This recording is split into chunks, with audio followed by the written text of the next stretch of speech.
Hello, Nix. How's it going? Hope all is well.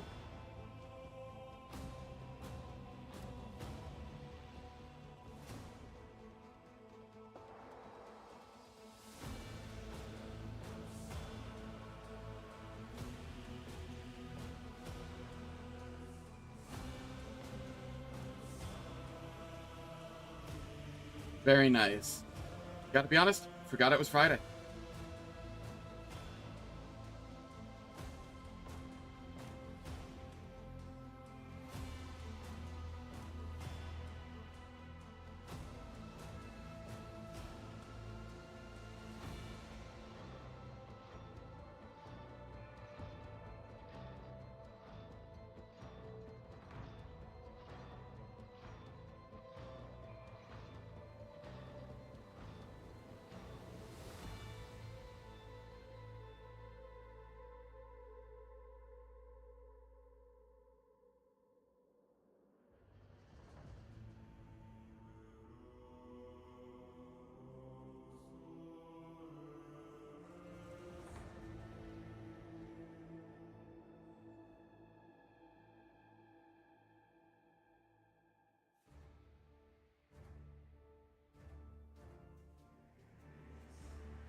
Very understandable.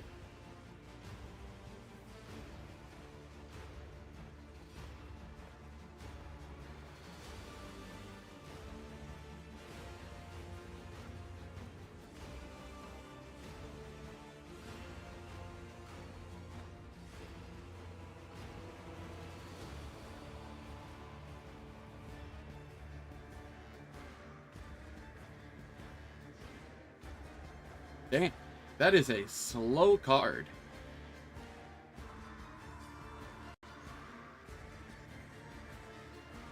Alright, the ads are finished. Good morning, everyone. Let us continue. Now, something I did notice while going through my VODs last night and uploading them to YouTube, whatnot, is my fan was coming through my mic when I spoke. So I have added a noise suppression filter to my mic, and I have my fan on a lower setting. So hopefully it's no longer coming through the mic. Please let me know if you do still hear it. And also let me know if the noise suppression filter is doing anything weird to my voice or to the audio in general, because I can always remove that if I need to.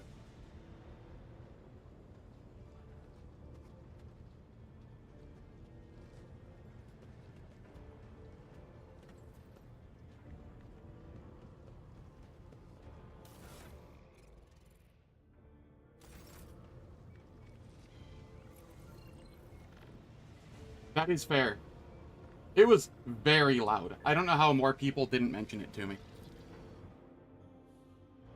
Like, I almost didn't want to upload those videos to YouTube, but, like, that would have just cut the series, like, in half.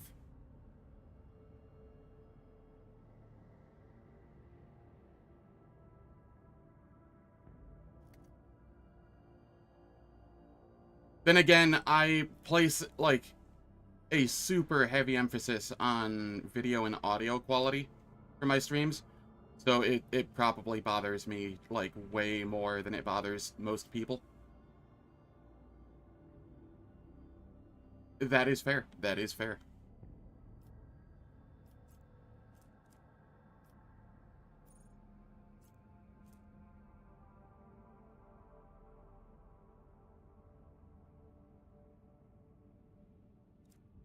Gotcha.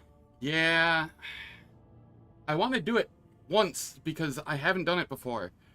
But at the same time, maybe what I'll do is I will do an off-stream, like, story mode, just sprint through Act 1 and just do it to see the story for it.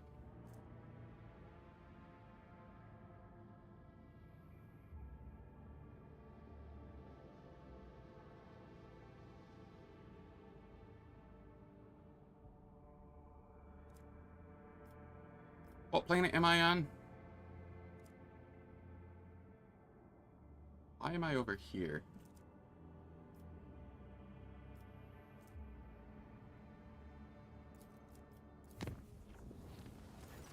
Okay, let's head down here.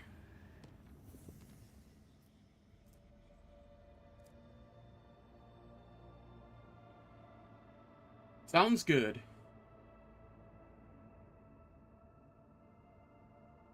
Zalaro, I'm playing Grim Darkness. I can't. I have single save.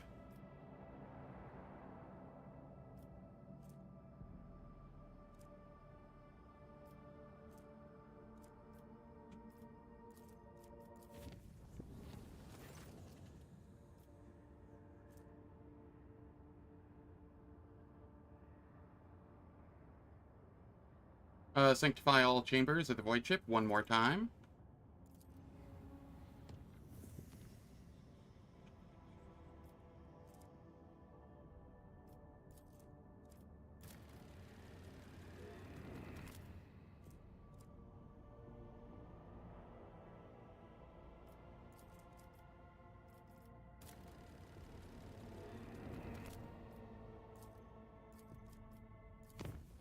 Use a little bit of the warp, the navigator's insight that I have.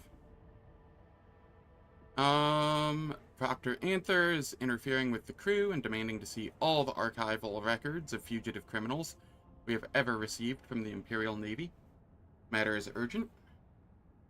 I will meet both of you immediately. Solomorn being a pain in the ass as usual.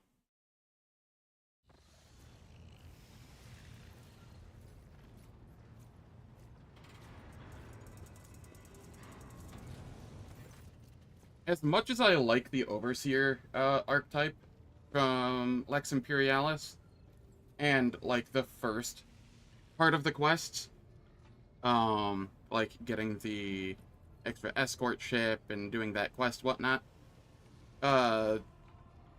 Solomorn and his later, like the second chunk of his quest, whatnot, just grate on me so much.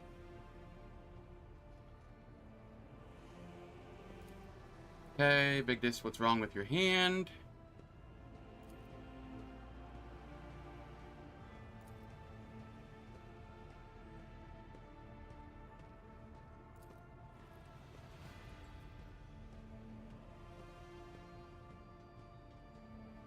Solomorn, you are a piece of shit.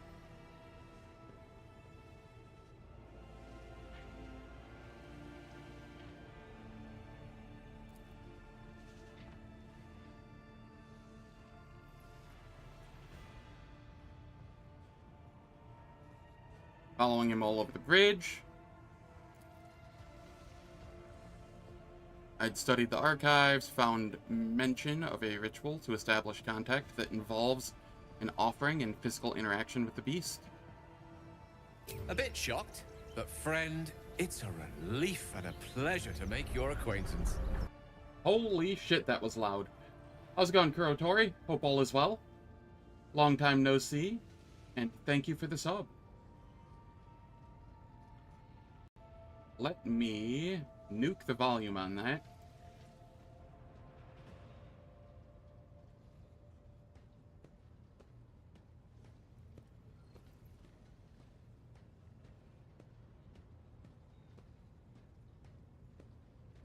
Hopefully that nukes the volume on it.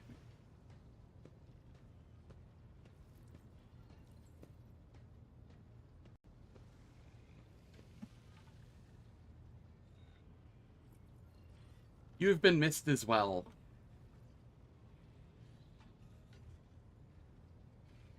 You are literally talking about bribery, a pointless act. Cybermastiffs cannot be bribed, and neither can arbitrators.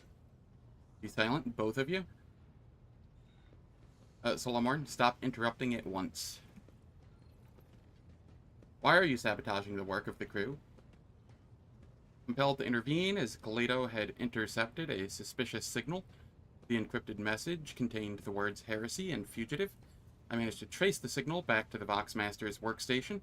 I needed to dispatch Kaledo on a reconnaissance mission to obtain new evidence and ultimately to ensure your safety. sent the beast to follow, questioned the crew in the Boxmaster's absence, and established that the wanted bulletins sent by the Imperial Navy were being completely ignored. I suspect that Senior Officer Tolman is abusing your trust. And what do you say to that? Reports of fugitive criminals, which number in the hundreds, are of low priority. What's more, I know that Lord Captain Theodora was most adamant on the matter. If you forgive me, her exact words were, "We are not Grok's damned bounty hunters." The Proctor would know that if he had brought his questions to me rather than interrogating astropaths and comm officers. As for the Vox transmissions, the frequency used by the senior officers is encrypted.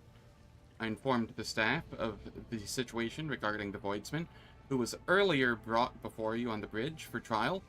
Need I remind you, Lord Captain, that Proctor Anther has no authority to access transmissions conducted by the senior officers of the Rogue Trader's flagship, not to mention that the signal was unlawfully intercepted.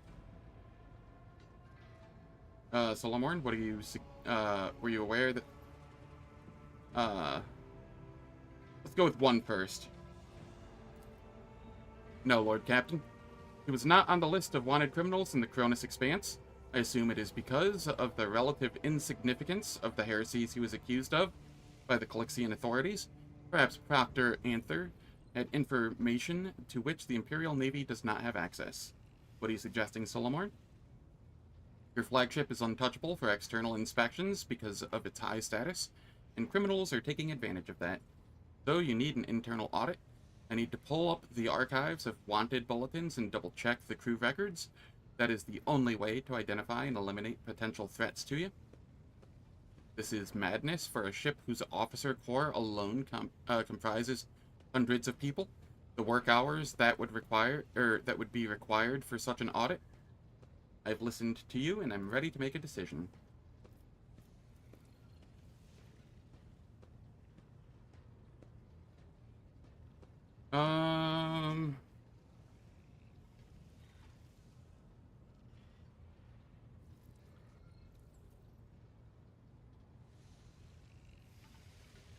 Full pragmatism. Also, Zalara, I'm not sure if you heard me, you probably left for food already, but I play on Grim Darkness, so I can't hard save and then reload. I only have the one save.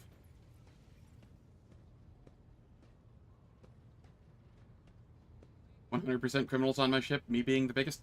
Yeah, I'm a heckin' crime lord. There's no need for any audit. I trust my officers to keep everything under control. Oh, yeah, that's fair.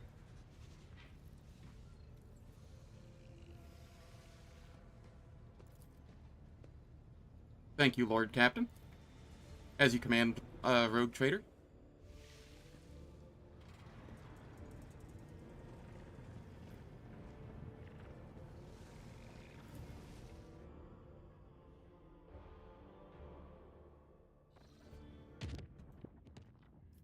Alright, I'm gonna head up here.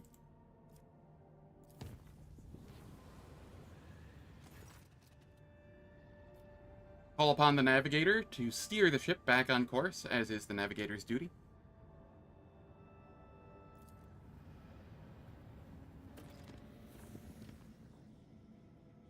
Foulstone, why? Alright, let's take care of this first, then we go to Foulstone, then we head to... Oh, boy, there are a lot of ships here. This is Odanithus. Let me see here. How far down the list is this for... This is one of the hardest systems to do. I see. I wish I knew which one was the easiest to go to first.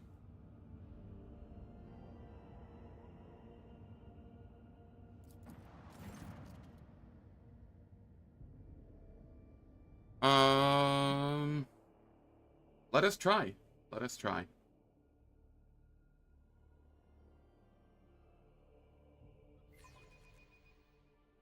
I appreciate any amount of time you get to spend here. Whispers sound distant. The future is uncertain. I don't like that.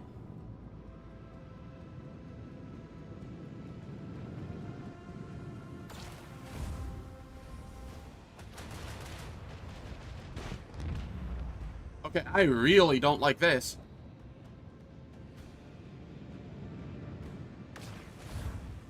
I have a bad feeling about this. Suddenly. A very bad feeling about this.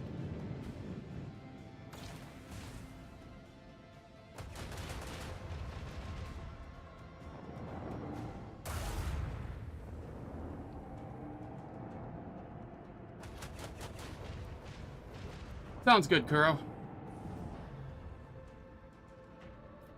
Alright.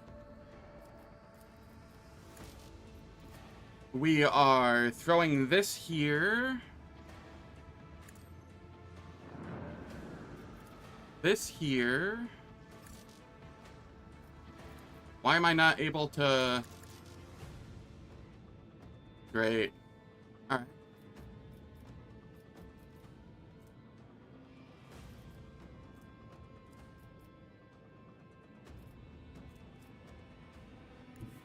If I go here... 67% chance of hitting this one. How many are there total? 3? There's 2 there, and... 1, 2, 3. That all of them? Yes.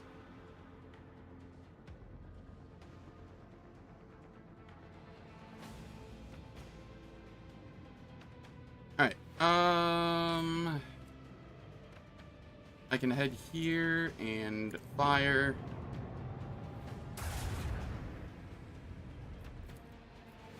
Okay, then I can place these. And then I can fire on this one.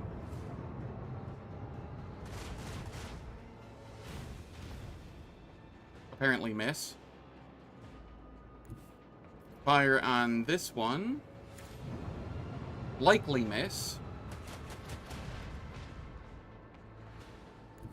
Head down here. Shallow jump.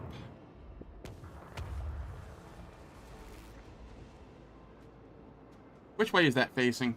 I think it's facing northeast. Restart my shields. And have my backside covered.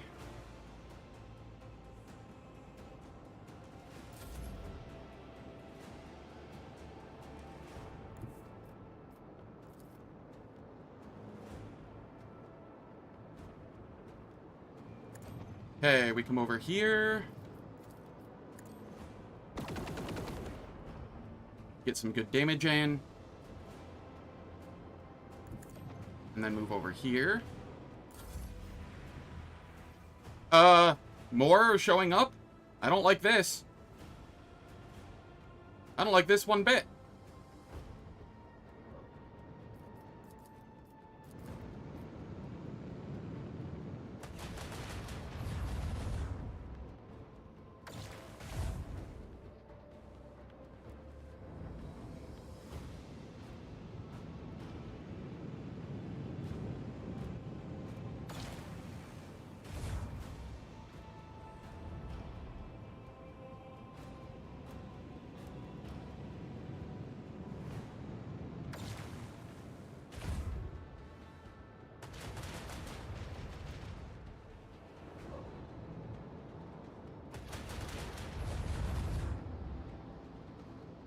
At least they're focusing down the Heartless at the moment. I think. I think that's a good thing. I'm honestly not sure.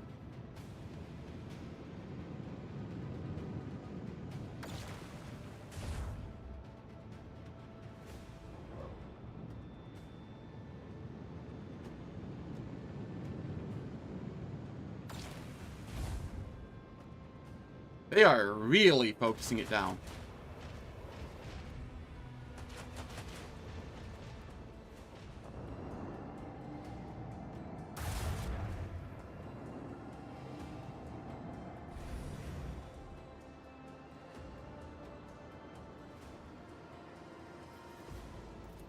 Alright, here I will blow this one up for free.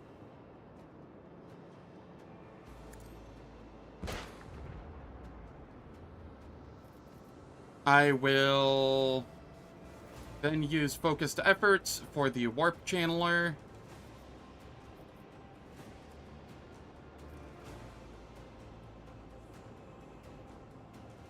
This is facing north. This is they're all facing north. Okay. So if I use this,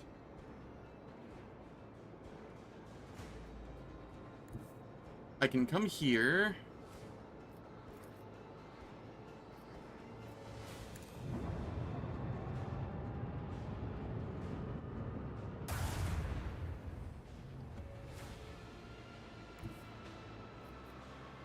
And then be one shy of what I need to hit them again.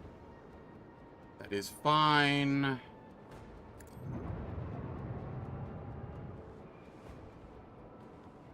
I will reinforce my front.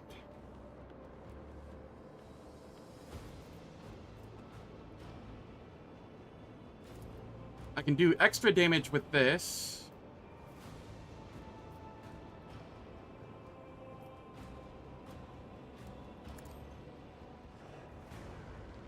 Cool. It turned it away from me.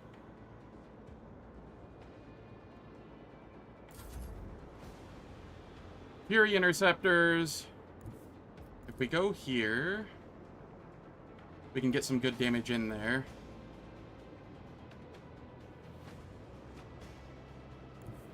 If we go here, get good damage in there.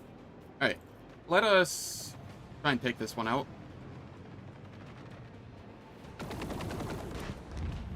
Okay, that's another one down.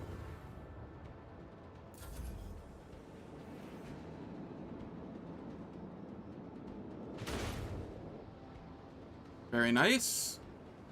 I will just finish this one off. We need to work on just focusing them down, and it's still alive. Yes.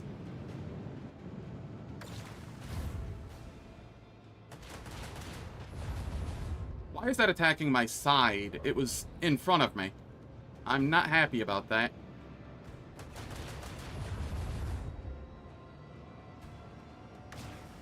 Are you kidding me? What are these angles?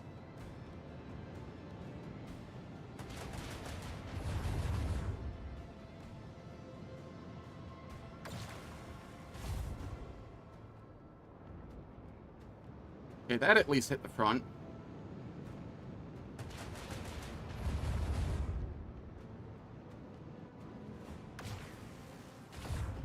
Darkness reached us. Are you... What? That's horseshit.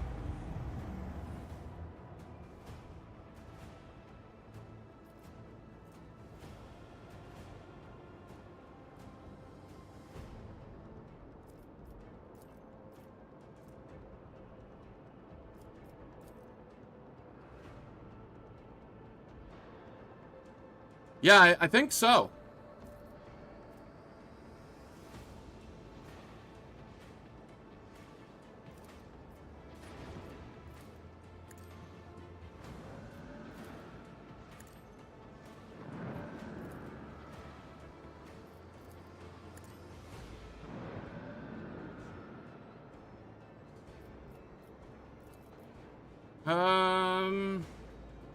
Let's go for the one where we can get extra damage in.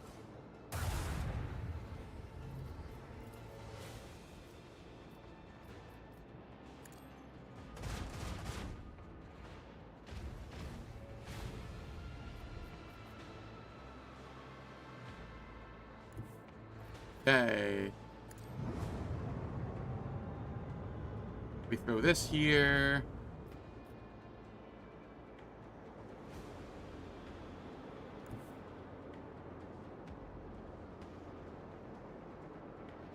And then here, I will jump further away because screw these guys.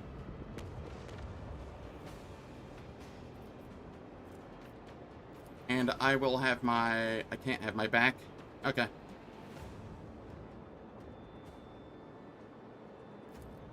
We will go Warp Channeler again.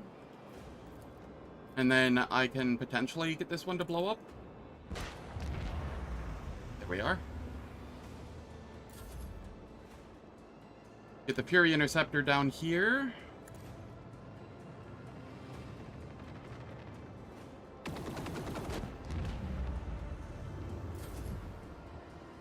Get this one over here.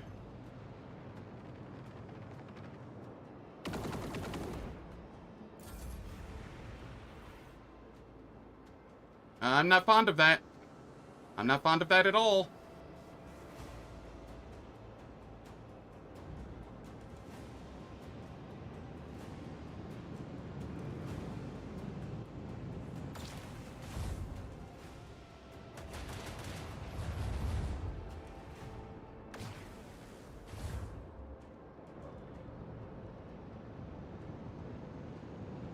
Yeah, they have a 100% hit rate, which works well against these guys, because when they have the little field around them, like my Heartless does right now, they have increased evasion.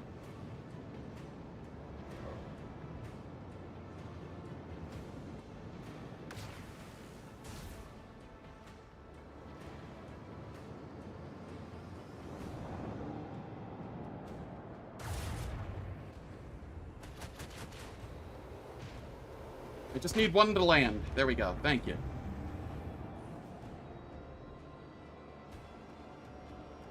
I'm gonna come up here and chill in this cloud for now.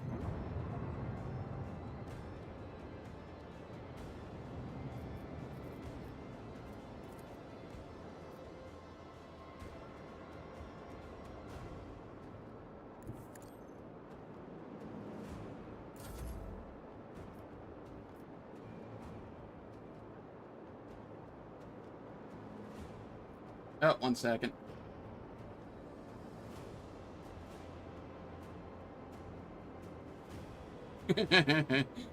I took care of it.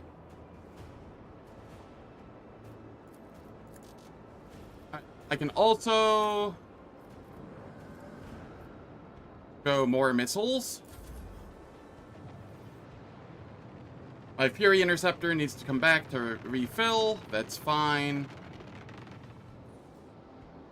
This one, however,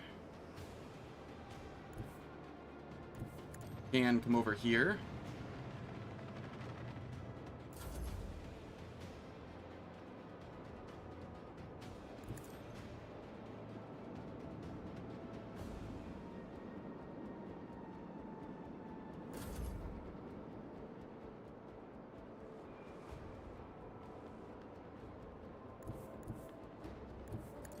Let's come up here.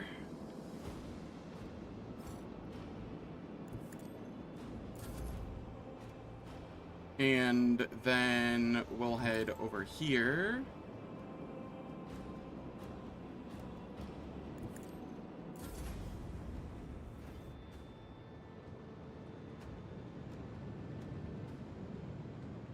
Focus down the missiles.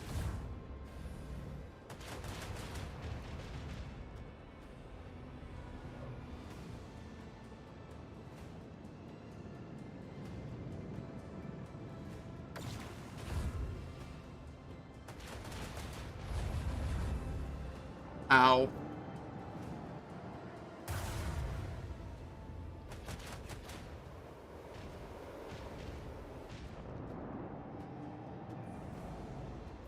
Plasma torpedoes.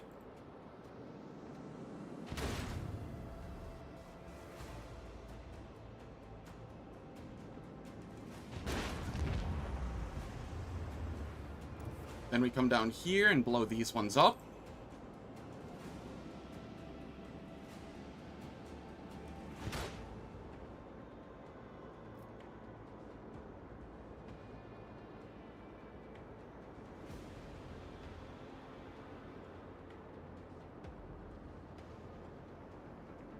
Kinda don't want this side facing anywhere near them, so I'm just gonna do a little bit of a weird maneuver so my shield is facing them.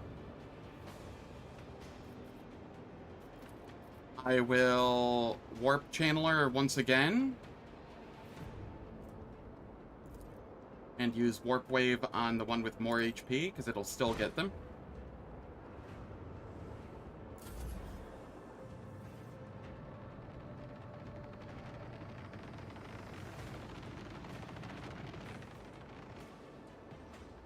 The Fury Interceptor comes up here and fires.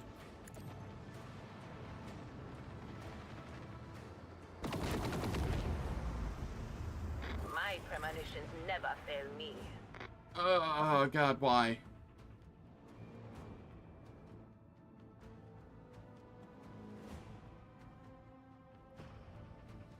Why are there 3 more of them?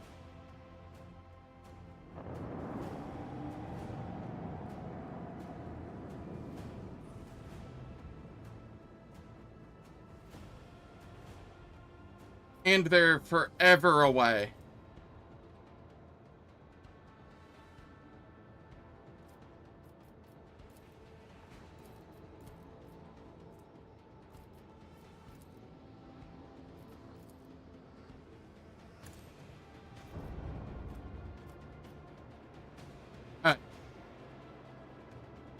I am going to about face and get the hell as far away as possible. Restart my shields. Throw this on my backside because that's the side they're kind of facing.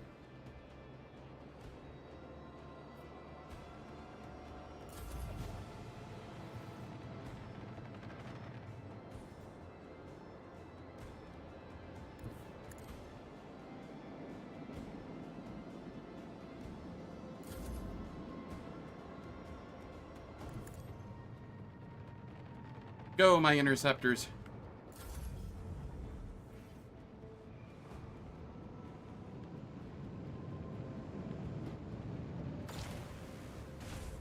God, they have so much range.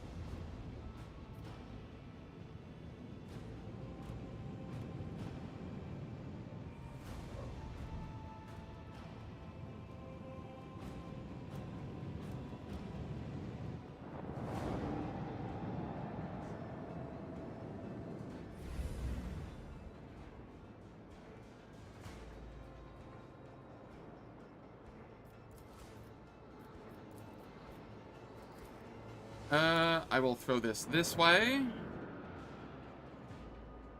And, continue my run away.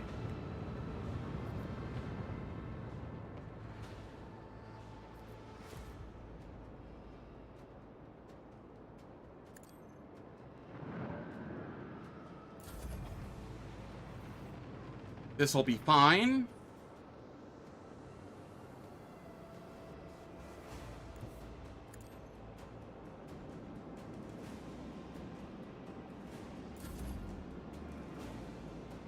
We come over here and we fire.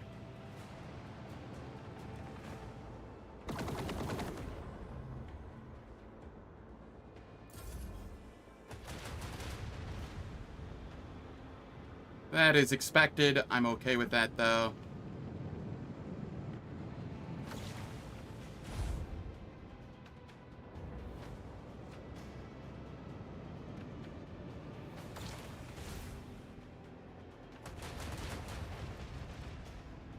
Better they focus that than me or the Heartless.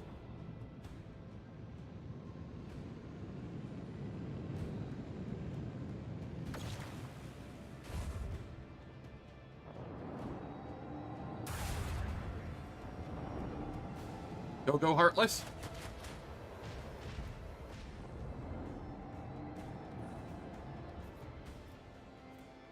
Warp Wave.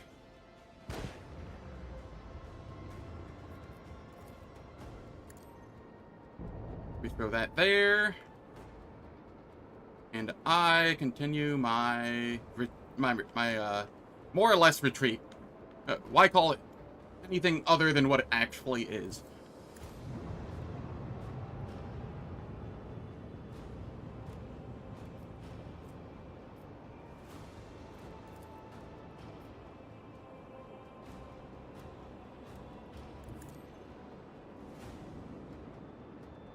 run away and just shit out a bunch of interceptors and torpedoes and, you know, hope that they take care of everything.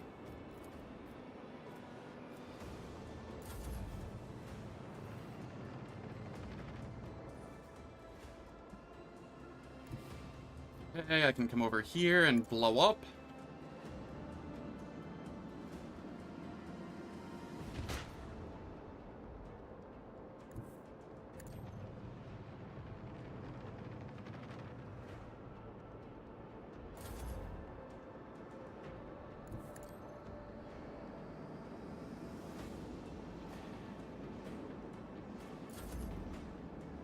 We come over here and blow up.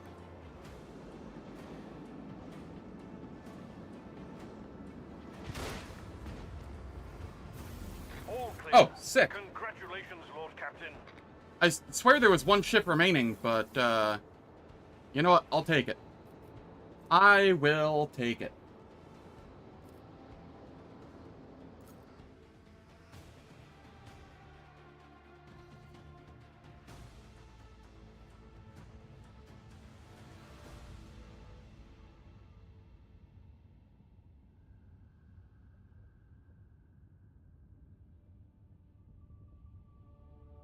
I have no idea. That's weird. Whatever the case, we are repairing. That hurt so much. That was apparently all of the fights in this sector. This is just better than what I'm using.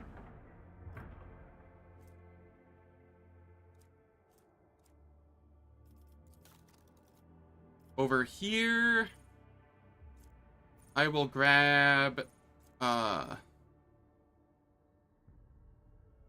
want Strafe, Expeditious Reload, Arc Augury, and then here,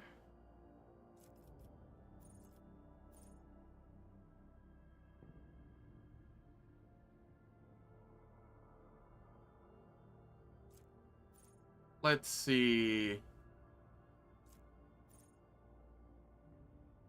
Torpedoes and attack craft gain 60% evasion against enemy attack craft attacks, and...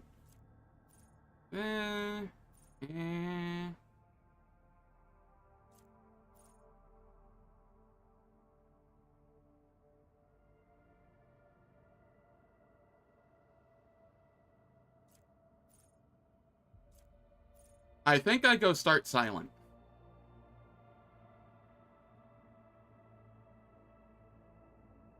Turns out it was 2.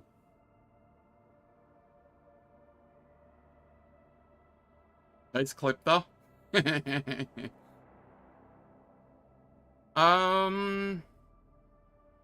This does allow me to have higher initiative, which I think is good.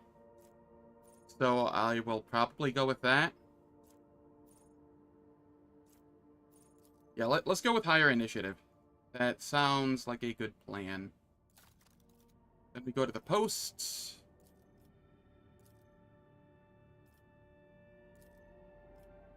And here... Where did my Master of Etherics go?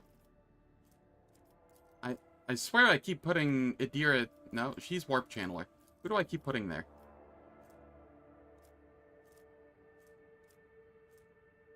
Maybe I didn't have anybody there? Thought I did. Might have been Cabela. And because I did the Cabela storyline and she was kind of taken in and out of party a couple times, she was removed. Alright, well, let's go back with Cabela here. Duplication glitch. Invalid run. Have to restart.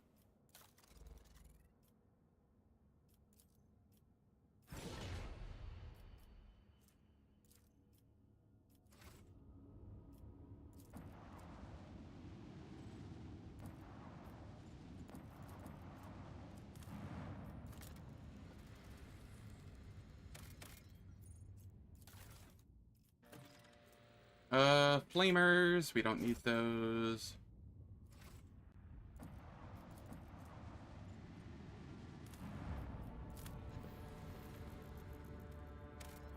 This has already been a very stressful first hour of the stream.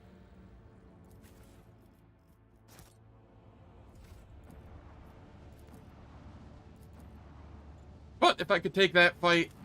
My voice cracked a little. If I could take that fight, I'm pretty sure I could take any other fight as well, so... That is the nice thing about that.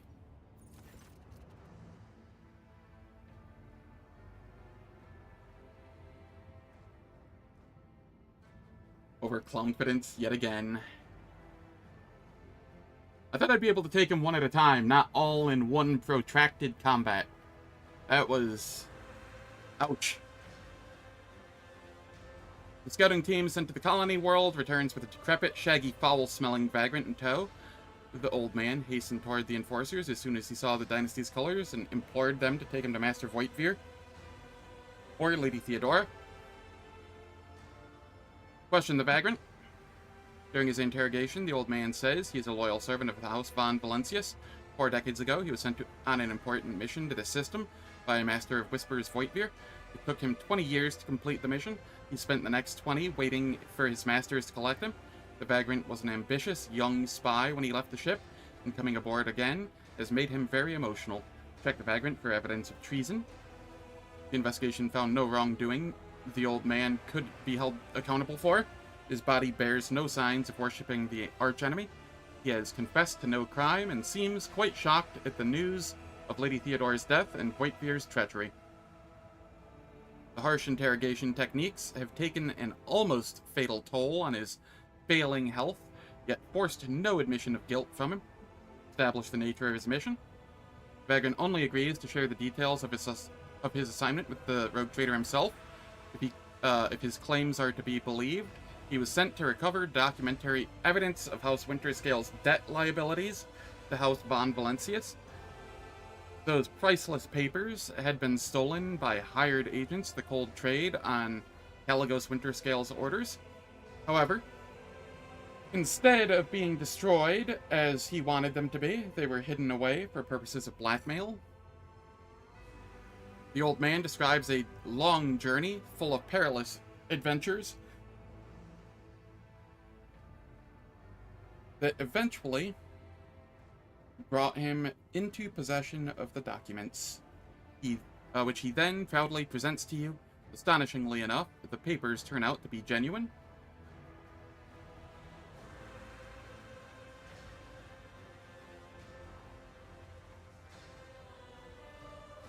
Alright, what do I do here?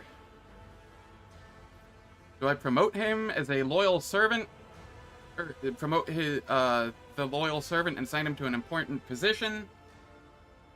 Dogmatic choice would be 3, but it doesn't give dogmatic, so it's not dogmatic.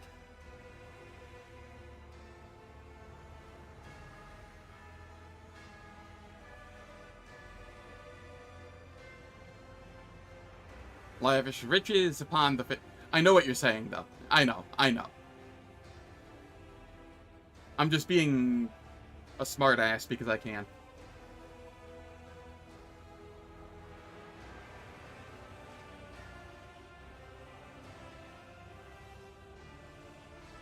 Yup.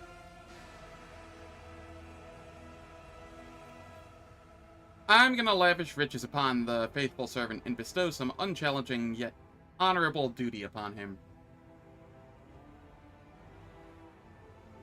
Yeah, I feel like that's almost... I don't think that's heretic, but it feels like the most evil option there. I'm gonna go 1. Sobbing old man swears to pray daily for the good health of the new Lord Captain. The story of his amazing adventure and selfless service immediately spreads through the ship.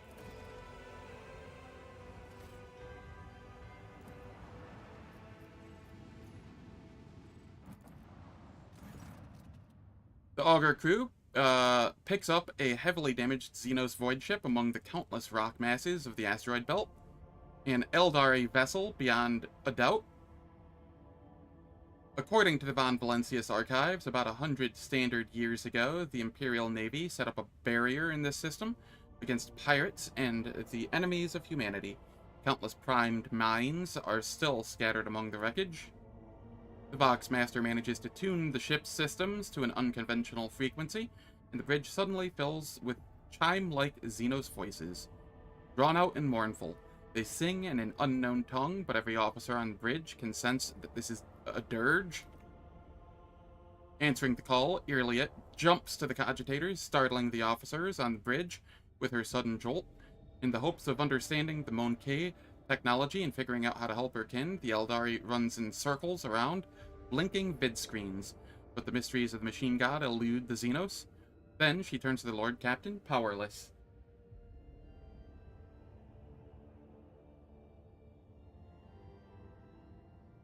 True. True.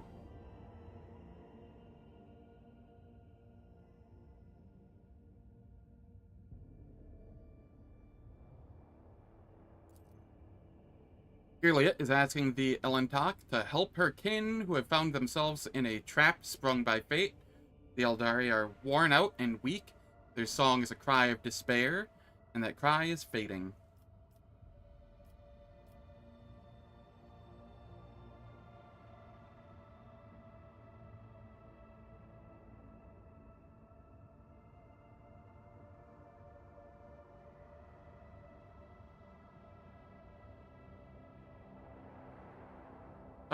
The rogue trader... I don't know what to do here. I'm going to do the logic here. Logistics officers lead the Master Helmsman Raver, or led by the Master Helmsman Raver, are ordered to plot a course for the rescue shuttle from the Dynasty's flagship to the Xenoship and back. Now all the crew can do is hope that the calculations are correct, and that the veteran officer's experience has not let them down. Let's establish communications.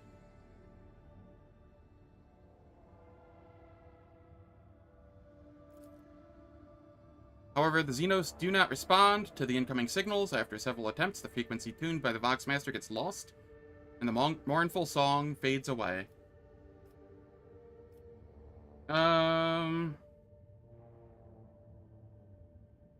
I go for option 3.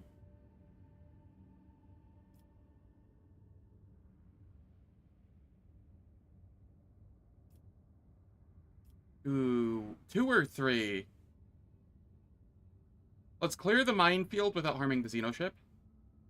After several hours pass on the ship's clock, the servants of the Omnissiah present a plan for neutralization of the ancient mines.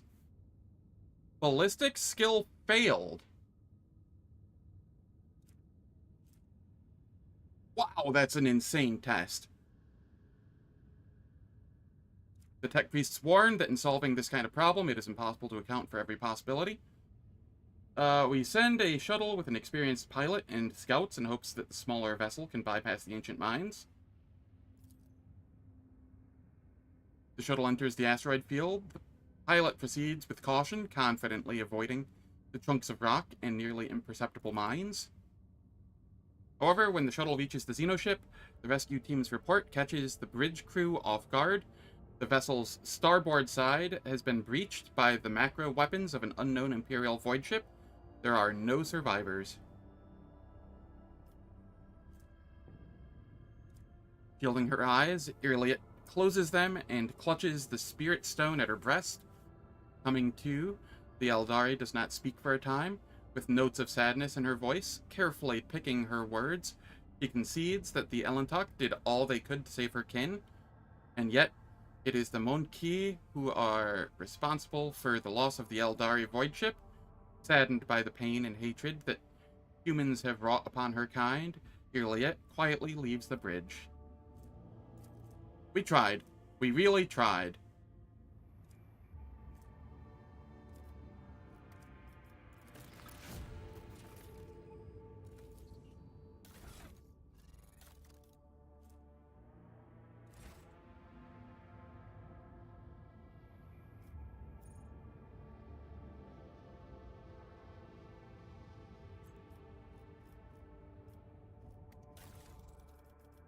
post.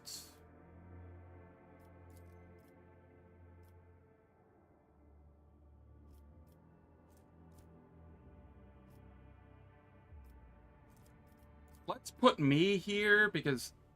oh, I actually have to use the ability with me there.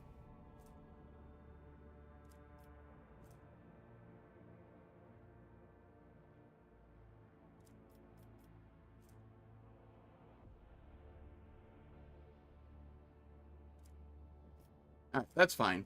I'll be there. I have a lower score, but I can actually upgrade the ability.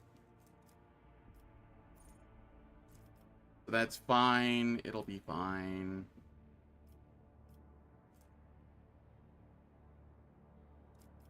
Let's upgrade this. What does this do? Oh, it's just the cooldown. I so very rarely use that anyway. Yeah, this'll be fine.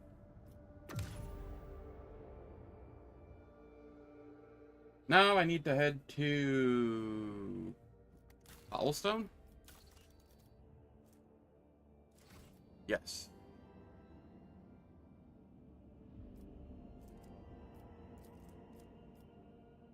Oh yeah, chart new routes.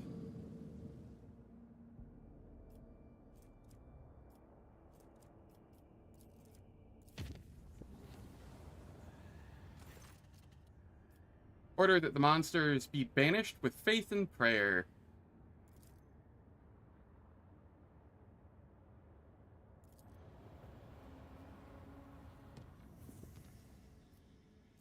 Okay, then we come over here.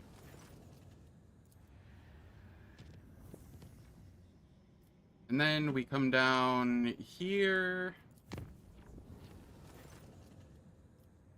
Approach the warp reef.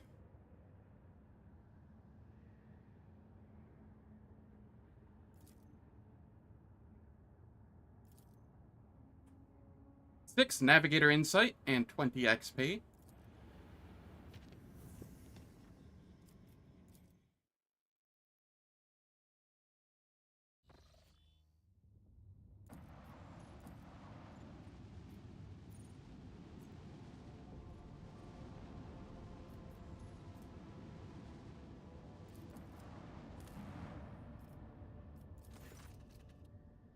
The planetary authorities wish to found a new settlement that would expand their influence on the planet.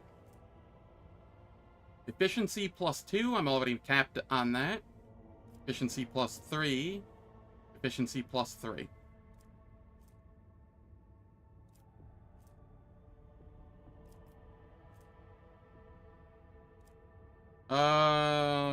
We inspired people to support the construction efforts. That didn't matter in the slightest.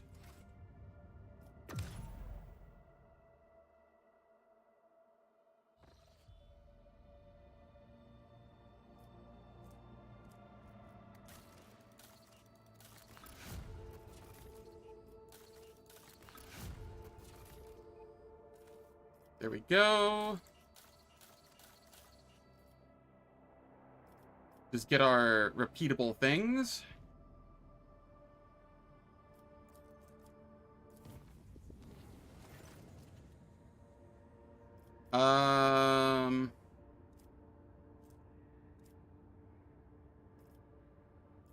Well, I guess I'm doing this.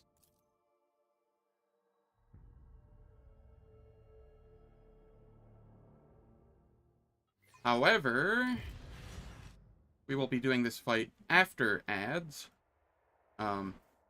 It's a minute early, but that's whatever. It's better than the ads playing in the middle of combat. The ads will last for 3 minutes. They disable pre-roll and mid-roll ads for the next hour. I don't do anything in the meantime, so nobody misses out on any content. And I will catch everyone when the ads are finished.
Alright, the ads finished. We are back.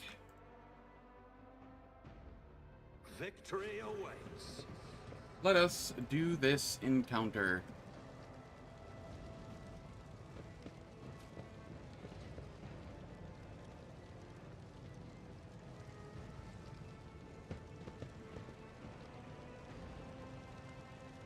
Why do I have Cabela with me?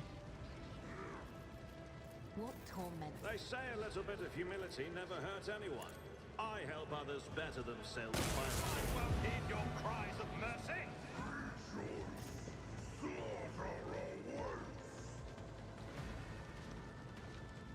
God, I hate that it doesn't, like, give you vision through this. It wouldn't kill them to make that opaque on the top. Alright, Adira, you're fine. I will be heading up here. Adira, you can have your bird here. Jai, you can come over here, and Copper Tongue can be here.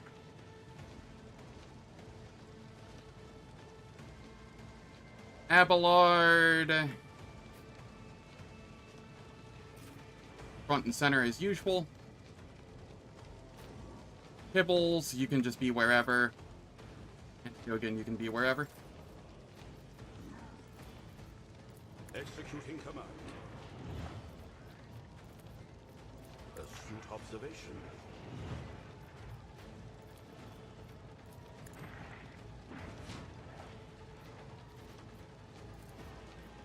The machine spirits approved. Okay. I see, I don't actually have a bead on these. That's fine. I have a bead on this, and I have a bead on these.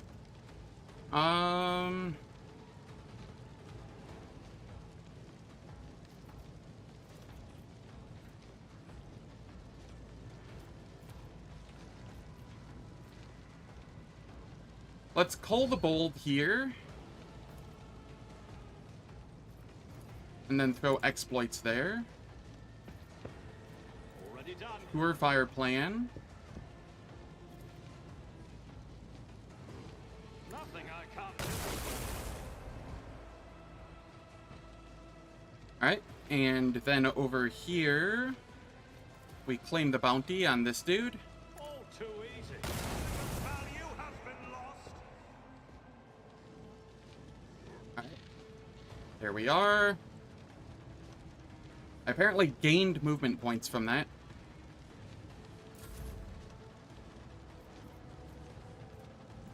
Let's throw some buffs on Abelard here.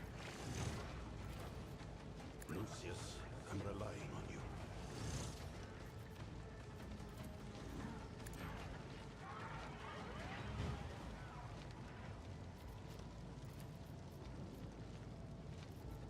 Can this reach? Yes. A valid argument.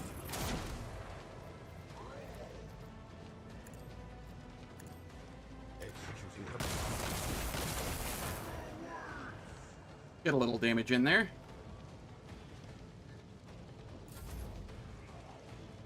Now it's my turn yet again. I will move here. I shall Pull the not bold. fear. How's it going, Juice Oosterman? Hope all's going well. Roguish trading is going well here. I just got done with a very scary space combat. The one with all the Eldari, Drukhari vessels. I wasn't really paying attention to which it was. All I know is that there were like, I don't know, 12 of them. Suits my purposes. Tour fire plan. Already done. I guess I should have hit that one there. That's fine, probably. We reload. Surefire plan. after we bounty this one. Could have bountied the other one as well. Nothing I can't do. Stand a chance? Claim the bounty. My purposes. And I will Too easy. just do this. Not a problem for me. I'll bring glory to my bloodline. Nothing of value has been lost. Losing me was your biggest mistake. There we go. Too bad I never leave debts unpaid. Jai. Off Am everyone. I getting paid for this? Tell me, and it is done. Medicaid signal. It's time for them to run to my suite. Give this to Abelard. With the right incentive. I will do my duty. Reckless Victory Rush. is imminent. And then charge as far as we can. Follow my lead. And then taunt. It will be done.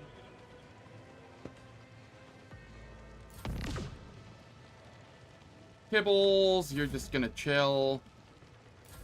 You're also chilling now.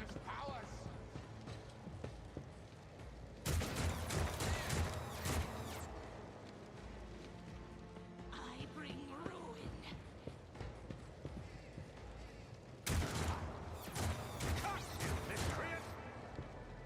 Oh no, so much damage.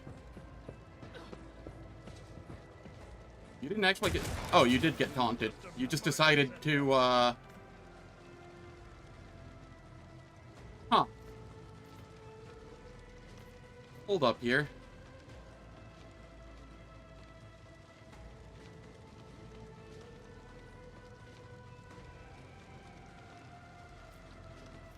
I need to check something here. Is that bar better than I thought it was?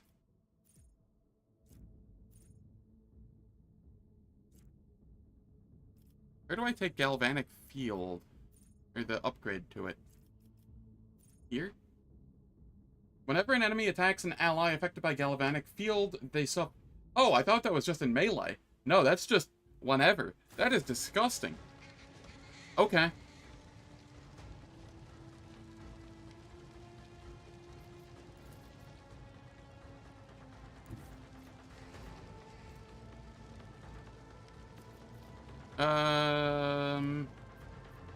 Let us slap him. My place is at the fore. Then come down here.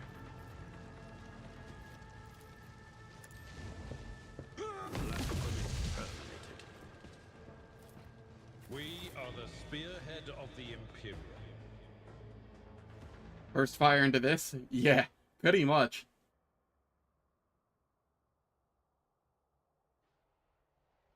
Love ended with fish waifu. Love started with robot. Heck yeah.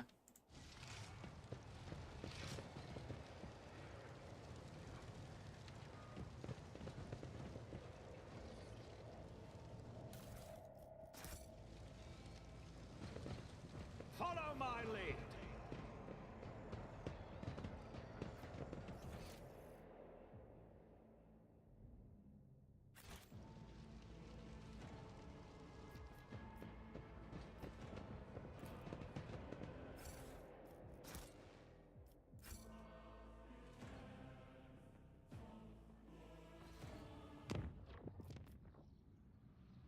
Alright, I need to find a way over here.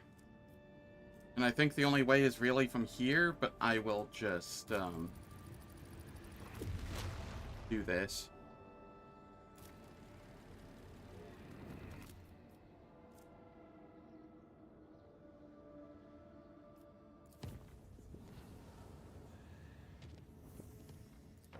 Chart new routes. Hey, what do we have? You're not injured at all, right? Yeah, okay. I'm going to do a little shopping. Because... Fly a red route like a true explorer.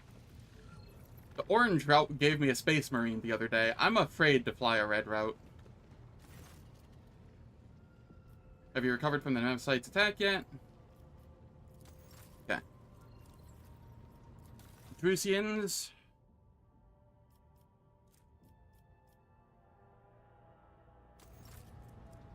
I need to get Abelard to... Shit. All the way up here, I guess, to get, Shield Mastery. Before I can use the, saw, the rock saw. That's fine. He does plenty as is. I was just kind of wanting that in his offhand.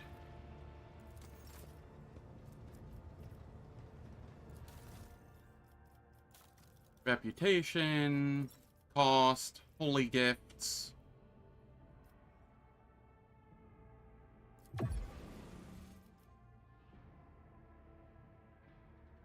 I feel like I needed a ton of Drusian favor for something, but I don't remember what. I also need some stuff here. Xeno artifacts. What else are those used for? Fellowship of the Void?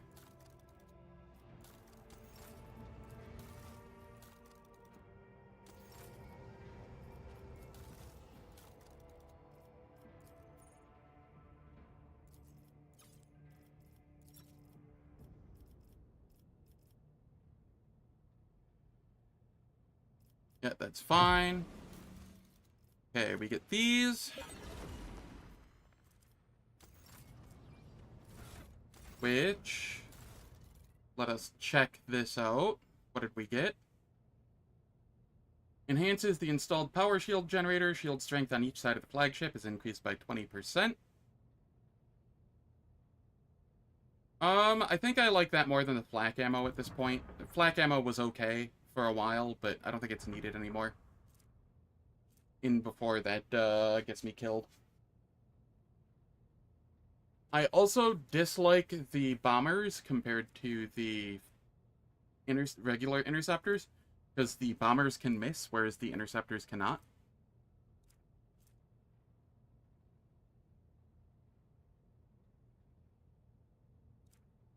And I guess that's all I really got there.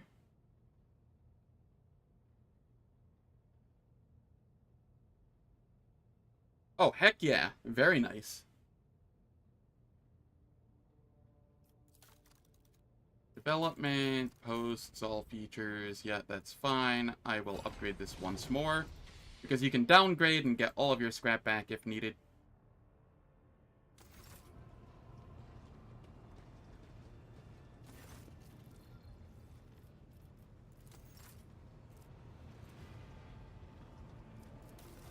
Is there anything... I want the tactical backpack. That's definitely something I want here. The old shield is pretty decent, too. So let's go by cost.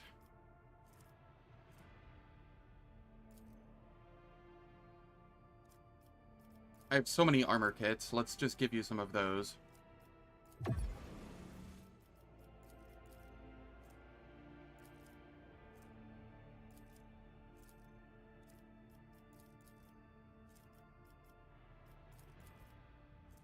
How much do I need?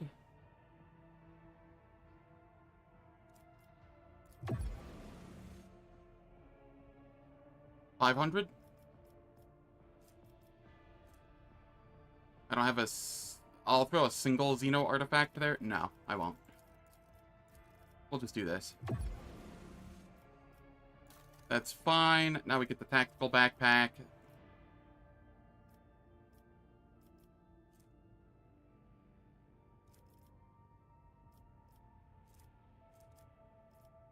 Grimoire of the Void, I think, is also something that Oh no, I use that on Asia usually, which I'm not running.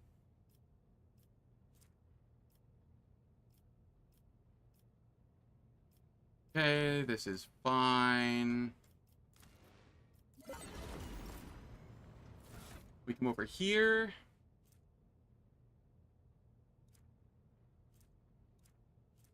And we give the tactical backpack to Argenta, so that she has one more rate of fire. And then Abelard, pretty sure your current shield is better. 14% extra parry and reduced energy, fire, and shock damage. Yeah. Yeah, I prefer that to 10% more block chance. But this will be better than whatever Solomorn is using, probably. Yeah. So that's fine. Gonna add the bombers to cargo.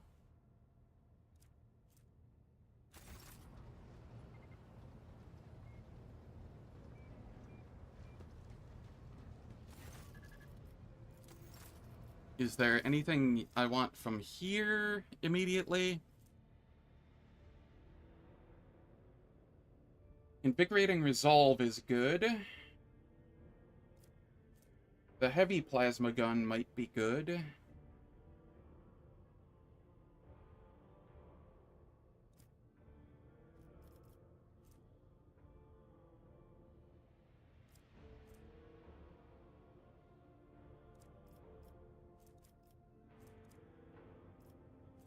But it's nothing I need at the moment. Let's go back to Drusians. This is medium armor. Pretty good medium armor, too.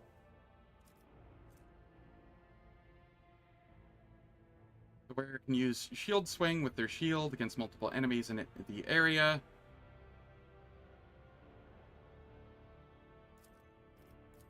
This seems pretty good against, for Abelard.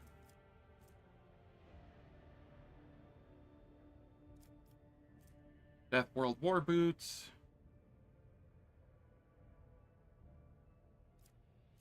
Radiant Gloves.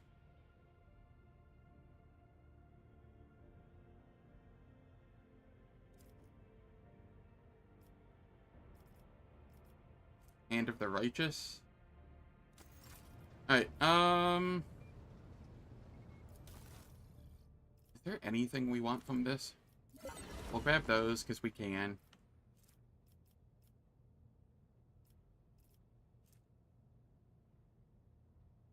The wearer deals damage to an enemy, forcing that enemy to move. This enemy suffers from 1 to 3 additional warp damage for each cell they removed. Intelligence instead of perception if their intelligence is higher. That could be useful for specific builds.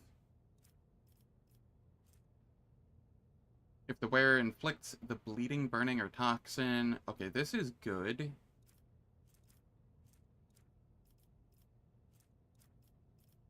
Outcast's Visor, specifically for Juliet. Yep, that is very good for her.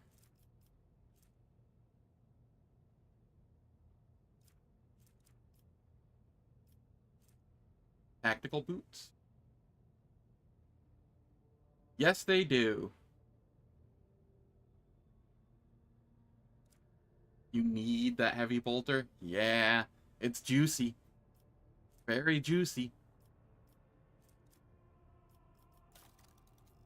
Alright, let us give some Xeno artifacts here.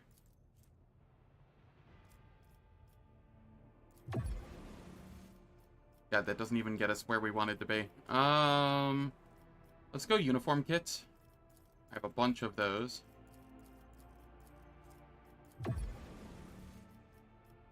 God, these guys want a lot, too.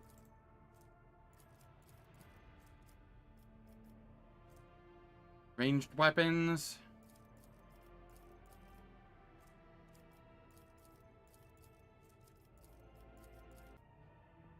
Okay, I will get these to start with.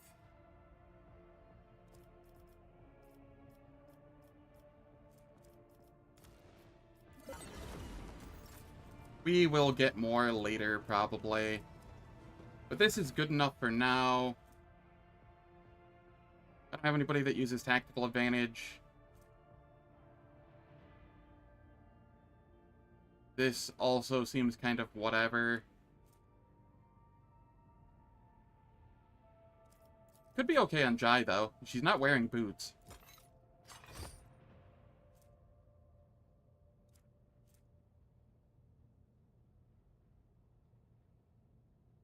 This is... Drukari weapon? Yeah. Telepath staff. I don't actually care about that too much. Precise bolter. This can just go to cargo. This can go to cargo. This can go to cargo.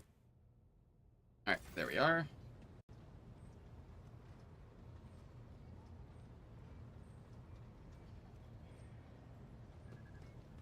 Okay, I think I'm done shopping now.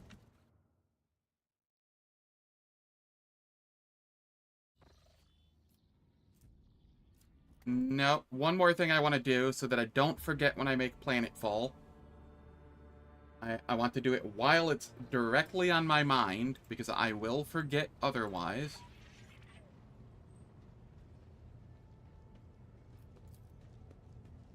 I know I can do it when I'm making Planetfall, but I tend to just click through that.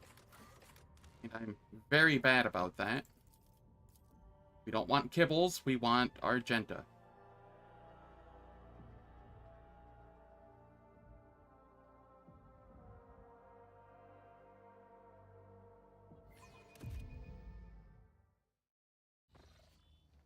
Alright.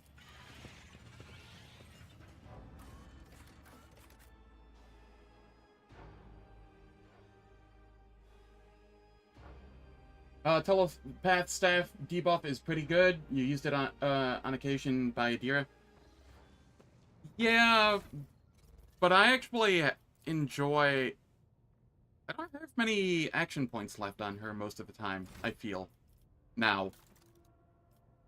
Maybe on further turns, because it's just a debuff that we can use. Like, turns after turn 1. It could be okay. But a lot of times I just have her buff/debuff everybody and then Psychic Shriek. I guess since I only use Psychic Shriek and I don't use the Electric Staff one, the crit is probably fine. You know what? I've been convinced. I'll give it a try.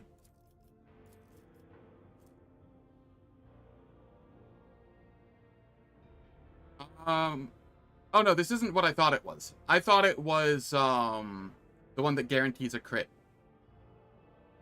Target must pass a suffer mental damage equal to Psyker's staff power level, plus Psyker's staff, psi rating, plus 30% of current wounds. Oh, yeah, that just seems good.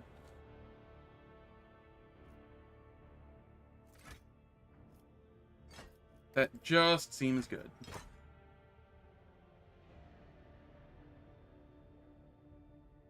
Yeah, the Diviners is the one that I was thinking of.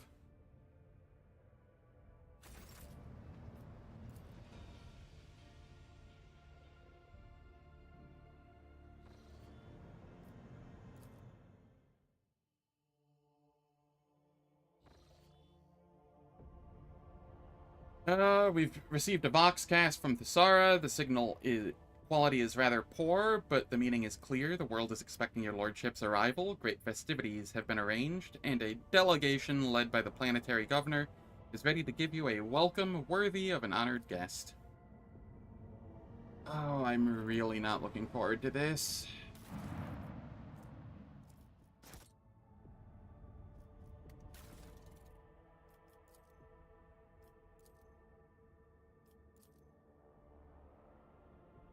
I could upgrade the RAM a little bit. I don't think I want to, though. We're going RAM-less gameplay here.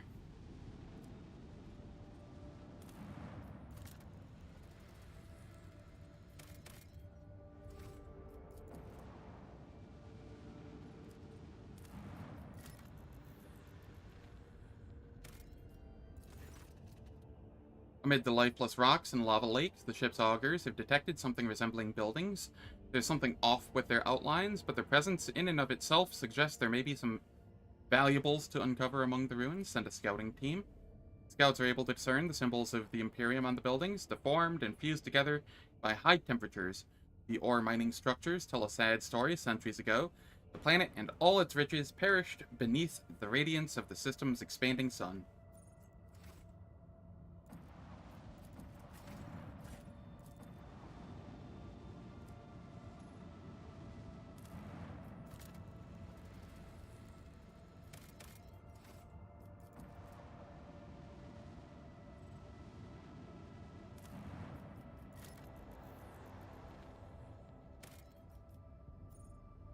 Only 3 Promethium.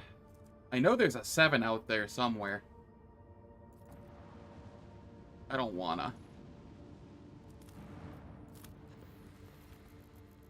Planet sucks.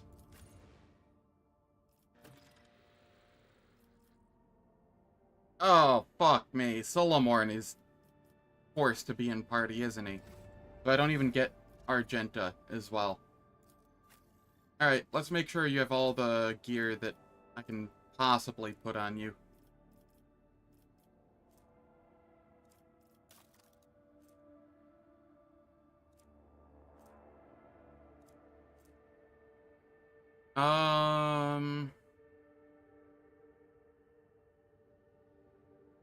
No, you can just keep what you're using. Accessories. I think you have about as good as what you can get.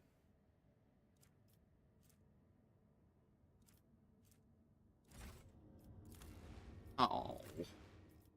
Ow. It got even worse in my book. From what I remembered.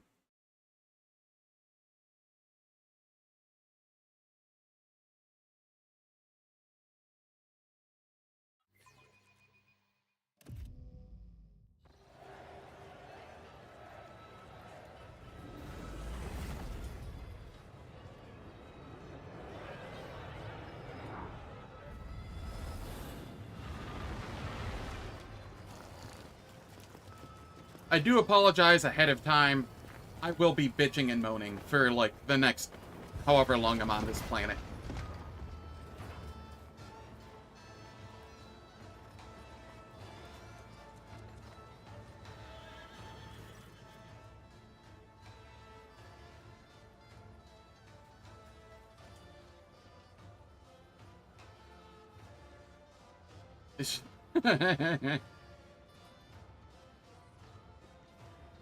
uh...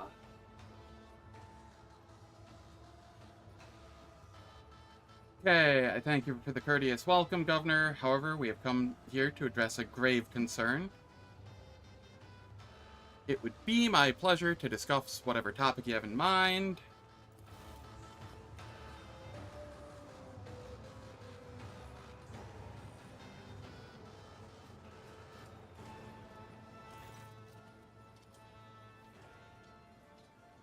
My name is Bluff.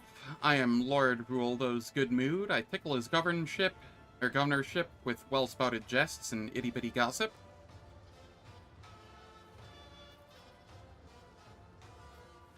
Mind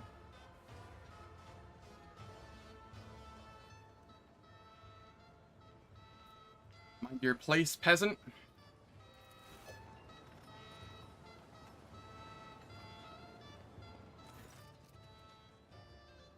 You miss your mark as the fool jumps away with surprising agility, dancing and jeering as he goes.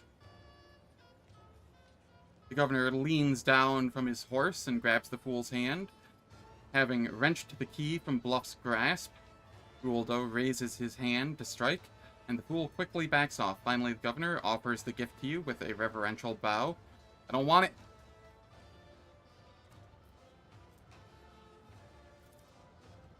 The governor's heavy gold-stitched jacket adds a certain presence to his figure. All speak of nervousness and lack of control.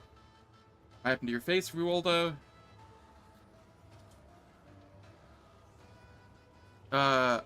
This is a fine tradition that I myself brought to this world. You see, there is a way to tame the merciless passage of time. All you need is to find a young and healthy face, appropriate it, and attach it over your own fading skin. The local nobility eagerly took to this art of extending one's life and youth. And I, once a celestial lord myself, now promote this custom by personal example so I may showcase its wonderful properties. Grant each rejuvenated individual a regular youth levy and overtime duties. After all, what good are health and long life to the servants of the Imperium? Most assuredly, your celestial highness, I shall proclaim this decree this very day. Rualdo smiles, causing his attached face to crease in an unsettling way.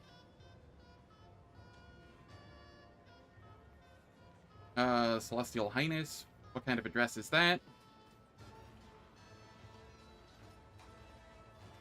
That is what we call the highborn who come down to us in their wondrous vessels. Where are you from a distant, civilized world? Yes, the Sara lacks much of what I was accustomed to, yet after my appointment here, I quickly grew to love this planet with all my heart. Rualdo abruptly changes the subject, unwilling to say more about his native world. The reason for this is unclear. I'm sure you know why we are here. I do have certain suppositions. The proctor reads out the charge.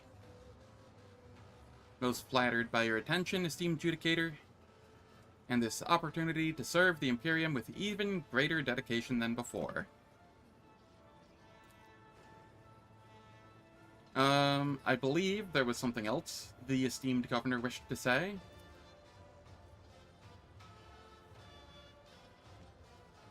We humbly invite you to taste our emisec along with our finest dishes.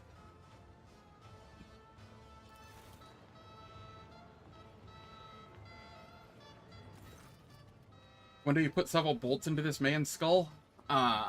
Soon, hopefully.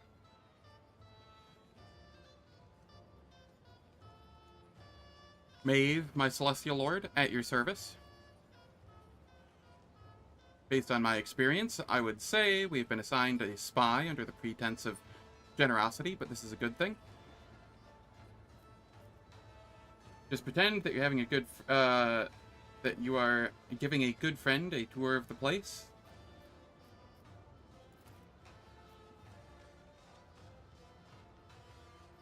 Your face is your own. Why is that?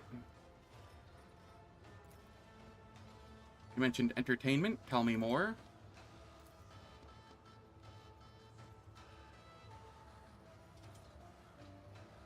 No. I've been through here once before, and I absolutely hate this planet's quest. It is my least favorite part of the game by, like, a mile.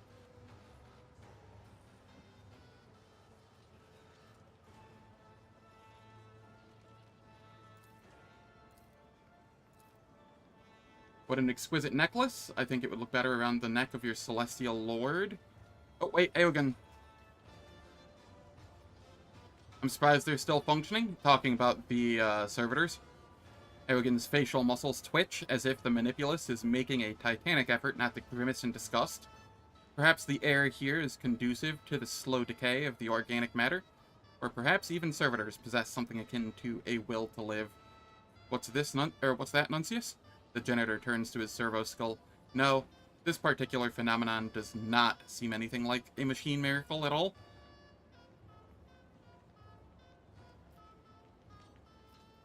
Give me the necklace.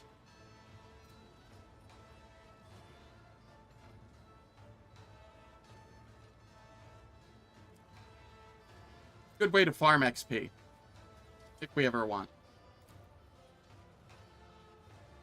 Our Celestial Lord is not one to mince words.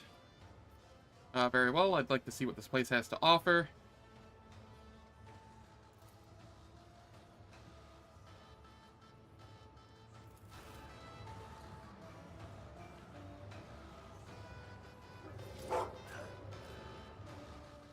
Good, Gledo.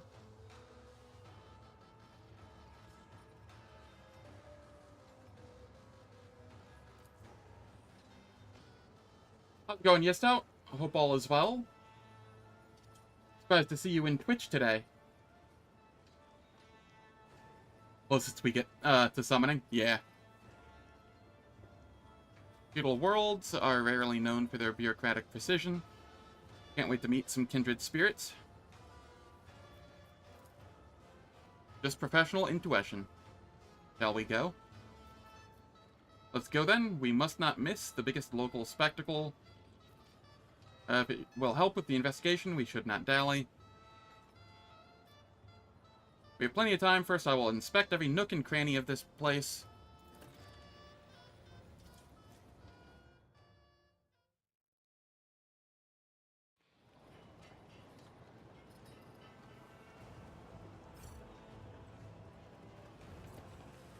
A new challenge for me?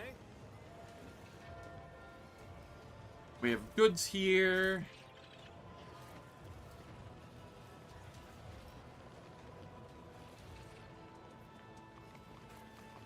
I forget what all exactly there is to do here. I'm gonna try to avoid opening a, guide for this.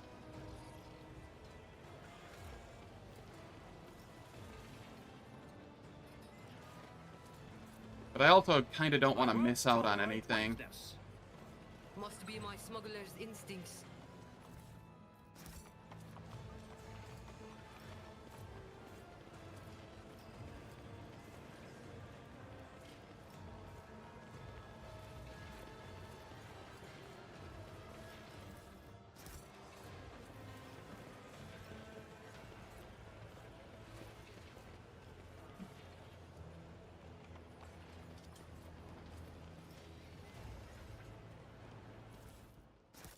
None shall stand in my way.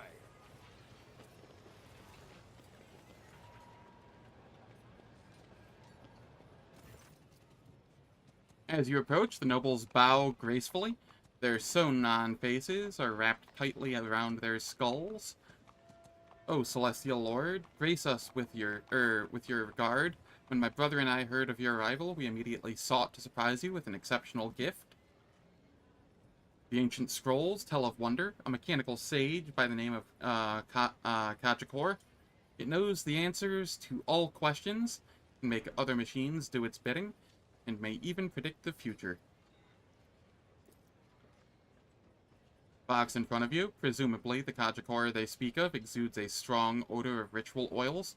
Made of thin planks, it is covered in so many purity seals that it seems to be held together by them alone.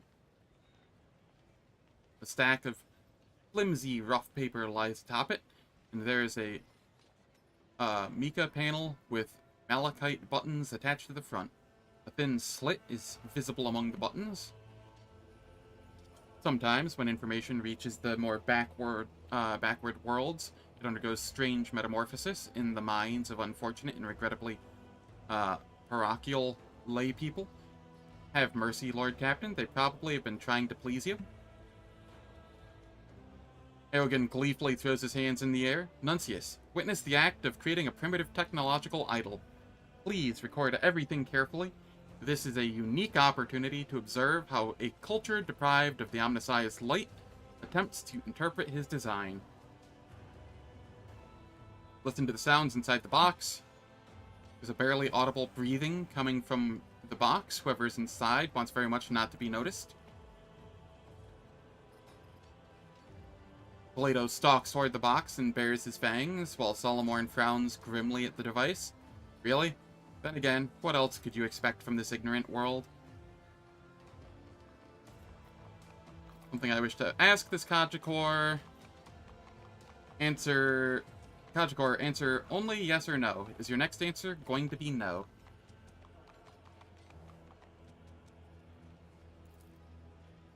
The miraculous device reluctantly accepts the offered paper and makes a vague, moan-like sound. After a languid moment of waiting, you are presented with a sheet that reads ERR. Most likely means error. What is the distance between Earth and sky? Lots. What does the future have in store for me? Glory everlasting. What is the punishment for liars and frauds? Immolation. Please don't. Elamorn folds his arms and leans towards the slot, his voice ringing with steel. Machines cannot feel fear, Kajikor. They can only meekly accept their fate. The Proctor catches your gaze and shrugs. I couldn't help myself.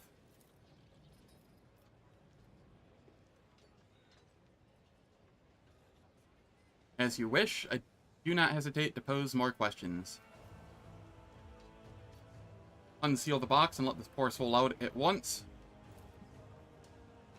I will inform the governor of your stunt. I hope that a few dozen lashes will teach you to respect the Omnissiah.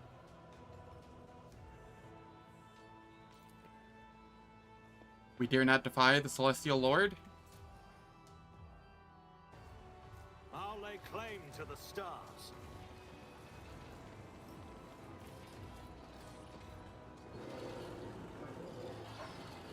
Good doggo.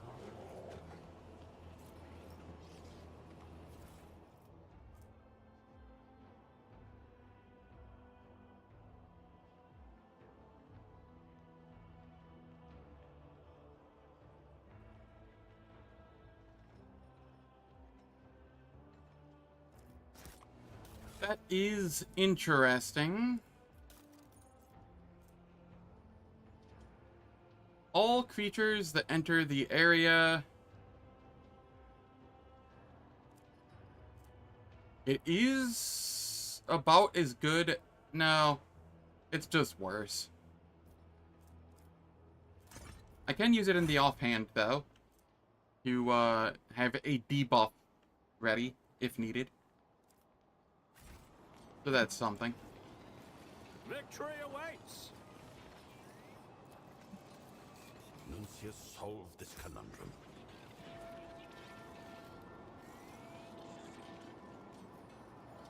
Ballistic skill.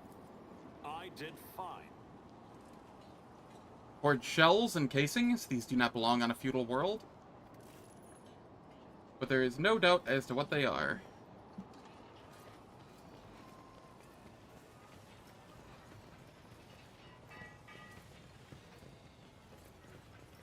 Who is my highest Medicae? Is it you? I do believe so. And you have 2 chances at it. And it's still only a 42%.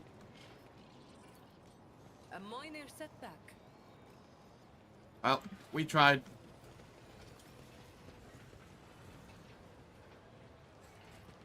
We'll come down here. Who has... It's Abelard.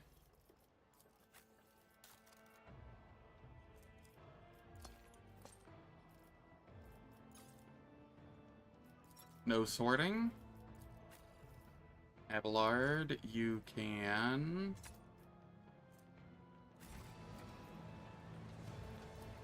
Experience? Nothing matters more.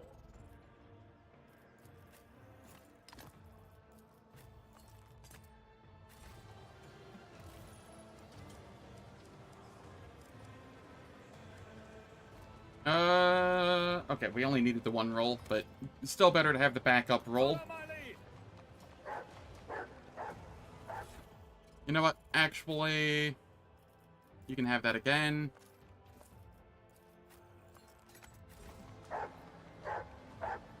Compared to naval service, that was barely a challenge.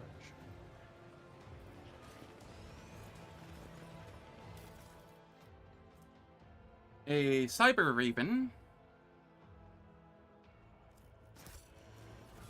Alright. Over here. Does that count as an accessory? Yes. 15 willpower. Enemies affected by a relayed psychic power must pass an agility resistance test or become slowed. If the enemy is already slowed, it must pass an agility resistance test with a plus 20 bonus or become immobilized. Alright, I actually really like that. I will gladly use that over this.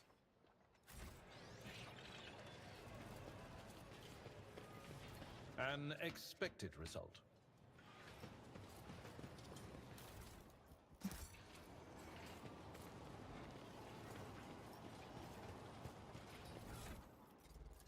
Alright. Abelard, you can take this off now, I think. Give it back. 100% Lore Imperium. My pleasure. Horses glance at you with an odd curiosity. One of them pulls its muzzle closer and clacks its teeth, almost too greedily and hungrily for a harmless herbivore. It's about time.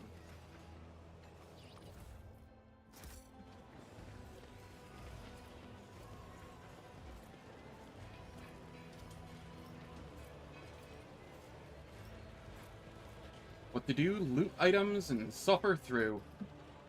Yes.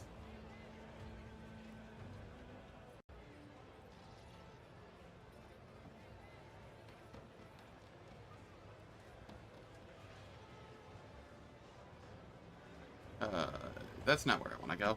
Hold. Where am I?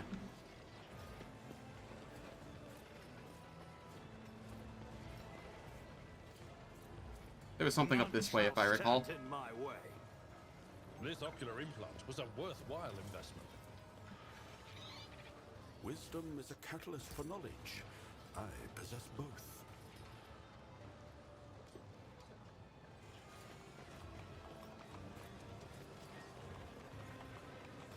I feel like I'm missing some dialogue somewhere. But I don't remember with whom.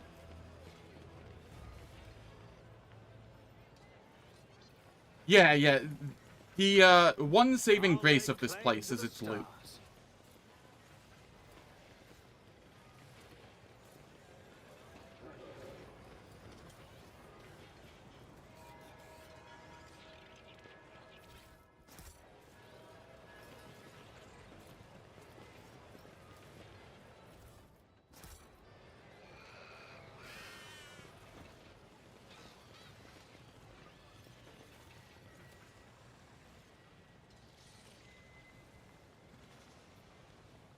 Lorzinos, A job for me. salivating profusely, the Lacerexes watch the food disappear into people's throats. Judging by their protruding ribs, the beasts have not been properly fed in some time.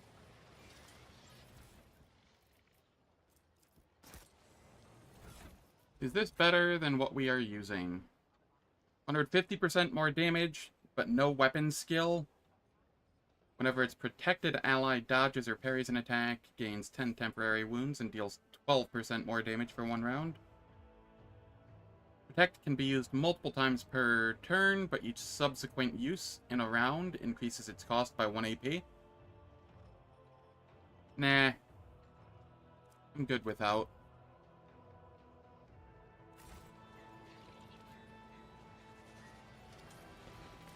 Nothing's impossible for this old officer.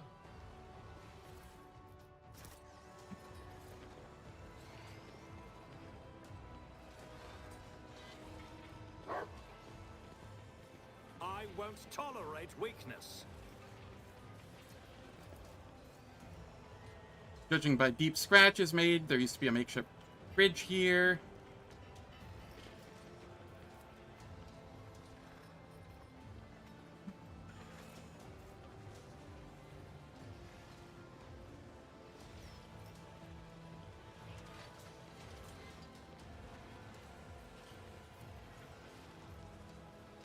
Athletics, 90%.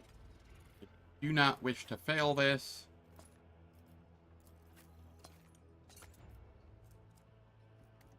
Oh, you still need this at some point, too. I need to remember to put that on you.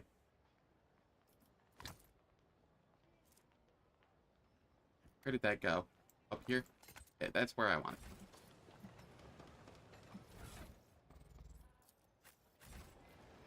it. Experience. Nothing matters more. Cool. What kind of demolition is that? 75%? Alright. You are the demolitions guy.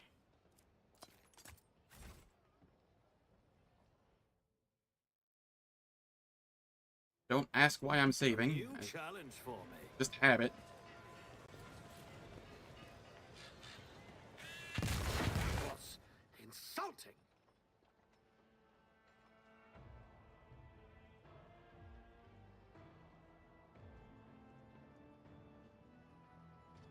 Did I only have myself clicked?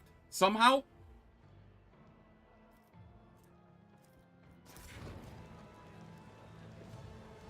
No, I had everybody clicked. Do I have more demolition than... No? What the fuck just happened?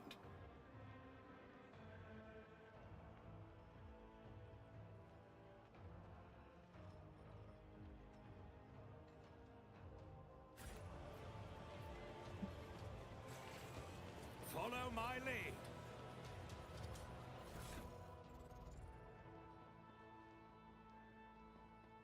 Felt like movement click? Maybe. That...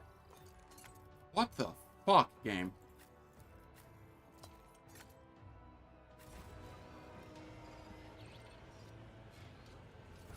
Whatever. I'm glad that I have... Who has my highest Medicaid here? Is it me? Jai, you have highest Medicaid? Are you able to use Medicaid kits? No. But probably me. Ailgun, actually. Okay. Blessed augmetics can replace and enhance. Thank you. Now where were we?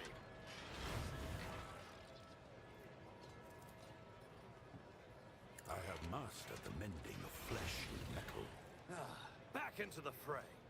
That trap always gets triggered for you? Well, at least it's not just me. That was beyond stupid.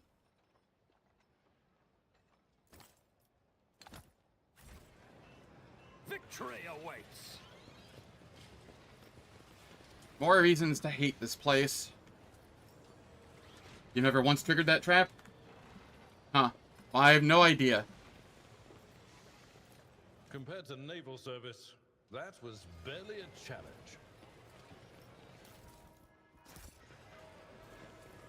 I am, like, super careful around traps and such, so...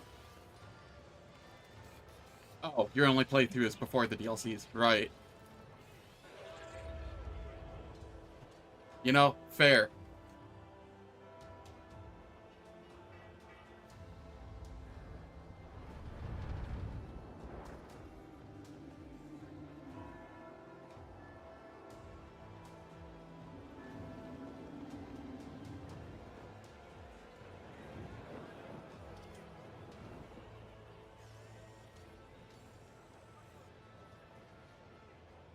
All right.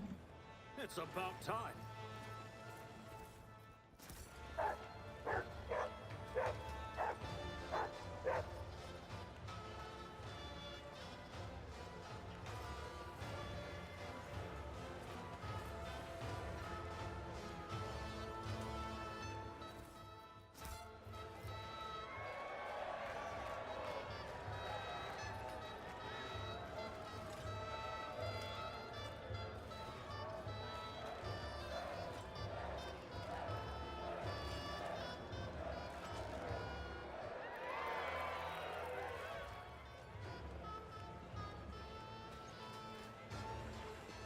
None shall stand in my way. Let's grab this.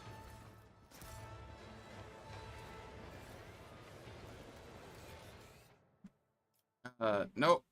I don't wanna... Oh, piss. Oh well, whatever.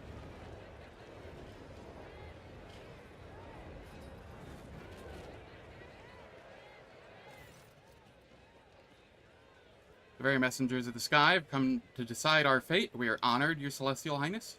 Who are you? I'm Tadwa the Scorched.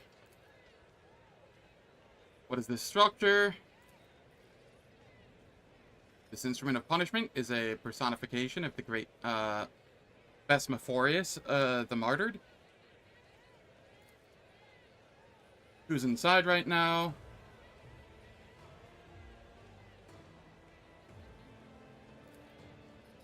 Another heretic who violated the laws of Holy Thessara, or the holy laws of Thessara, and since his body is already turning to ash, such will be the fate of his name as well.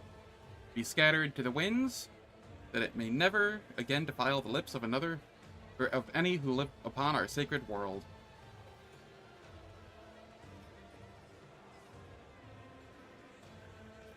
The law of the Imperium punishes those who deserve it. Was that the last of the accused for the day? That was but one of the first bodies, to stoke the Phasmophorius. It's going to get a lot busier now.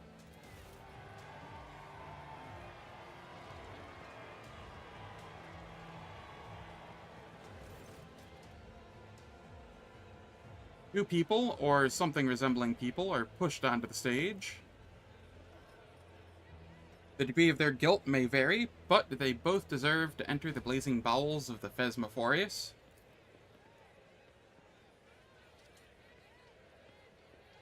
But since fate has graced us with such lofty visitors, I eagerly cede the right to punish these miscreants to you, your celestial highness. What do you mean the degree of their guilt may vary?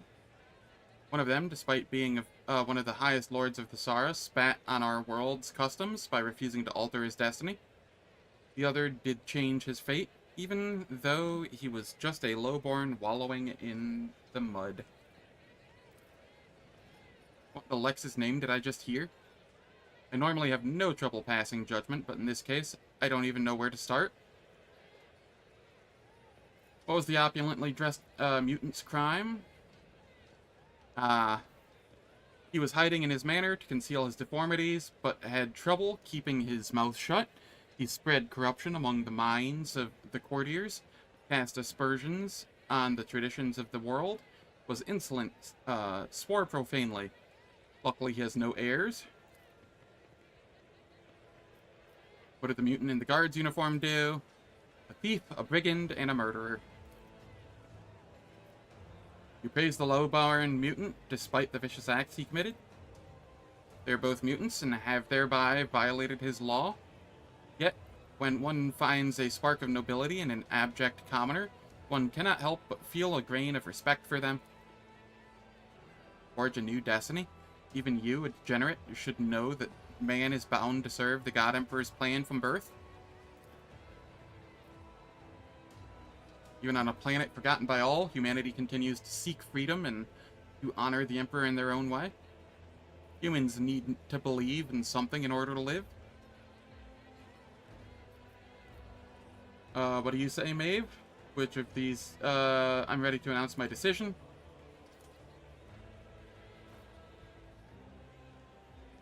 Let them both burn.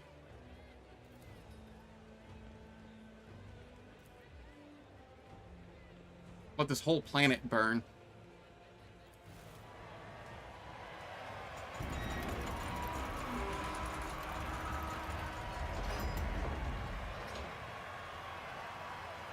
These people are so likable. Yeah, something like that.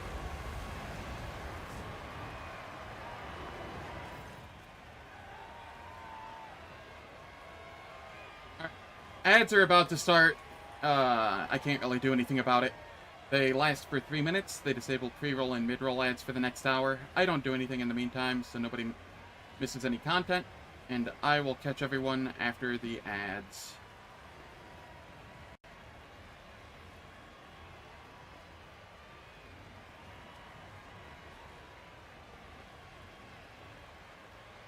Man, I really wish I could like Larian, or like any of Larian Studios' games.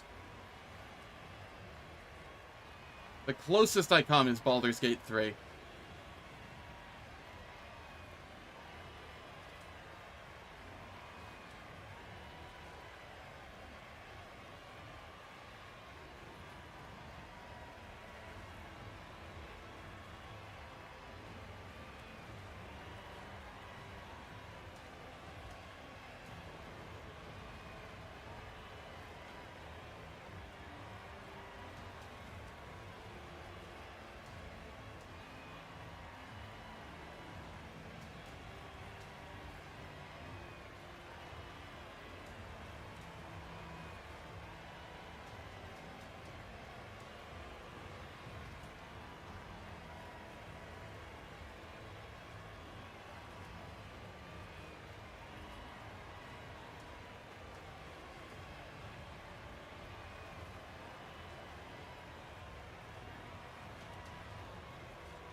the ads have finished.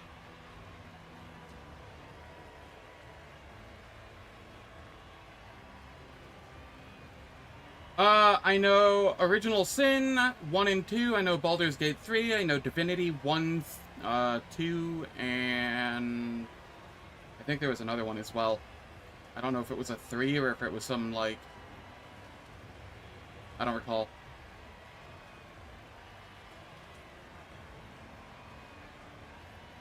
But, no, just in general, I do not like the pacing of their games.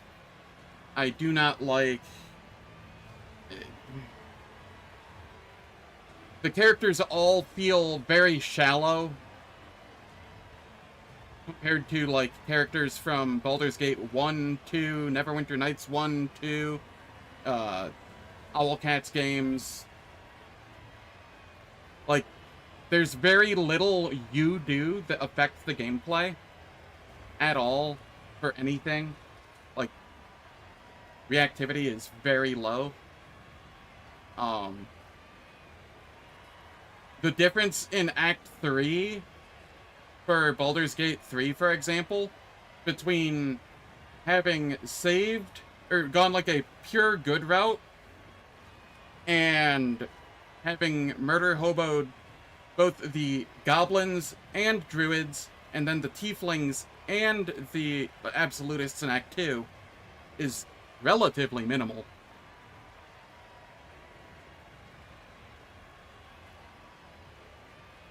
I hate Fort Joy. Fort Joy in DOS 2 was... it was better than the starting zone for Divinity Original Sin 1, but, like, that bar is below the dirt.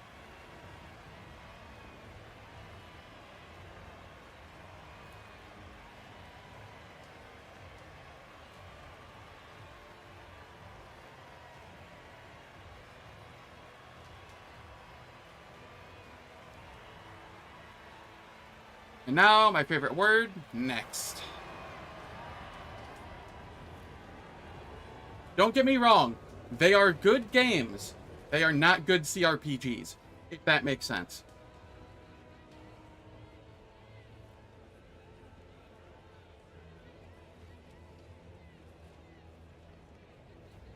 Baldur's Gate 3, I place in, like, visual novel with CRPG element category. And for that, it is really, really good.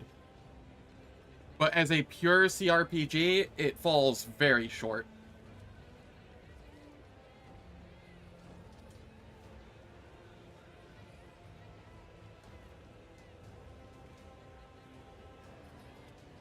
Pale, bony creature, barely able to move its legs, enters the stage. In place of a mask, it turns a horrific medley of features toward the world. This ugliness, however, is nothing like that of the previous convicts. What is this heretic guilty of? This crime is more grievous than any of the scaffold has ever seen. He was granted a new destiny, but chose to defy it. He turned away the greatest gift that can be offered to the loyal sons and daughters of Thessara. Yes. Well, kind of. If it wasn't for performance issues, I would probably agree. Neverwinter Nights 2 plays like dog crap, even on the best computers.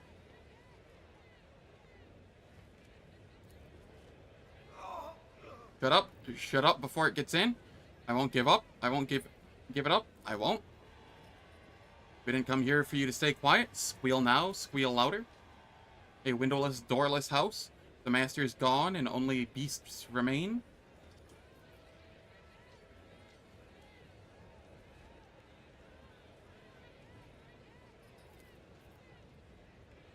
You glance at the crowd and suddenly see the fool prancing and flitting among the gawkers, clearly trying to not be spotted by you.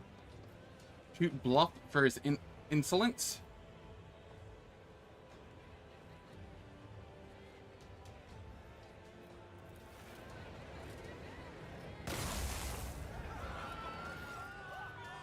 A shot rings out and a deafening shriek rises from the throng of people. You catch sight of the badly wounded fool disappearing into the crowd. Maeve cries out in horror and immediately clasps her mouth with both hands, trying to lock her voice inside.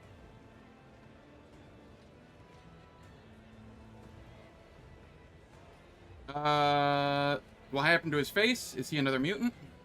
The Saurian fever. You need not worry, Your Celestial Highness. It's not contagious. Just execute this one already so we can be done for today.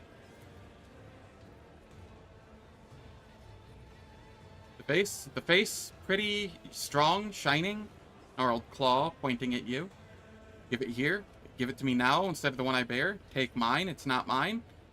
Take it. Take it.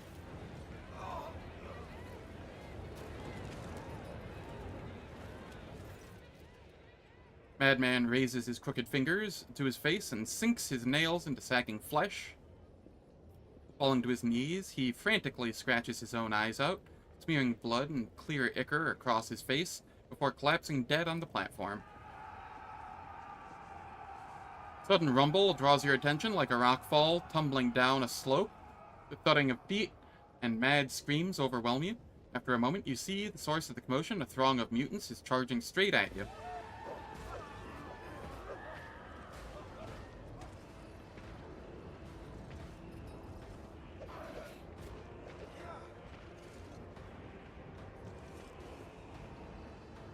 Submit, and you'll die quickly. You will fall.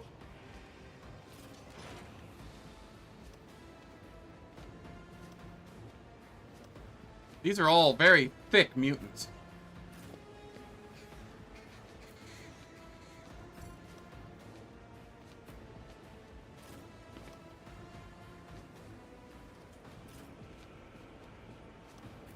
Jai, Copper Tongue, Abelard.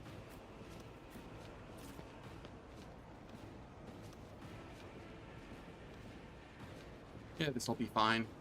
Probably.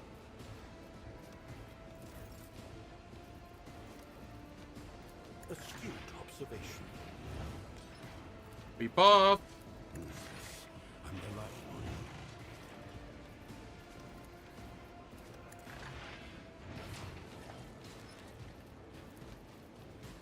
Executing command.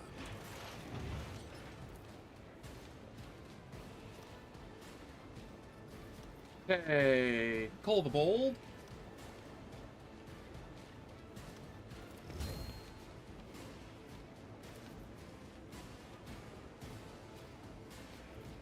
We surefire plan. That's a 1, that's a 2. Are there any 3s here that I want to mark? Only the knights, which are on my side.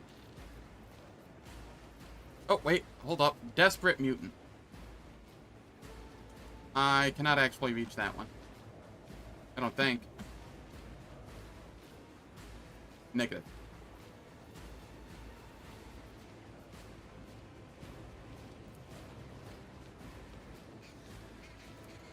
Alright, this is fine. We will fire on this one.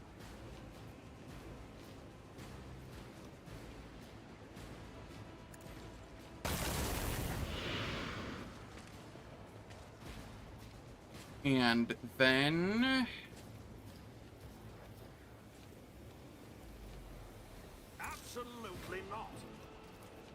we claim bounty on this one. Oh. Another strike. And do essentially fuck all with it, apparently.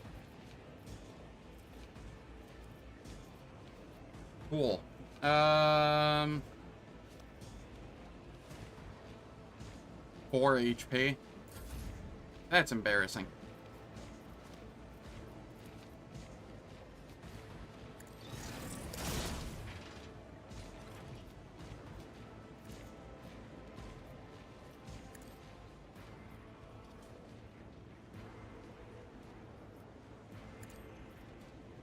A valid order. Blasphemy terminated. It's okay, Eogan cleaned up for me. And we will just give everybody a bonus to armor. I should have done this first. That would have been 9% more damage, which may have been relevant there.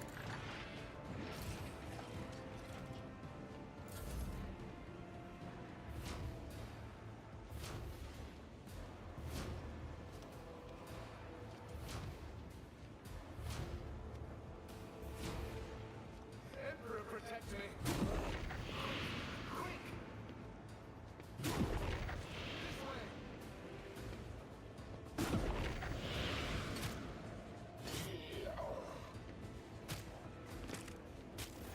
Goodbye, knights. You were good.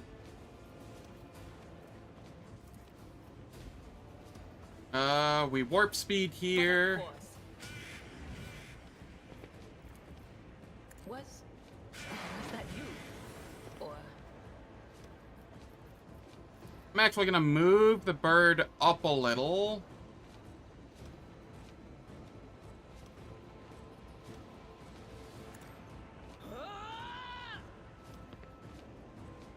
I think this guy's in range now, so that if I have a problem... Could have done that first, but... is what it is.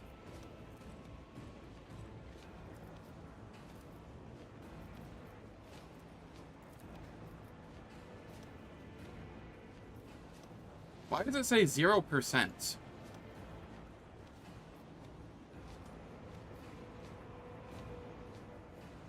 Also, why does it do so little? 36 plus 30% of its current wounds. Oh, it only shows the failed test damage, I think. on it. Yeah, there we go.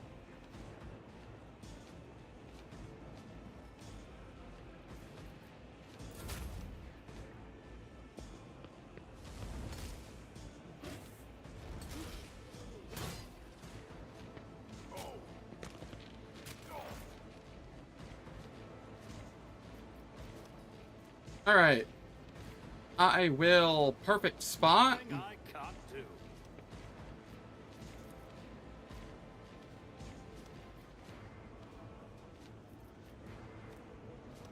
Pull the bold. Not a problem for me.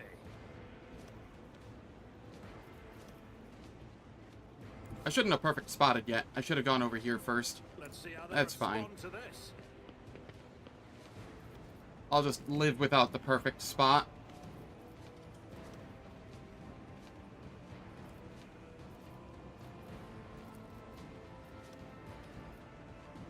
All too easy.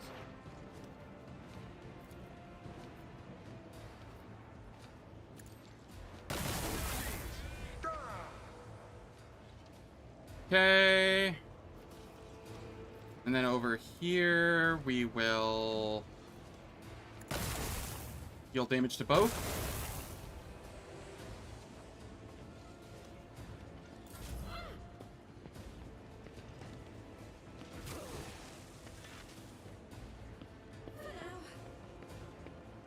Nothing of value has been lost. Solomorn, you can come over here. And then concentrated fire. I'll take it as a priority. Very likely. It won't take long. Then we fire again. Then we run and The gun. order is clear. And fire again. I'll take it as a target eliminated. And then we have Glado, Apprehend.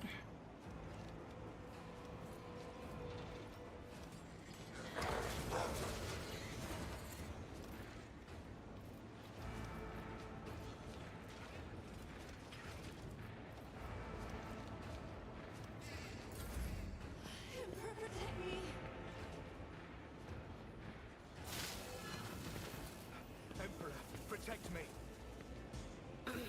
Okay, now I'm really riled up. Guy, were you stunned? Alright, well, I lost Jai's turn somehow. At your beck and call.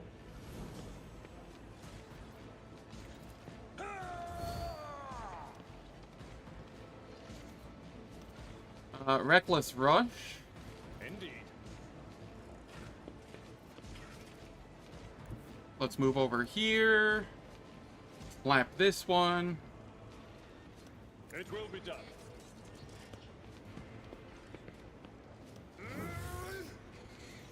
Alright, I guess shield bash it.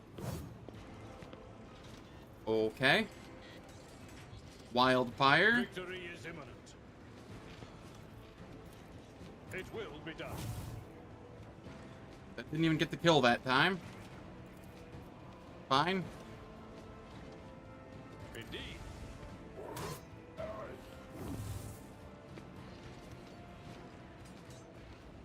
Alright, these people are annoying. Aogun was also stunned. Nice, all of my officers were just stunned.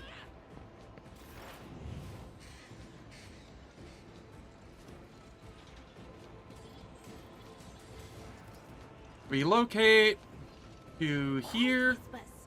It's my toy, and I'm gonna control it myself. Then we can move here and discharge. Defend the future on the battlefield.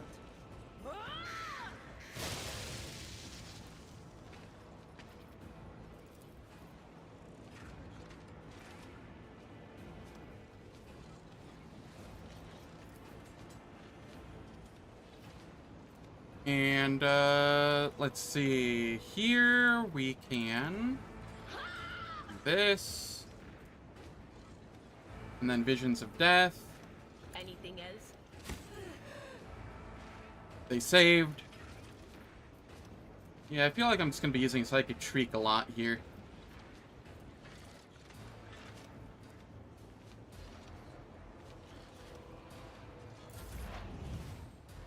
Not my specialty.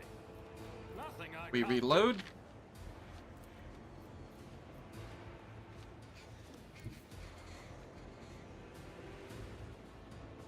And then I will come over here.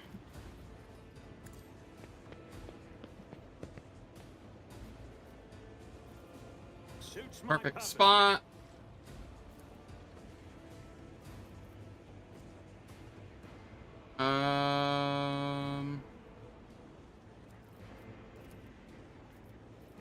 Let us analyze. Not a problem for me. Nothing Pull the I bowl. can't do. All too Surefire plan.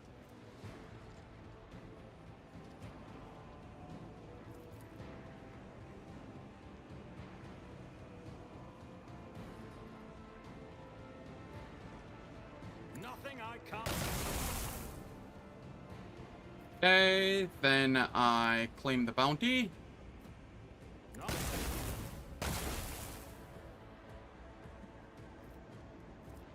And then I will just get the kill, because this is the only one that's even remotely scary. Fear incarnate. You didn't stand a chance.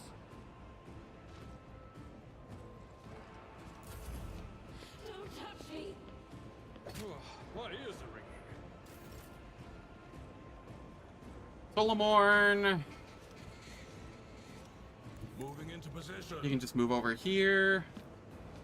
And have Glado not apprehend, I guess. Oh, is that my blood? At this point, we can just have you come over here. Relocate. Living on the edge.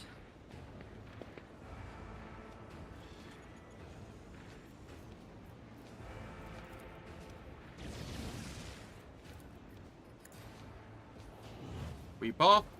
Don't get too cocky. I can do that with the right incentive. And then give Abelard an extra turn. Tell me, and it is done.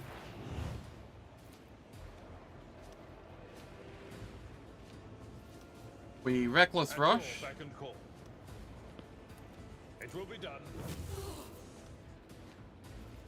And shield bash. At your beck and call. And then we wildfire into another attack.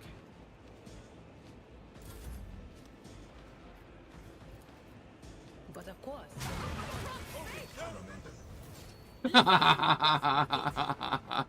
He explodes like right at the end there, just dealing damage to everybody. Thankfully, it was at a point where it no longer mattered. Still funny.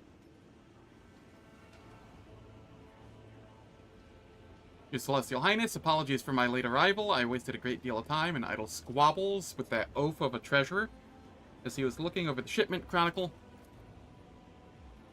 The treasurer, the elevator. Who are you going to blame next, Governor?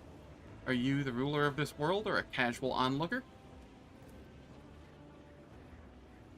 The culprits, of course. The culprits will face execution post haste, my celestial lord. Survey the square.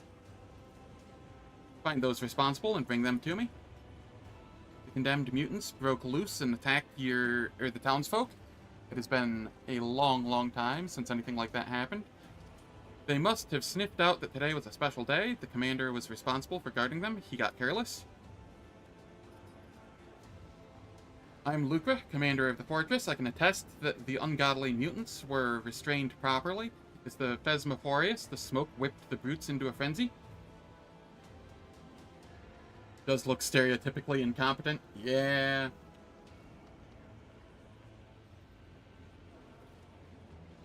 So it's either the commander or the executioner, is it? I'm gonna strike the governor. If it were not for the tie, you would be the one facing execution.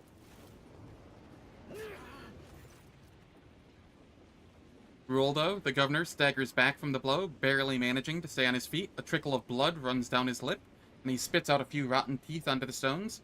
Thank you, your celestial highness. I will never forget the lessons taught to me by the Emperor's own anointed.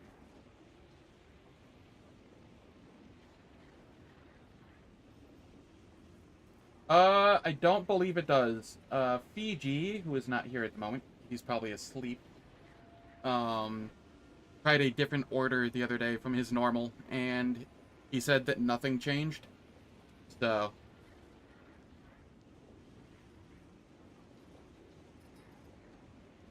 Or do you mean, like, which one you should do to get, like, the best rewards going first?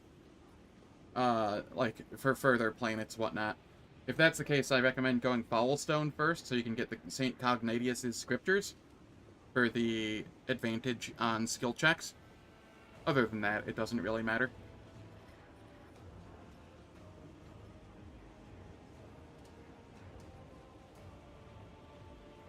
Certain builds want, like, certain items earlier, but it's minuscule.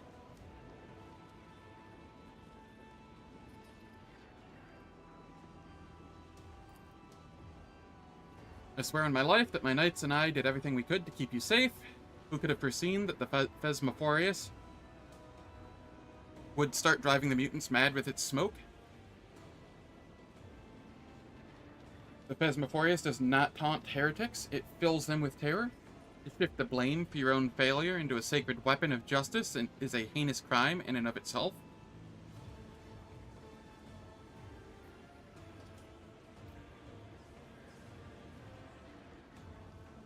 Both stand guilty, put them to death, as your traditions dictate.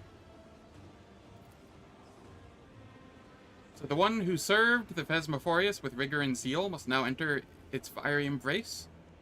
I obey, your celestial highness.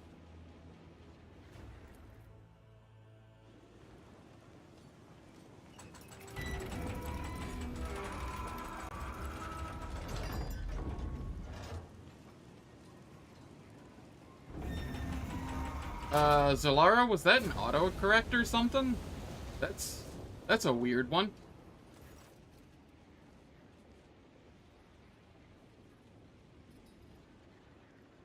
Fatebringer. The two-handed sword. You are our savior today, your celestial highness. And in gratitude, please accept this personalized sword from my treasury.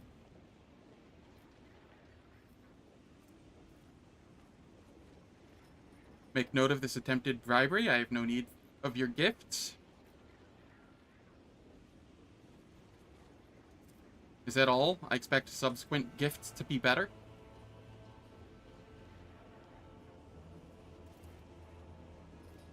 Look at Maeve.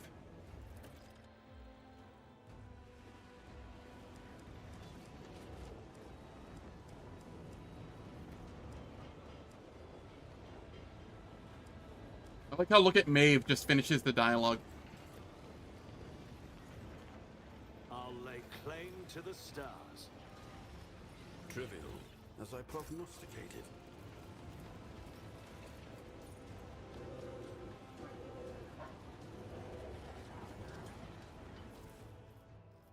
Ooh, new shield. Whenever the wielder blocks an attack, the attacker must pass an agility resistance test or become blinded. Eh. Seems alright. Certified good boy. Agreed.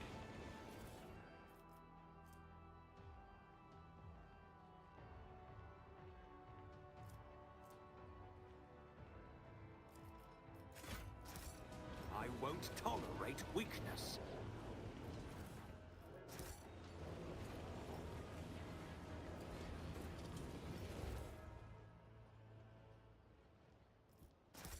If we aren't counting Nuncius's best boy. Yeah. We love Nuncius here.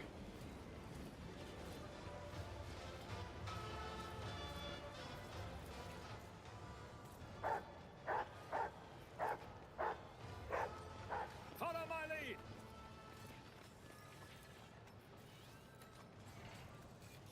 The machine god was benevolent to me. Armor of Iron Will. Whenever the wearer blocks an attack, all adjacent creatures must pass a toughness resistance test or suffer 1 stack of perplexed.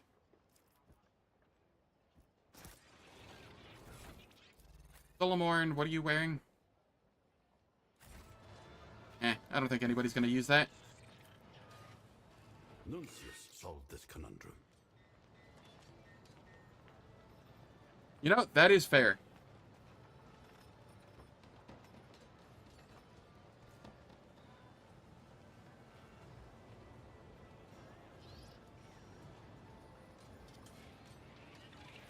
Put it on the MC so you can see it. Am I even able to wear it? Where did it go? Here?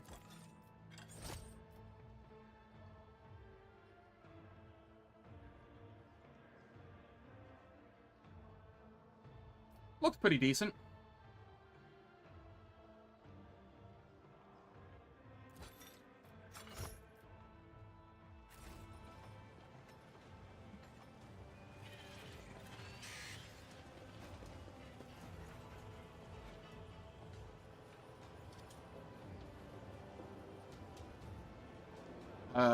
Game?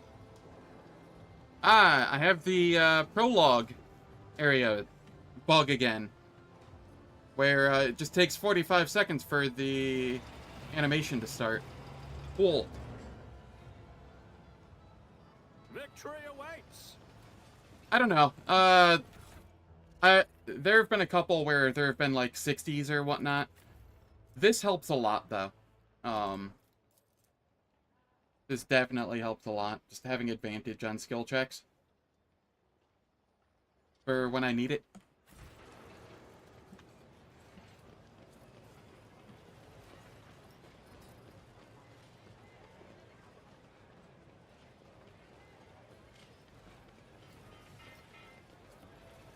It isn't a 100%, it's a 50-50. I either get it or I don't. It's about time.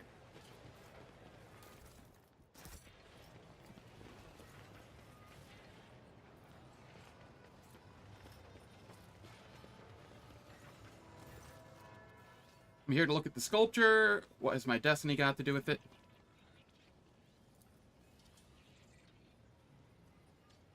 The glorious deeds of my future. What do you wish to behold? This is ludicrous. You do not decide my destiny, nor do I need a monument. Who are you?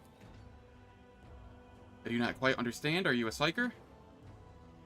What can you tell me about this material when you are working with?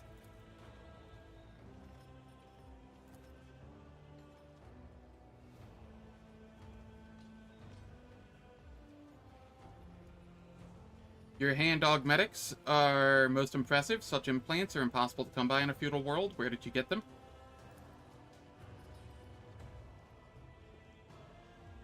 House always wins, so below 50%.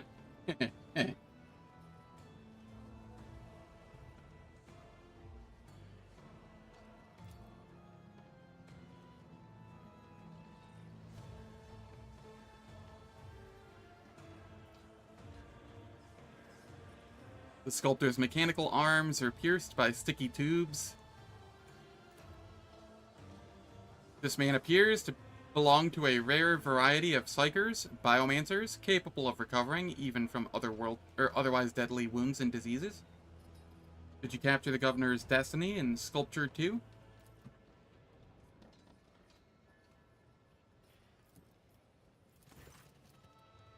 Maeve, bring me a cup of Amasec, and make sure it's filled to the brim. It will be done at once. Solomorn waits until Maeve is some distance away, then turns to you. I wanted to talk to you without the observer they've attached to us. Do you have this, or do you get the sense that what is happening raises questions that lack coherent answers?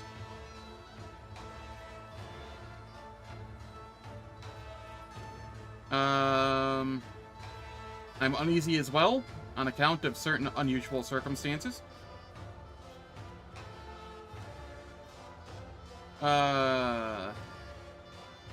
Something was off about the last mutant from the public execution. The local beliefs. What is this type about altering your destiny? Have you seen the writing of that madman Fault? The Chronicle of Fates. It is lunacy bordering on heresy. The fact there was a mutant attacking during a public execution with no clear evident cause.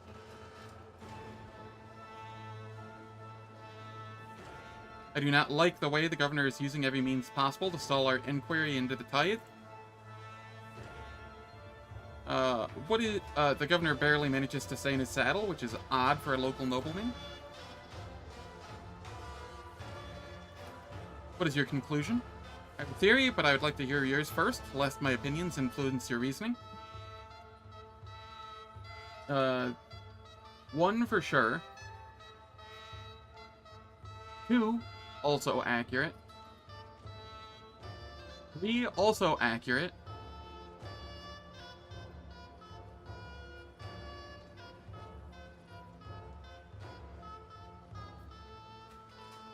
Not a feudal world with a primitive populace, but a forge world, or... Nope, not that one.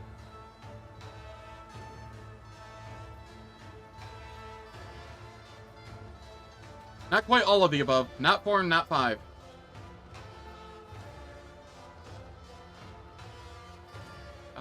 We are being led into a trap of some sort. Likely so.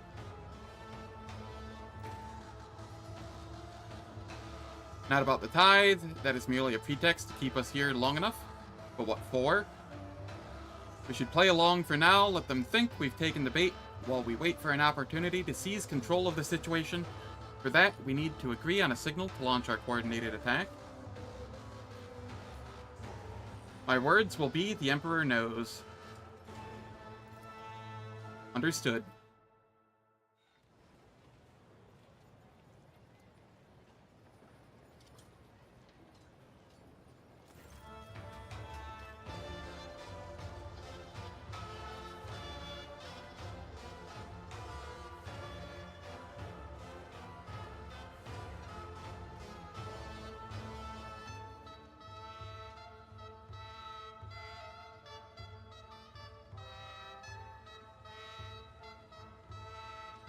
Sorry, I had some sneezing to do.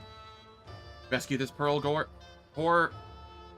though. Yeah. Let's go with that, Mouth.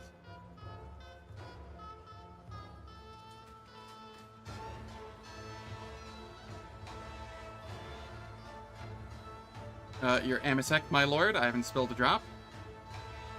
Hurls the drink on the pavement. The splash of Amasek is like scarlet wound upon the stone that has been polished by 1,000 souls.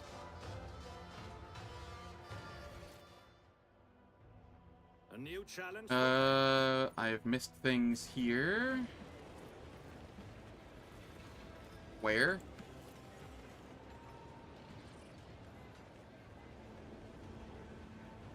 I see on the map I have missed things.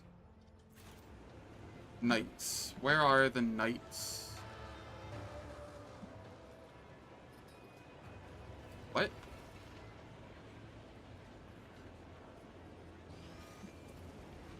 Oh, it's the knights that died. I can't actually loot them. Okay, okay. And then I apparently missed loot over here somehow.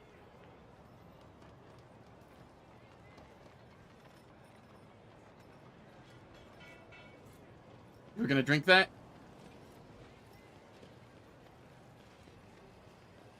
Let's see here. Pearl Gore sounds pretty metal. It does. None shall stand in my way. Alright, alright. Can we try actually disarming it this time? Worthless clods.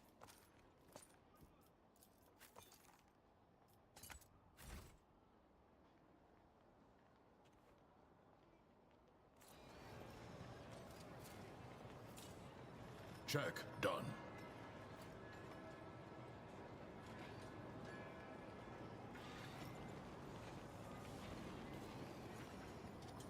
I feel like there was another trap here, if I recall. Could be misremembering. I'll lay claim to the stars. Marking location.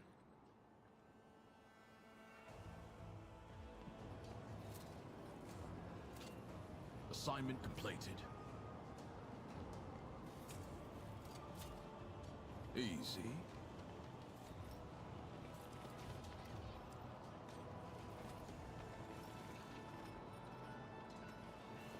Very clearly. Cyber Eagle, that's not doing anything. Ebonite Sword, that's a two-hander. I don't use those this playthrough. Cool.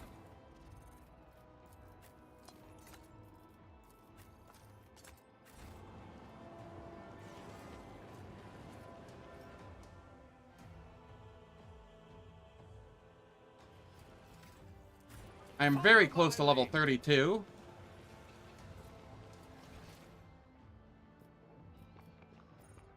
There's apparently loot over here that I've missed.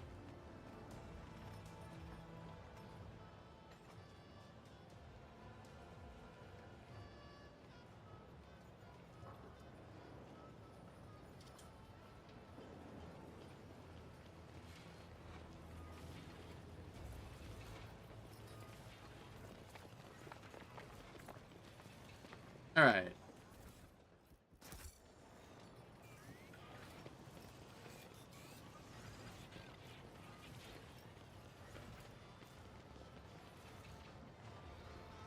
I won't tolerate weakness.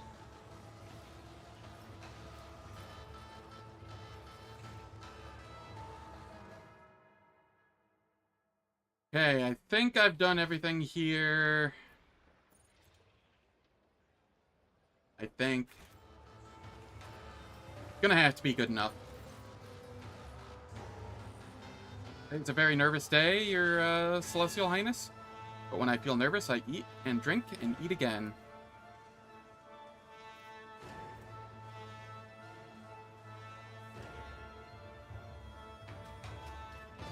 Recommend you try the fried Alcedon. I'm gonna vanquish the 5-tailed Shrimparios. I failed.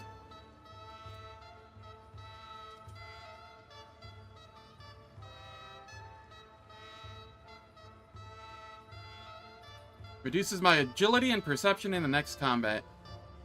One-time penalty that disappears after... Well...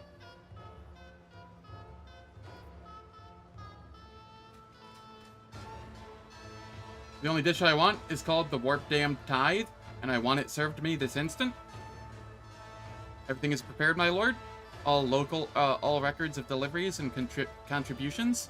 It truly is a tragedy that you will not get to enjoy our imposter hunt, an event that has so assiduously prepared to delight the eyes and mind of your celestial highness, unless you reconsider.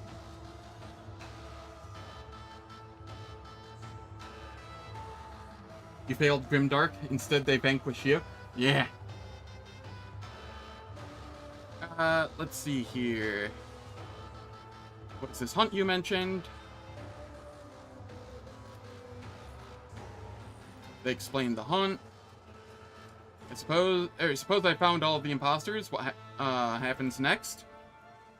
This is a data brand, one of our off-world treasures. We handle it with the greatest care. And yet, all of Thesaurus' jewels and miracles cannot compare to the resplendence of your glory. When you find an imposter, you need only mark them with this wondrous brand. At the end of the hunt, we hold a great feast. If you guess at least one of the imposters, you will also win a fine prize. If you guess all four, there will be an even more special reward. Remember, at one of the hunts, a servant played the role of a baron so well that all the lords unanimously granted him favor and let him keep the title and privileges of the nobility. If you would just admit that there is a masquerading rabble among the Thesaurian nobles, illiterate, with no idea how to collect tithes or buy the throne, that actually explains so much. Go ahead, Governor. Commence your charade. The sooner we start, the sooner we finish. How does one find an imposter in the crowd?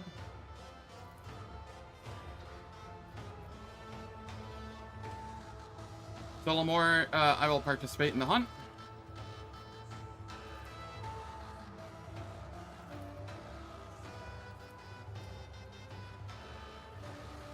It's about time.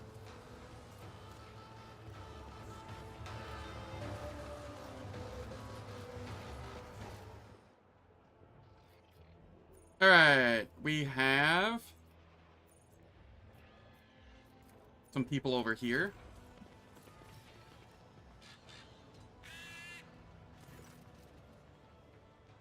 A few nobles have gathered around an older man in a fine jacket. His eyes dart back and forth between them. I come from an honored dynasty. You can't. I can't. It is from knights that have died, but they didn't actually drop loot. It just shows it on the map. Who the hell is texting me?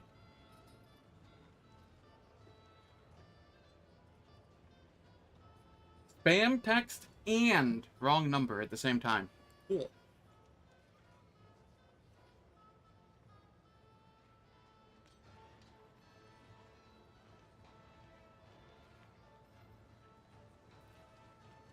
Come from an honored dynasty. You can't. Oh, listen to the songs of this poor wretch. He thinks that the bath they gave him makes him look like a nobleman. We ask that our celestial lord brand this peasant. Explain to me what is going on here. We have exposed one of the imposters. There he is. The one in the jacket, still clinging to his facade. You ought to brand him quickly. Perception.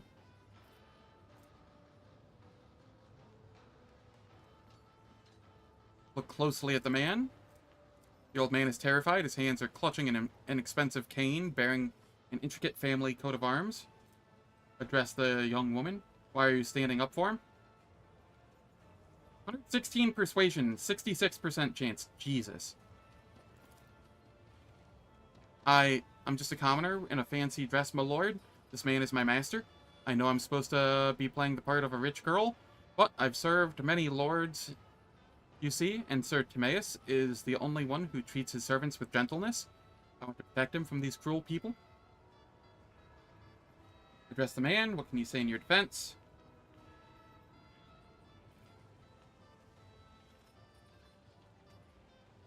Are you aware that your servant is trying to protect you, Sir Timaeus? That's Renka, my house servant. What is she, protecting me, you say? She has no idea what game she's gotten herself mixed into. Forgive me, my girl. His lip quivers as he grips his cane more tightly. and breathes in deeply before suddenly taking a step back. The man in the jacket, here she is, the real imposter, the house girl Renka. She admitted it herself to the Celestial Lord. How could you schemers even think of receiving our supreme deceiving our supreme benefactor? What can you say in your defense? Turn to the crowd. This man is a noble. Why are you so intent on painting him otherwise? There's not a word of a lie in what we have said. This travesty of a nobleman was granted his privileges less than 100 years ago. A family of upstarts who have elevated themselves through peddlery. For any true noble, he is no different from a masquerading peasant. Thessara has more in common with Darnkess than I first thought. I'm ready to brand the imposter. I data brand the young woman in a fine dress.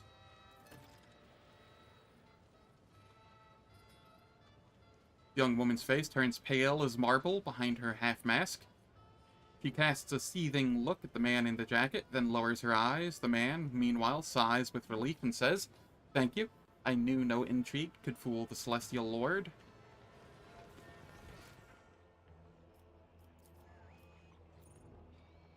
Victory awaits.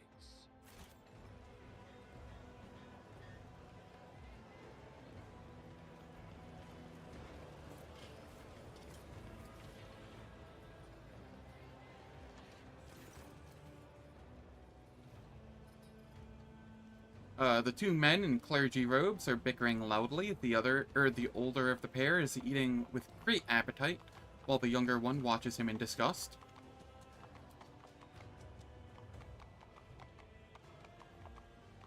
A true servant of faith would have abstained. The old priest, a true servant of faith, must keep his strength up, so he may offer the God Emperor not just words, but deeds as well. How fortunate is your arrival. Only you can solve this conundrum, and decide which of us is the true clergyman of noble birth, and which is the arrogant imposter. Adira, I thought you had higher... Oh, this is perception, not awareness. Okay. Test failed. May I, Shireen? If there is one thing in life has taught me, it's how to read people. This one has his face so fresh and glossy is like a nice fat grox. You can't gain all that weight overnight. And his voice, a true delight. I'll wager people must stand in line for a chance to confess to his holiness in private. Who cares how many holy texts he knows by heart? As for the old man, he's acting exactly like a half-dead footfall vagrant who has just stumbled upon a proper meal. His robe might as well be hanging from a long stick. But I will bet a bottle of Calixian wine that he is earnest in his faith, if only because folks like him have no other choice. Yep. Need ask a few questions first to identify the imposter. What would you say is the role of knowledge in the Imperium? There are no barriers to learning the word of the Emperor, and to conquering all that he has given unto us. Have you read the manuscripts of our scribe, Gorgeous Fault? Gorgorious Fault, sorry. I hear that he has left his craft behind now, but his research shines on with the light of true worship. Knowledge depraves the soul, as does reading letters that are not meant to be read. What awaits the Emperor's servant after death? Both priests ponder the question for a while. The older is the first to speak up. Should they serve faithfully, the Emperor will preserve their soul in his halls. It is customary on Thessara to believe in sacred reincarnation. Thus, the worthy may serve the Emperor for all eternity. You've encountered many variations of the God Emperor's cult in your time, but never have you heard of reincarnation. By what name are the warriors born from the blood of the Emperor's sons known? The heralds of the Celestial Master, gods among men. The young creature's eyes are alight with awe.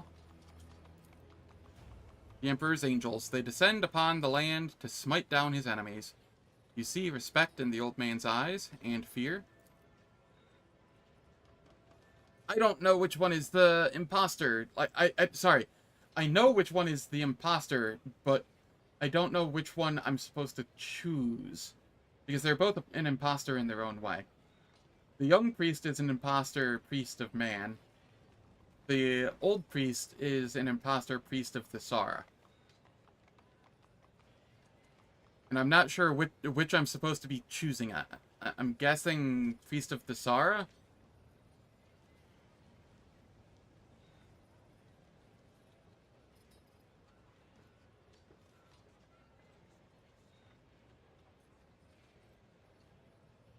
Old man is correct for the game? Okay.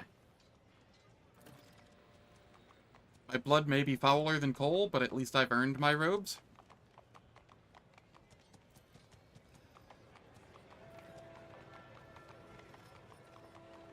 A new challenge for me?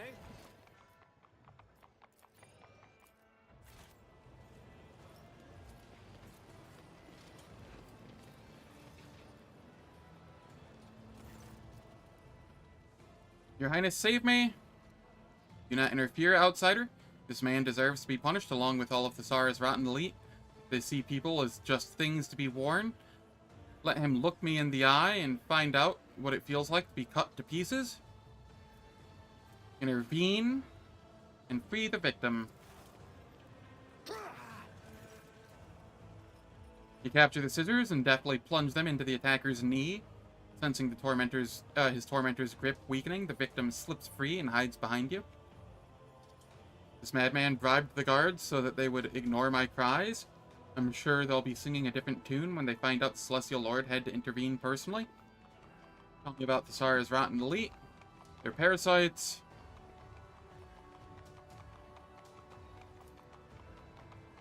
Skin suits and splitting seams. Preposterous. Your brother was rewarded for his talents with the best assignment he could hope for. Maybe he just decided he wanted nothing to do with you anymore. Your Celestial Highness, if such were your will, you could send servants to the dressmaker this very moment to find this man's brother alive and well. Tell me about this valet. It's very simple, Your Celestial Highness. His younger brother has a way with clothes. Yeah. Why would I even need a new face? I haven't even worn out my own yet. Place this, let's see.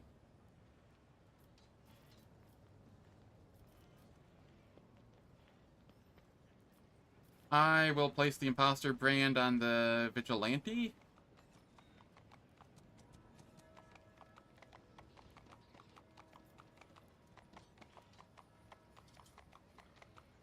I think it's the vigilante I placed the imposter brand on, right?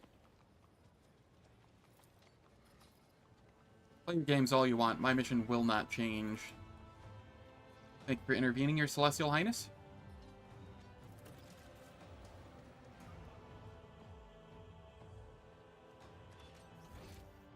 Where is the fourth one?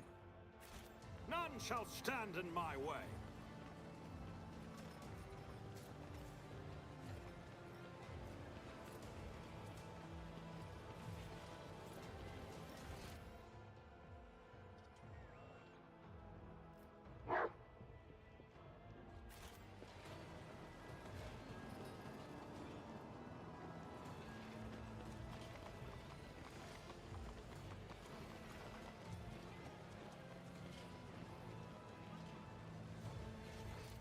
I am legitimately unsure of where the final one is.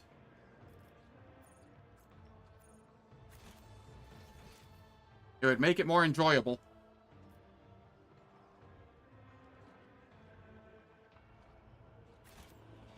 Follow my lead.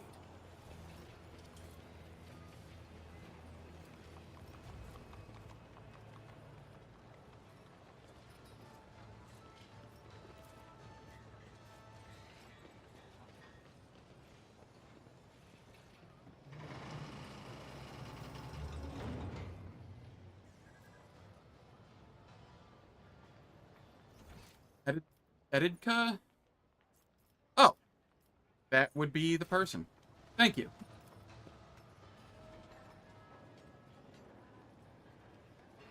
At least I do believe that is the person. Although, why is there no skip for this animation? When it's bugged and takes like 45 seconds to start. Ah! Alright. It is time for ads. The ads will last for 3 minutes. They disable pre-roll and mid-roll ads on Twitch for the next hour. I don't do anything in the meantime, so nobody misses out on any content. And when we return, we will finish up this game of Find the Imposter.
Alright, the ads are finished.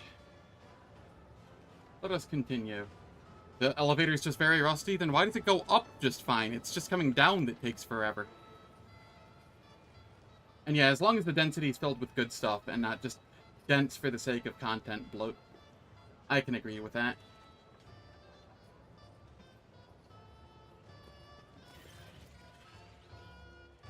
Just let me go through, please, for the throne's sake. I'm done. I just can't take it anymore. You're our celestial lord, aren't you? Yes, I am, but you do not look much like a noble lady. I'm Edidka, your graciousness. I'm not a noble, not one bit. I just do the laundry and bleach the linens. I've never mixed in with high society in my life. Forgive a fool, your graciousness.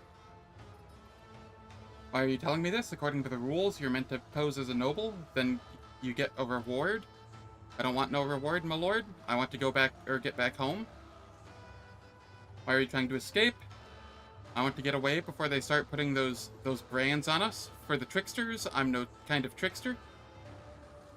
I couldn't fool a Grox. Why are you participating in the masquerade in the first place? Not like they asked me nicely, your graciousness. They grabbed me, shoved me in this dress, threw me in here. Nobody here was asked. But I don't want to be anybody's toy. I have 3 boys and a girl. We starch our lords' and ladies' undergarments. We work our fingers to the bone just to get enough scraps for the day. So what should I do with you? Please, your graciousness, by the God Emperor, just let me leave. Nobody who gets put in one of these get-ups ever comes back. If I stay, I won't see my home again. I just know it. I haven't done anything wrong. Place the brand on Editka. Pardon me, your graciousness. You've done as you should. It wasn't right of me to spoil your game.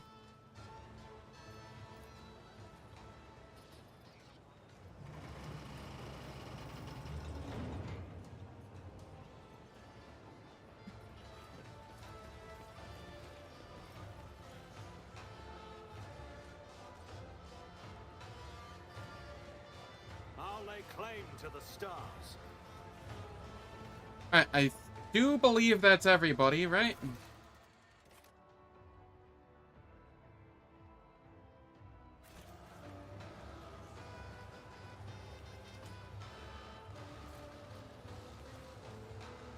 That exceeds even just content bloat. That is just poor design.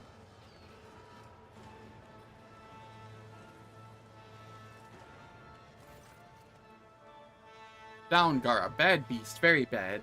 I apologize, your celestial highness. How is your imposter hunt going?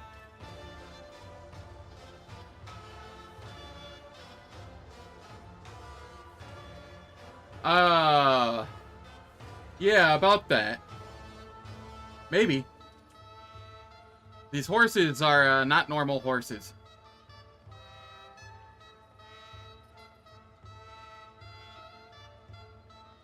Gara? My darling pet. She is guarding the Shrimperesis. Every once in a while, she gets an allowance in the form of, Alcident bones. What has it done wrong? It almost ripped off my finger along with a slice of the Alcident. It's my fault for forgetting their predators, albeit domesticated ones. Solomorn, you may ask the governor your questions. If I can amuse the esteemed adjudicator with conversation, I'd only be so glad to. Tell me about the Lasrixes, Governor. Such fascinating creatures. Where did you get them from? I cannot tell you off the top of my head. There are not many planets that have are there not many planets that have Lasrixes? I've received these beasts a long time ago as a gift. It is well known that Lasrixes can only be found on Janus.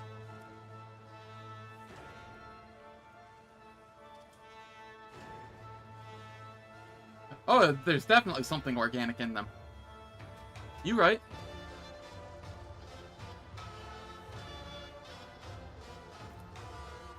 Can they? And I'm sure they were a common beastie. I might have embarrassed myself there, but I would be glad to talk about something else. Do not judge me harshly. I'm just trying to get into the festive mood as best I can. We can certainly change the subject. I would like to note that I find your youth-extending face transplant procedure amazing. Does the Sara possess any other unique knowledge or items brought over from your home world? What is that world called, by the way? Ah, my native, Idisk. Idix?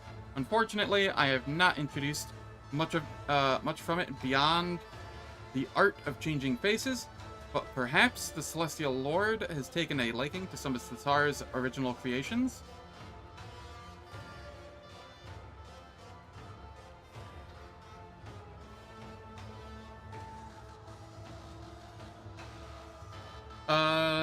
Wink at Solomorn? and take the comm bead from my ear, I was presented with this pearl that whispers great secrets and mysteries. What a marvel. I was told it's an artifact from Idix. Oh yes, the famous Idixian Pearls of Revelation. I often use them myself to keep my mind receptive to new ideas. I was interested in the musical servitors. They could only have been brought to you by the Crimson Priests, correct? Can you tell me why they visited the planet? I think they were the Red Robes, who arrived to celebrate the ascendance of a new governor. That's me.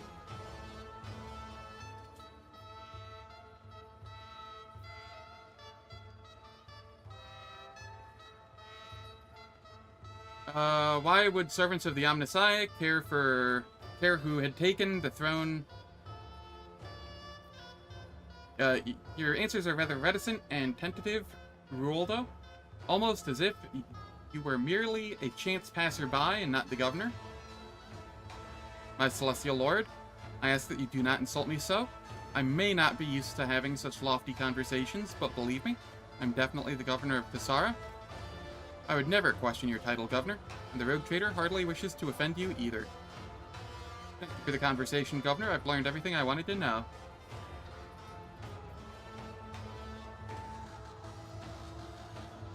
What if you too are an imposter? I've concluded my search. Delightful. I will immediately summon the court for a final celebration of hypocrisy. And who knows, perhaps today one of the imposters will be lucky enough to earn your favor. Yes, this is still Lex Imperialis.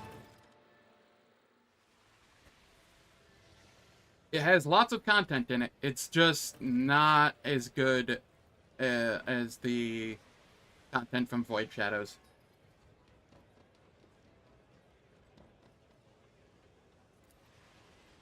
I've also been reading a lot of it, so it's been going slower. The participants of our masquerade already stand before you. Did you guess correctly? Did you expose them all? Not one noble was permitted to hunt the imposters this time, my lord. Still, knowing their penchant for such games, I do suspect they tried to make their guesses anyway, quietly among themselves. All the imposters have been found by none other than our celestial guest. An unsurpassable show, your celestial highness. Bravo, bravo. Maeve, present our gifts. The Thirtium Mask. If Perils of the Warp is triggered and a daemon is summoned, that daemon attacks the closest to it non-daemon... What? The daemon attacks the closest to it non-daemon target. What? English? I'm guessing it just means the closest non-daemon target. I don't know. There's some words in there that are not mixing properly with the sentence. +1 psi rating is neat.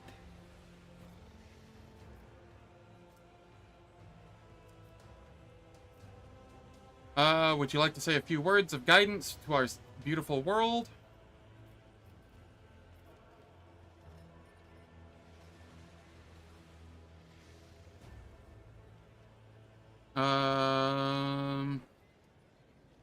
We stand united in our faith and in our common mission to bring about humanity's victorious future. May you all toil for the indestructible fortress of the Imperium and wish for no other life. The God Emperor is the one true path through the darkness of the universe. Glory to the Emperor.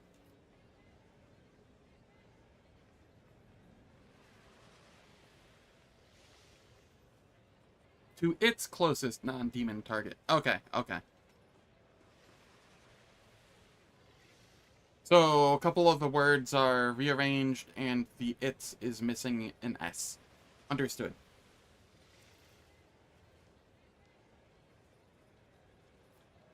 I'm gonna give Abelard a chance to speak. Your lordship, his lordship, rogue traitor, ruler of the greatest protectorate in the Cronus Expanse, wishes rapid growth and many centuries of prosperity among your homeland. Remember your duty, and may you labor tirelessly for the glory of the mighty Imperium. Now, good lords and ladies, the time has come to make the fateful decision. There is naught but one true reward, the highest favor, that any branded impostor desires. Please, your celestial highness, tell us, is there any among these people one worthy of the rogue trader's favor? What is the highest favor, Ruoldo? Whomsoever you grant your favor will be showered with all manner of honors, and go to serve in the governor's palace. The laundry woman. As it pleases your graciousness. Clutching her filthy skirt, Editka crouches in a graceless curtsy, then walks away, dragging her feet dejectedly.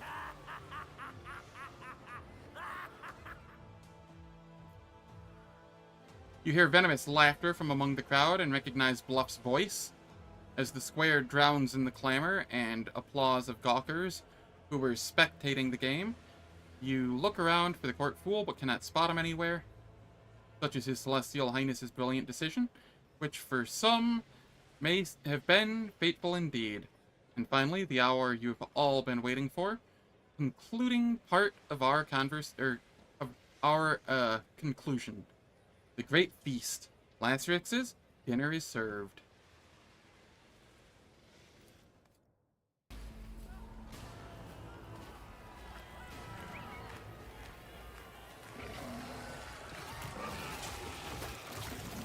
Have I been branded?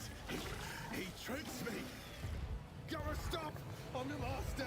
Maeve, help! Maeve, I'm sorry.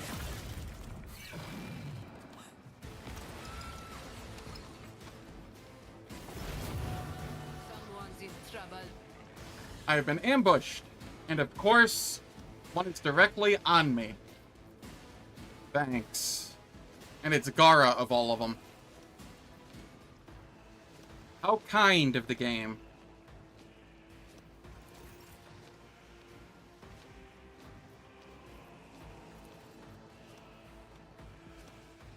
Executing command. Lucius, I'm relying on you. They named one of them? Yeah. A valid argument. Gonna buff myself as best I can. Executing command. Give myself bonus armor.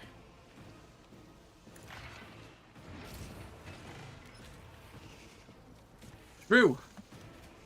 Maybe next playthrough.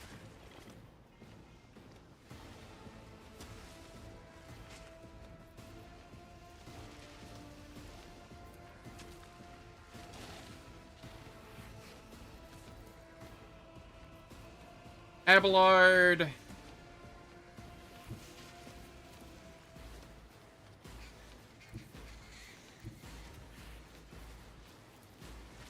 Why am I unable to Comprehend too this. far? What?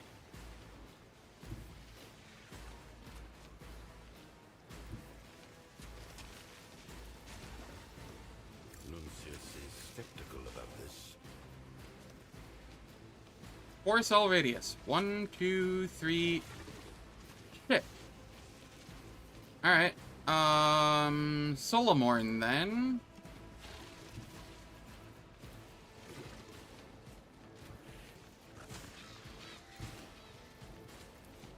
Lucius, move.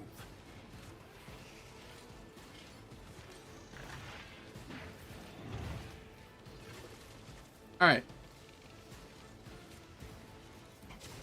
We will Be enough. do this. And then protect.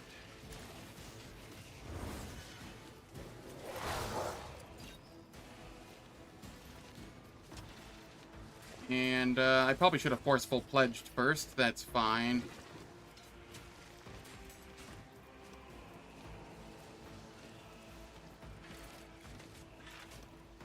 This is fine. Leto, we're undertaking this task.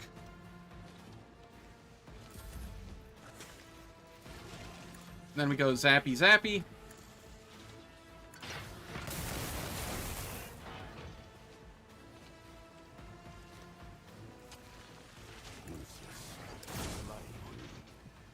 Ordered things a little poorly there. It's fine though. Oh.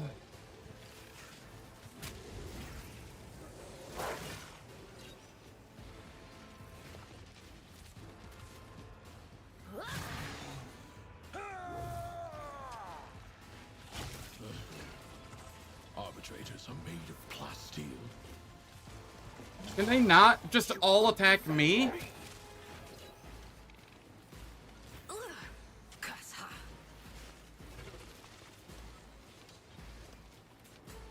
This is awful. Two are better than one.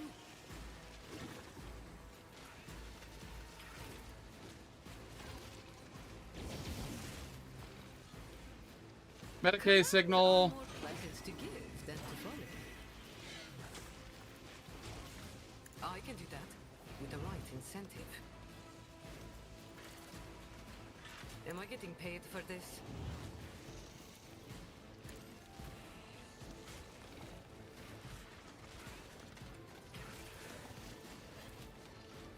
Abelard.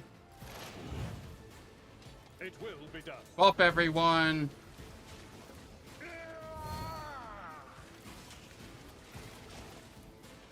Taunt everything. Second call.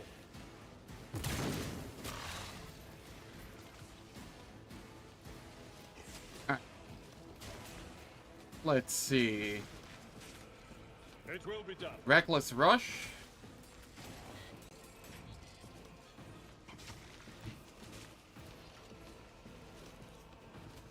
At your beck and call. Grey hair, sure hair. Okay. Adira.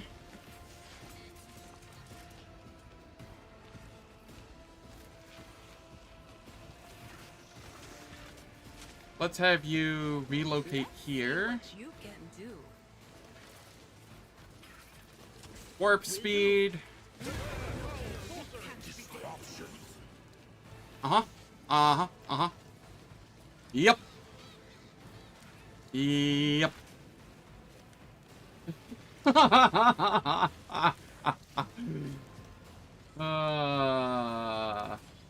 right.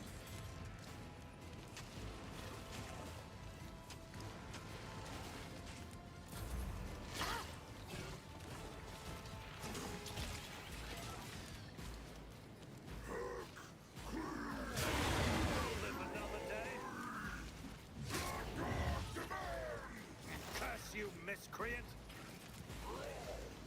I forget, does using a med kit provoke an attack of opportunity? Not that it really matters, I don't have many choices here. Thank you. Now, where were we?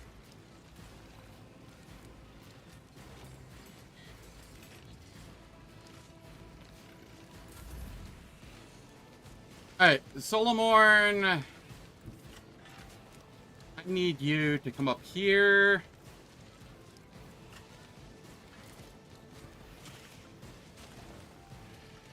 Oh no, that's gonna cause an attack of opportunity from this side. Alright, concentrated fire.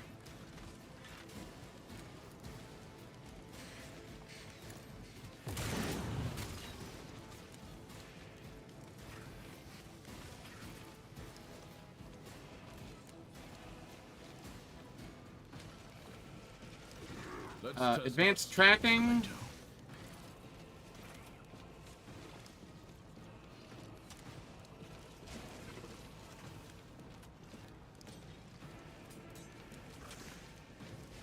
Do summon demons scale on act changes? Because I feel like a measly bloodletter is nothing. I don't know. I mean, he did have 315 HP.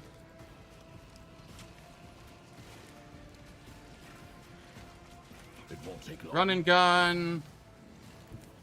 we come over here.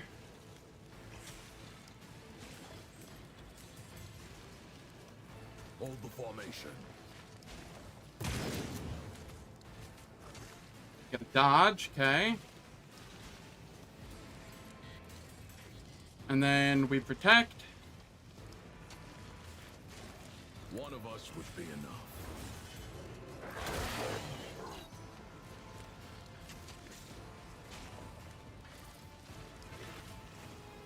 Accepted.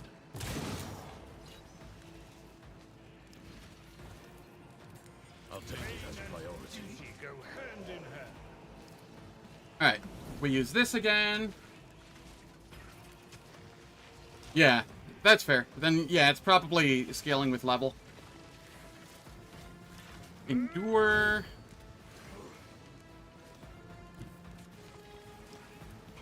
Charge in. Tried and tested tactics are the best ones.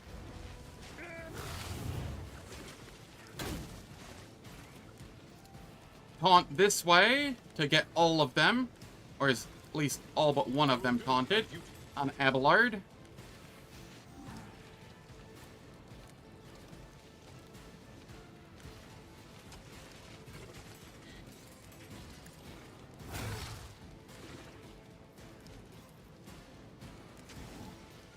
It will be done.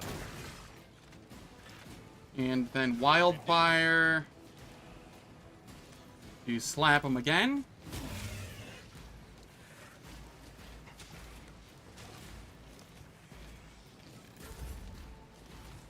Hey again.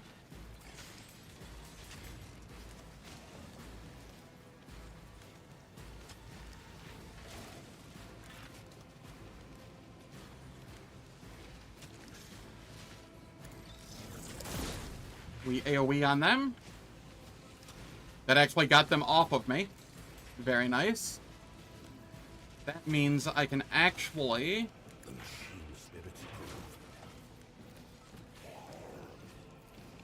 give myself an extra turn.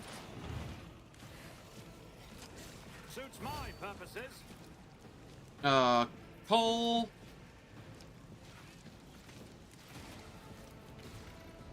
Already done. Exploits. All too easy. Miss, apparently.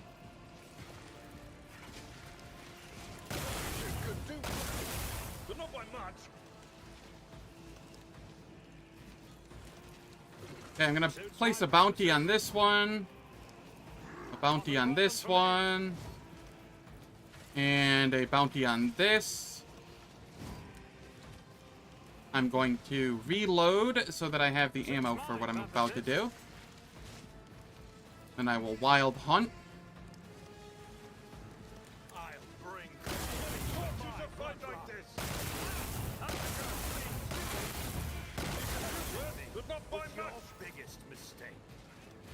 There we go.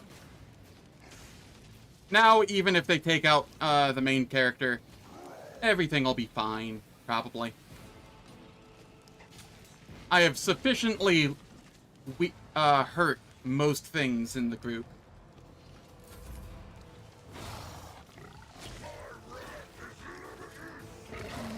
Oh, nice. The cat's actually fighting the bloodletter. That's funny. Was insulting.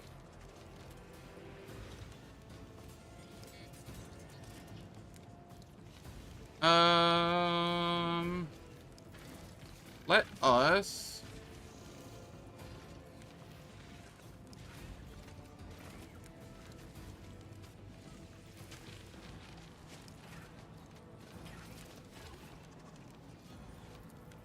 give Abelard an extra turn. No? He's out of range.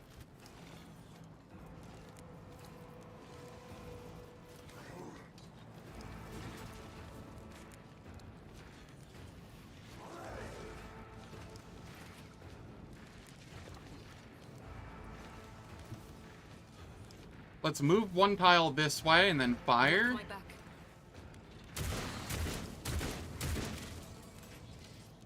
And then we will fire with this weapon.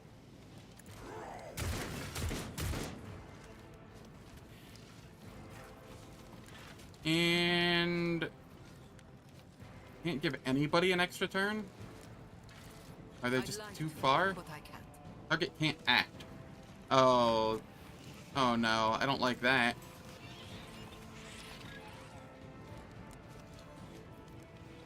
Medicaid signal.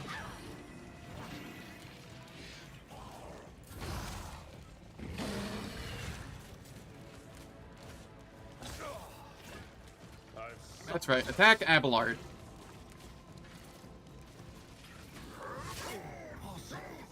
Okay, well, I'm down.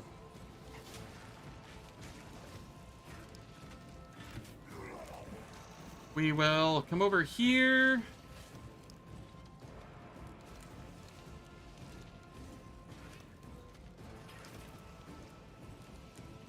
And, maybe just here. Man, there is not a good angle on this.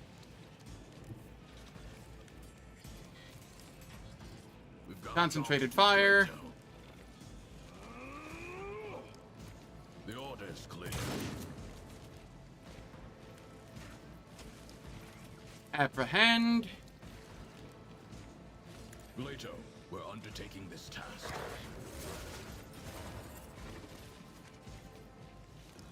Protect. Waste of time.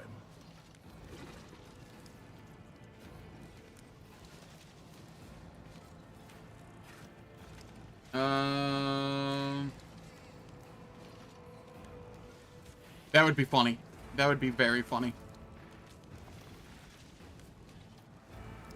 It won't take long.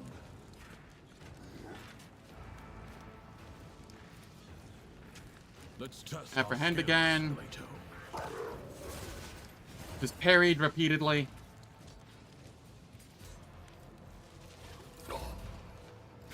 Abelard, you were stunned.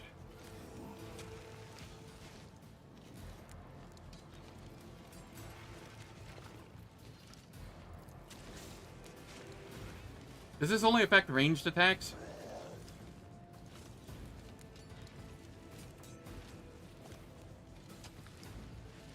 It doesn't say it does.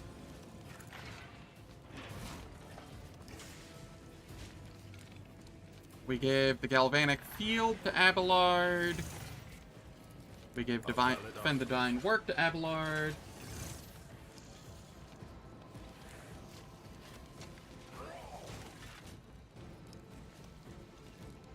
I don't know, they like giga buffed Erlon this patch.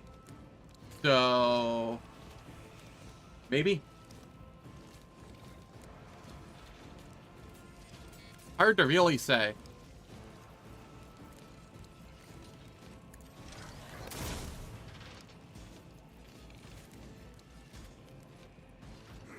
I cannot comply. Abelard, how many turns are you stunned for? What the heck?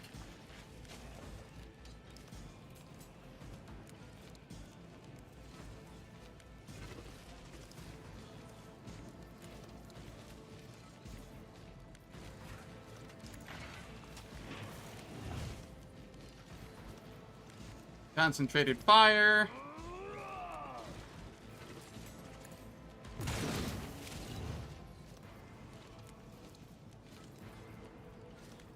Okay. Over here, I can...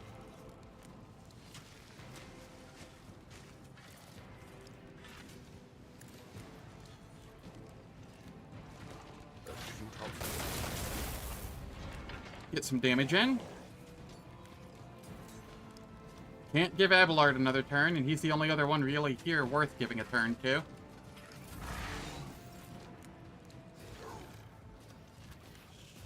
Jai.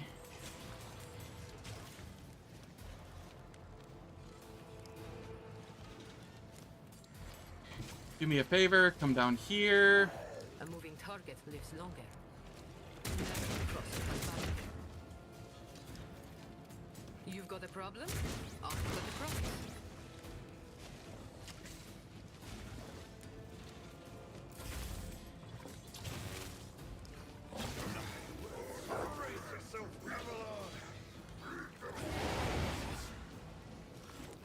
Uh-oh. Orders supersede pain. Alright, Torrent of Fury. Accepted.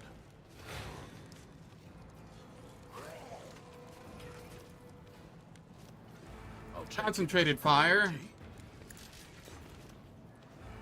The order is clear. Run and gun. Arbitrator judges. Apprehend. Actually, protect.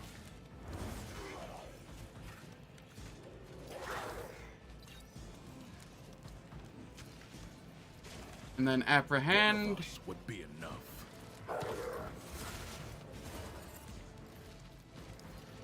We shield bash.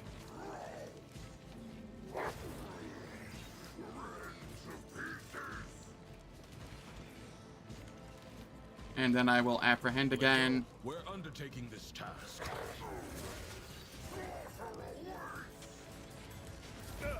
Just a minor setback.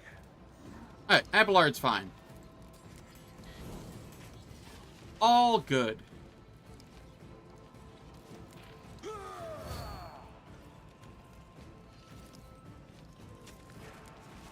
Reckless Rush. At your beck and call. It will be done. An exemplary strike. I will do my... Then we can come over here. It will And be done. Wildfire. At your beck and call. Clap the Beastie. We'll rule the stars themselves. This is fine. An exemplary strike.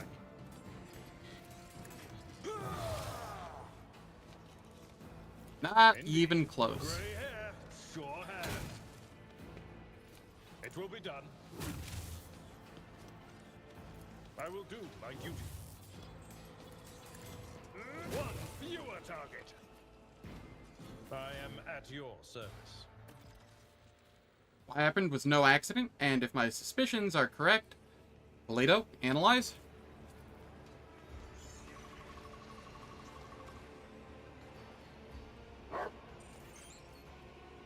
Dog's visor shimmers as it scans his skin with a mesh of rays.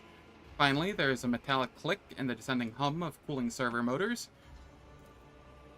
A data brand. The court fool put it on me when he shook my hand. Then the Lassiquixes attacked everyone who had been marked. However, the beasts were not at all eager to tear you apart, rogue traitor. It appears you are wanted alive, but without my protection. What the hell are you talking about, Solomorn? They beelined it towards me and absolutely shredded me. I think you need some better ocular implants, including for your actual working eye.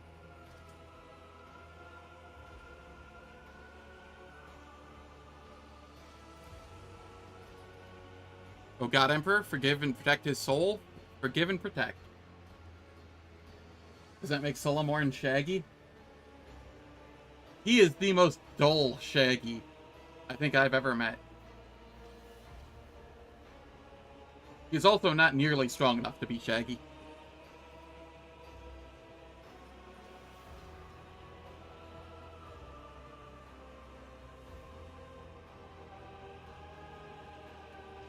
Let's see, Ruoldo mentioned being branded before he died. Can you scan him too? At his master's command, Polito directs his scan at the dead man's severed hand, which has somehow avoided being reduced to shreds along with the rest of the body. Ruoldo was branded too. He couldn't have known, or else he would not have doomed himself like this. I assume this is likewise the work of that buffoon.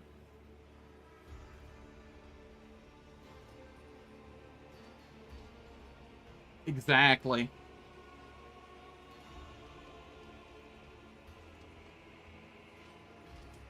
Whose soul are you praying for, Maeve? My brothers, my lord? I had a feeling he wasn't acting himself lately. If I'd known he had fallen in with scoundrels, I would have found them and strangled them with my own hands. The court fool is your brother? Yes, my lord.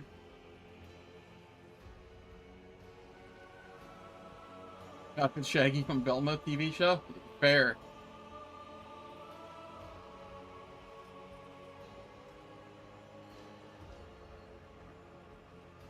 What reason could your brother have to want to get an arbitrator's blood on his hands? It's a mystery to me too, my celestial lord. I think about it, and I can't even imagine why. But lately, it's not like it's like he's not himself. He keeps muttering these awful rhymes about blood and fate, and it's like he's wanted for something, but I just can't understand what. Ruoldo called your name before he died.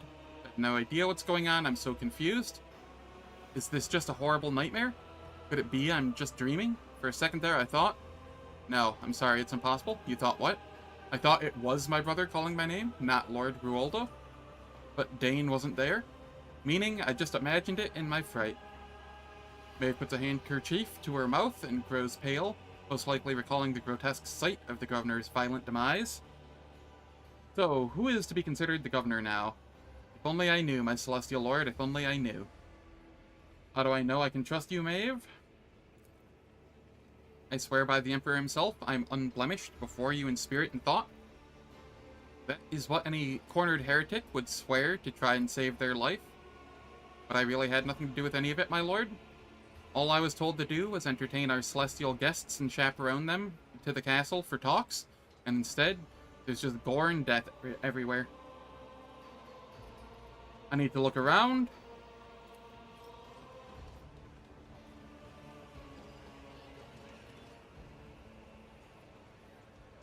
How's it going, Anga Velmar? Hope all's well. Yeah, this place sucks. It's not as bad the second time around because I'm not spending every moment talking with every person just to see if there's anything interesting going on. But... still not great. I do believe it is Perception here. And Lore Imperium.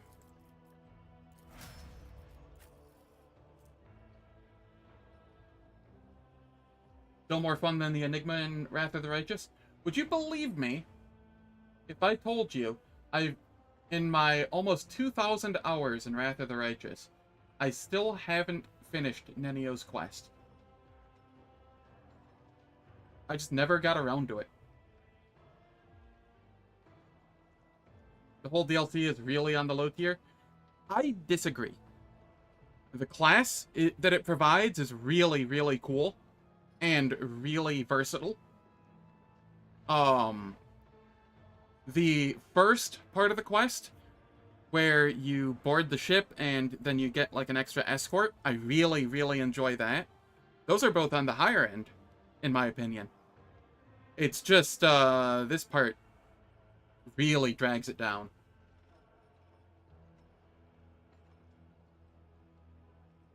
Nenio's quest is absolute shit. Yeah. I don't think she's unlikable. I have friends that are like her. Not quite to that extent, but, you know.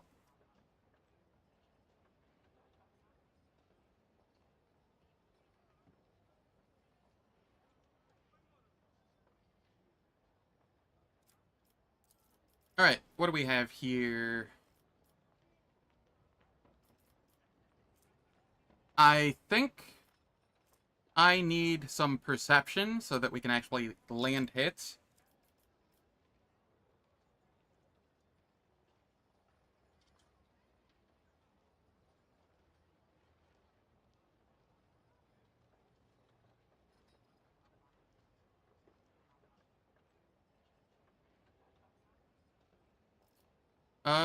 And then we are going more carouse. Over here, Adira.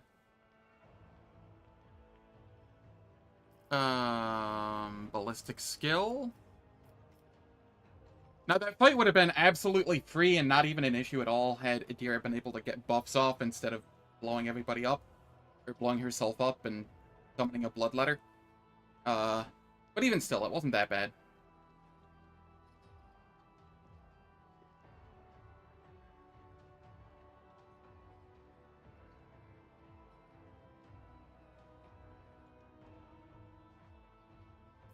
What do we have? Perception, perception, int. Ballistic skill.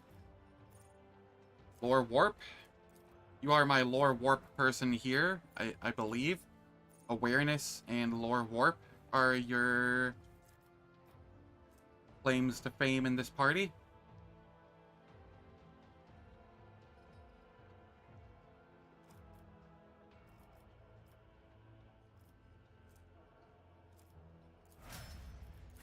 Over here, we grab perception.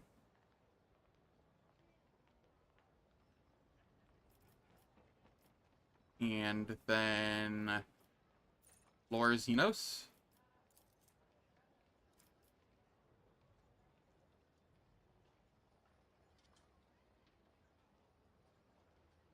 Nothing like doing something for 2 hours and getting 5 minutes of rewards. That's like 80% of Owlcat's content.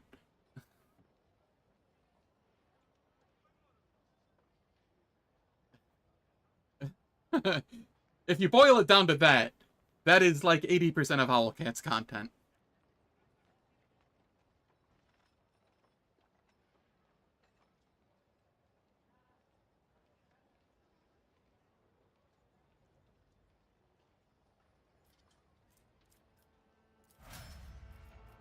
Over here, we go Logic and Fellowship.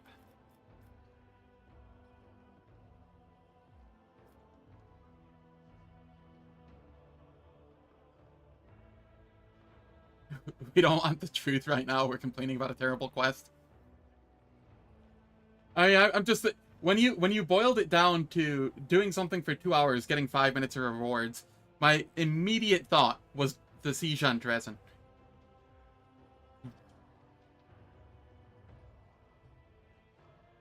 You go through all of that, and you get a mythic rank. I know I'm you know, I'm being really reductive here, but like,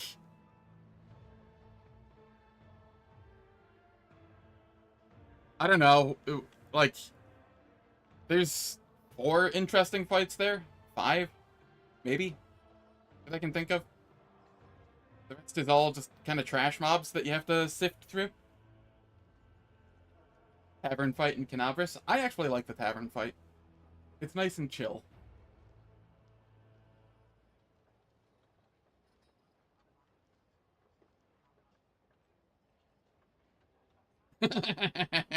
Zolaro. Alright, we're going Fellowship here. Solomorn. You are going Perception. And more Demolition.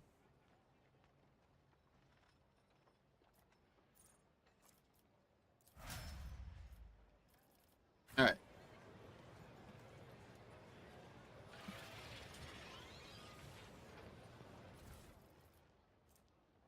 Dangerous Neighborhood. At the start of the Overseer's turn, enemies adjacent to the Servo Skull Swarm must pass a willpower test, or gain a stack of Perplexed. What does Perplexed do? You know what? I kind of like that. I kind of like that a lot. What is the current one? Immunity to AoE, I think? That's going to be hard to pass up. That's going to be very hard to pass up. I think I still like this one more, though.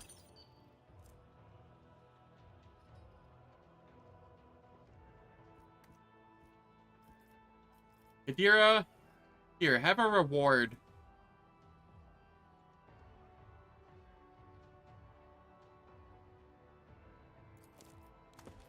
It's just an upgrade to what you were wearing.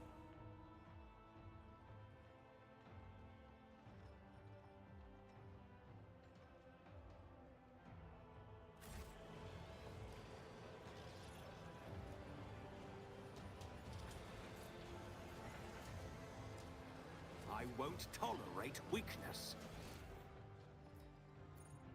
Governor Ruoldo.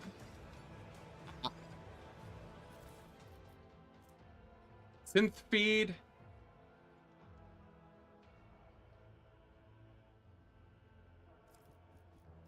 I don't think I care about that. I don't know. What slot does that take? Cloak. 10% dodge. Eh. What is your cloak? Yeah, no. Nope. We just care about the, Solomorn, what is your cloak?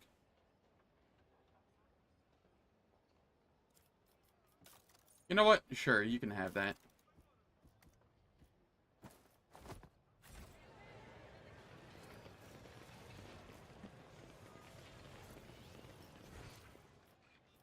I'm going to hop off of the planet for a moment to fix my injuries.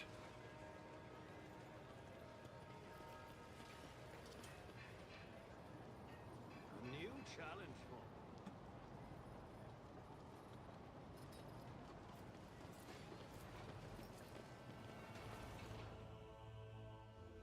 And then immediately come back down.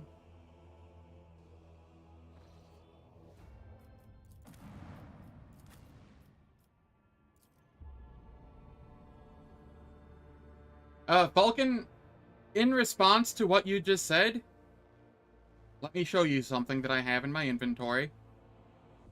And this is still like Act 2. You can get this pretty early in Act 2. Here you go.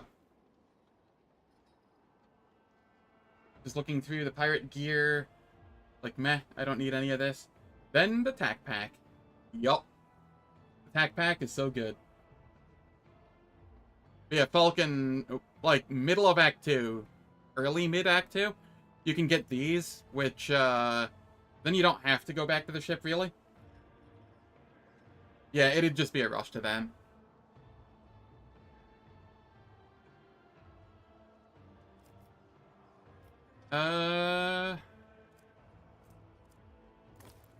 I'll equip another one of those, sure.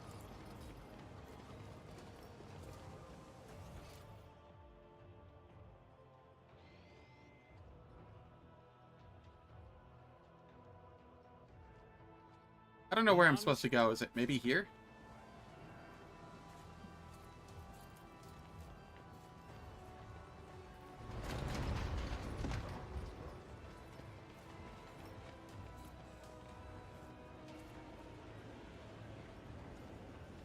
What is that?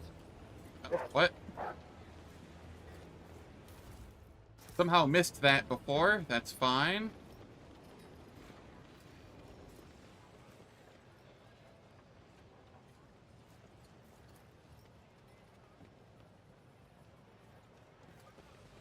Am I able to talk to Maeve? Where is Maeve?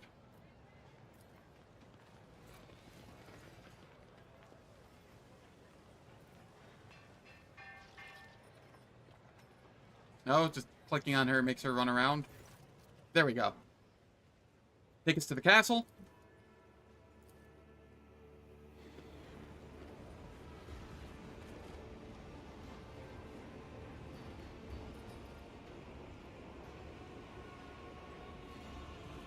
Another cutscene that is 45 seconds wait time.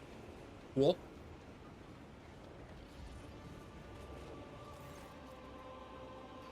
Please. Maeve breaks off as soon as Solomorn walks by, brushing past her with his shoulders before examining the elevator with a fault-finding eye. No sooner have you stepped into the elevator than a short metallic clang comes from somewhere above you.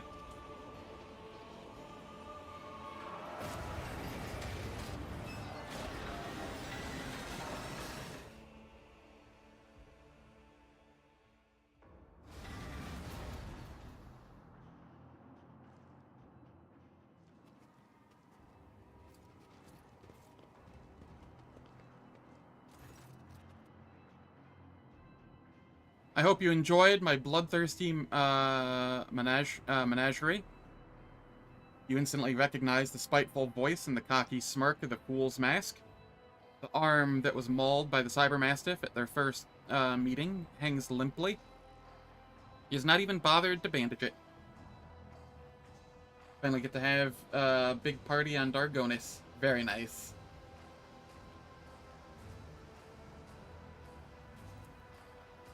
There's a gunshot wound in his shoulder, surrounded by singed threads. His garish outfit is soaked with blood.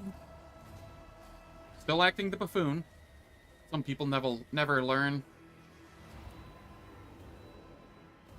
A pulsing light draws your attention. Against the far wall, an old man stands behind an ominous-looking altar. The heavily augmented man stares in wonder at the flashes of blue light snaking through the veins of the sardium on the floor.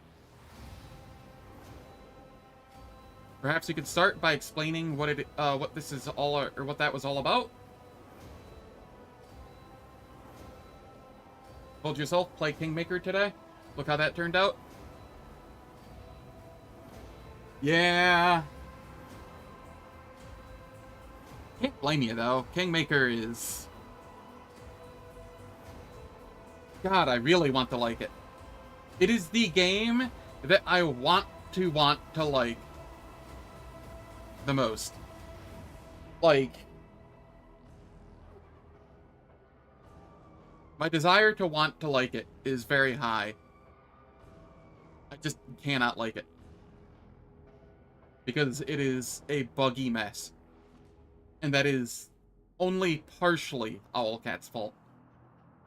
Since they lost the rights to it. And they can't update it.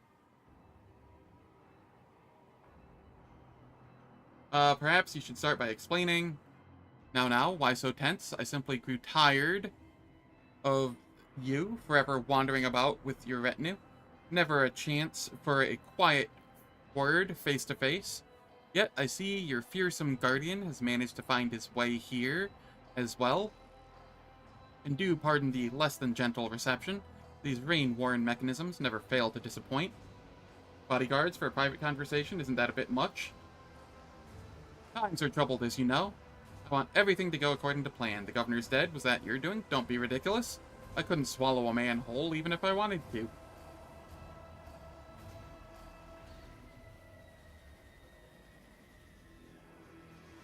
Like 2 to 3 days of playing, but yeah, no, I understand. The Lacerax fool. You unleashed it on the governor. Don't try to deny it. Seems humor is not part of the vocabulary of the Emperor's servants, but truth should be. You see, that governor was a fraud. A fake. Not worth crying over. The true governor of the Tsar stands before you, esteemed guests. Dane, come on, don't say such strange, say things like that. It's not right. It's, shut up, you idiot. You can't even do as you're told. The fool tosses a look of utter contempt at Maeve. Take, off the mask. I want to see whom I'm speaking to. You'll have to examine this face very thoroughly.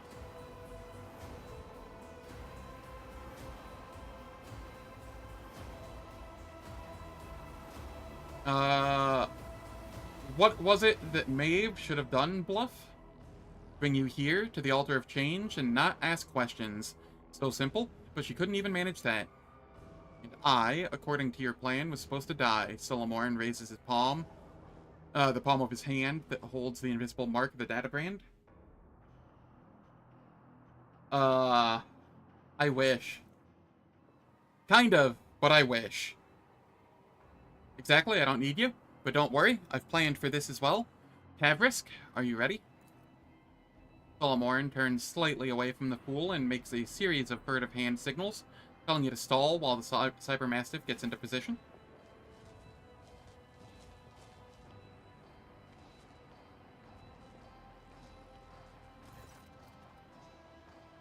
The preparations are complete, my lord. Barely able to take his eyes off the dark altar, the sculptor hobbles toward the edge of the balcony.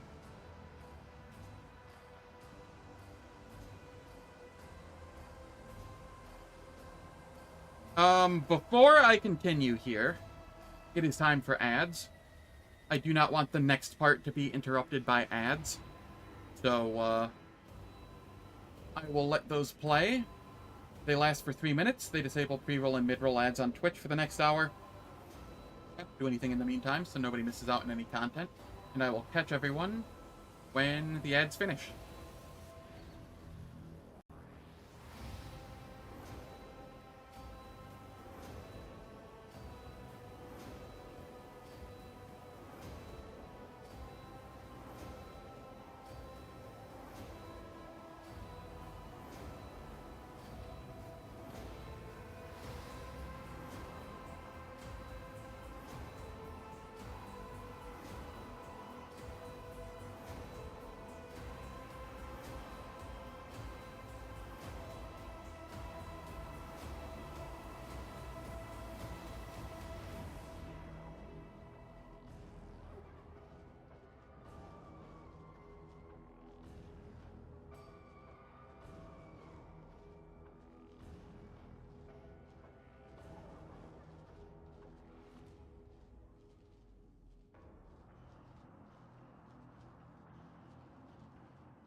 Alright, the ads are finished.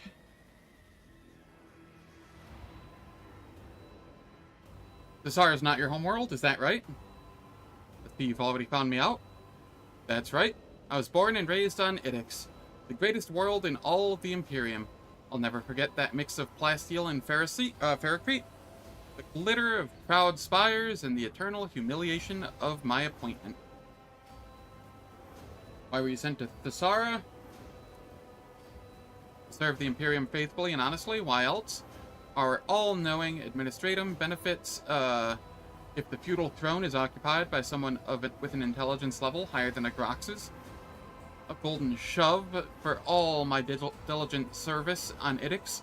I packed my bags and came here to govern this backwater. What a joke.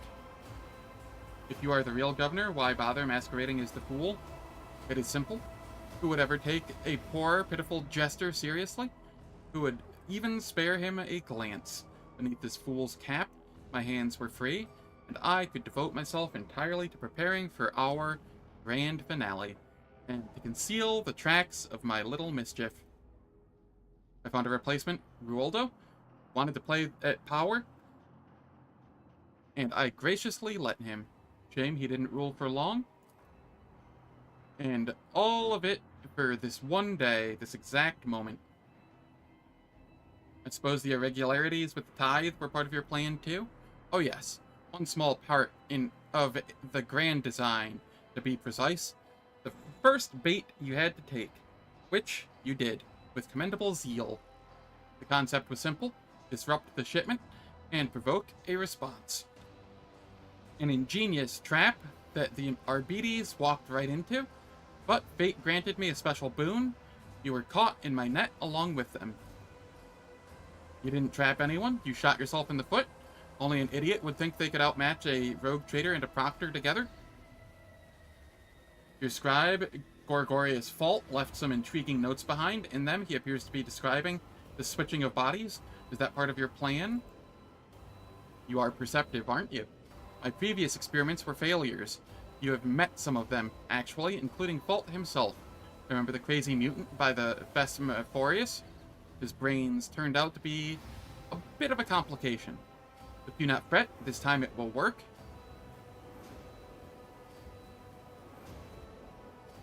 What is the Altar of Change? A great artifact, which Tavrisk carved from this planet's unique gift, the Cerdium. Take a good look at it while you still can. Governor, fool, or perhaps you're just a madman. I will not listen to another word of this heresy. You have overlooked one small detail. What detail? Talk, you bastard. Solomorn raises his voice and takes a step towards Bluff, clearly trying to draw his attention. Galado freezes, silently awaiting the signal to attack.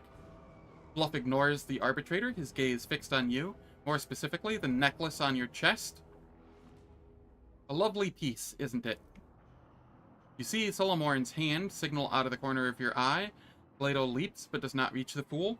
The Psyker moves at the same time, a flash of light, and everything goes dark.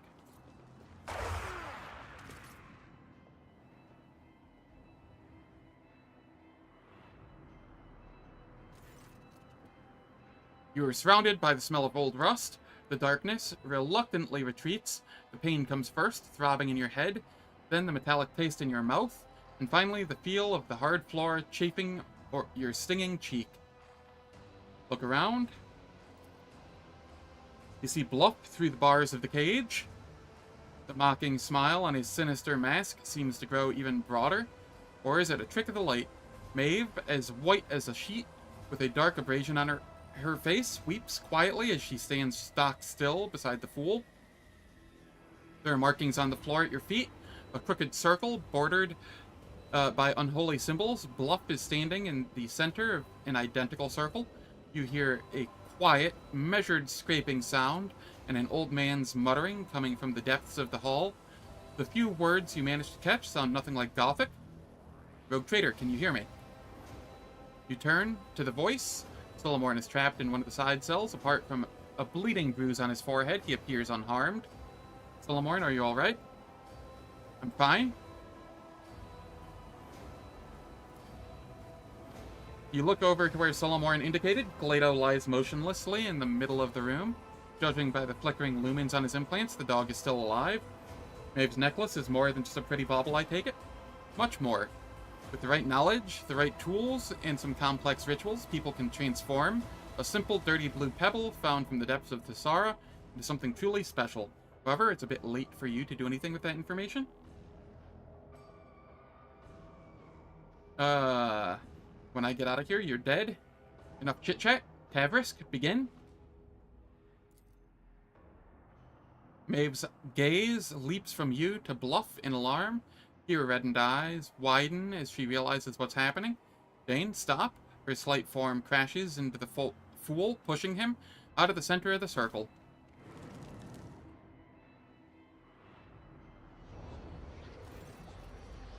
The world explodes into shards, suffused with a blinding light that burns out your eye sockets, incinerates the air in your lungs, and makes your heart judder in your chest, and finally darkness descends, impenetrable and absolute, encompassing everything. It cradles you, dissolving everything that was once you, everything that once was.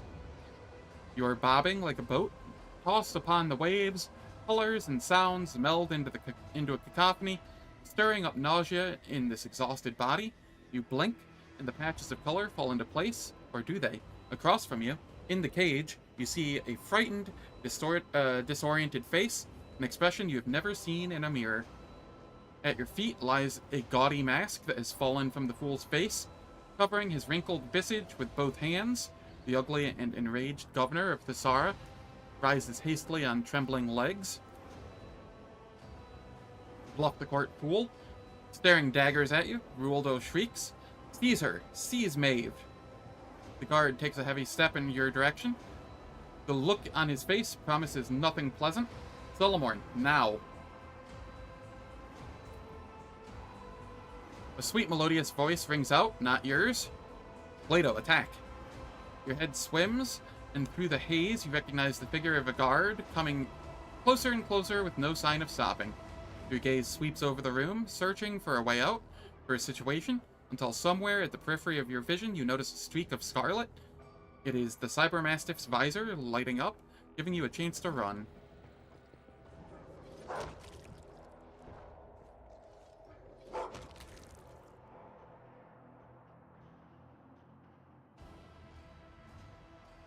I am no longer in my body. Your mind is a loose shard cast out into nothingness, screaming at the voices of thousands of lives. Are they your lives, or do they belong to another? The blood cracks branch out, biting into every scrap of disjointed thought, ravaging, hungering to shatter what little of your own self remains. A cry gurgles in the depths, a plea to make the torment stop and let you dissolve into unconsciousness, but something has sunk its claws into you, keeping you in place, fusing you back together piece by piece. Methodically and tortuously, it continues to skewer the shreds of your identity into the thread of existence in an attempt to outpace all-consuming void. Your memories of the last several minutes are incoherent and painful. The flash of sorcery, the leap into the unknown, Solomorn shouting something. He gave Galedo an order, but what order was it? Any attempt you make to process what happened only pulls you deeper into unconsciousness.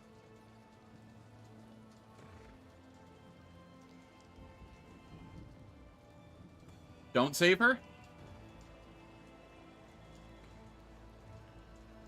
Honestly, what has she purposefully done wrong? Outside of give me the necklace, which I kinda took from her. The most convoluted plot for plastic surgery? Kinda. You are wrenched suddenly out of oblivion by a blunt, merciless bite. You try to breathe and hear your own ragged wheeze. Sight gradually returns to you, and an angry horse's head emerges from the mist. You are back. You are alive. I will try to push the horse away. I failed. I shout.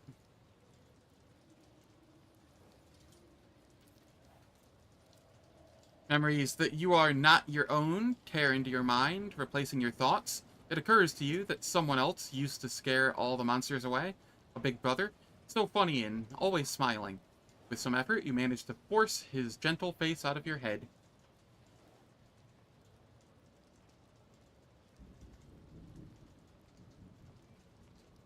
You stopped caring about her about 30 minutes ago? Yeah, that's fair.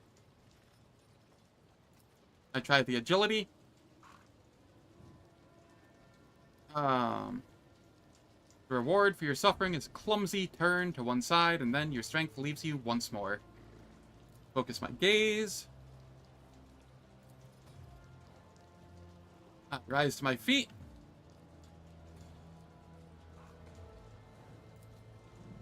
Willpower test succeeded. You gather your will and repress the desire to peel all the skin off.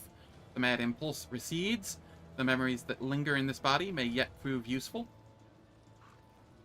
To complete the picture, you have no choice but to look into a nearby water trough at your reflection. You see familiar features. Some unnatural force has dragged you out of your body and into that of Maeve, Ruoldo's lady-in-waiting. Now that you have spent some time in this stable, you feel a little more accustomed to your new limbs, but where is your own mortal shell? I have every trauma under the sun.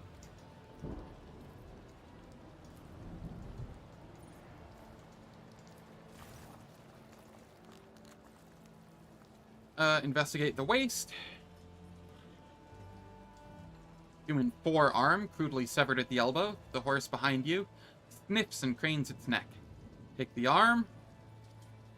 You pick up what used to be someone's arm. The horse looks at the dead fingers greedily. Pick up the pitchfork. Could be a decent weapon, if not for one problem. You lack the strength to pull it free from the earth. Step away from the heap.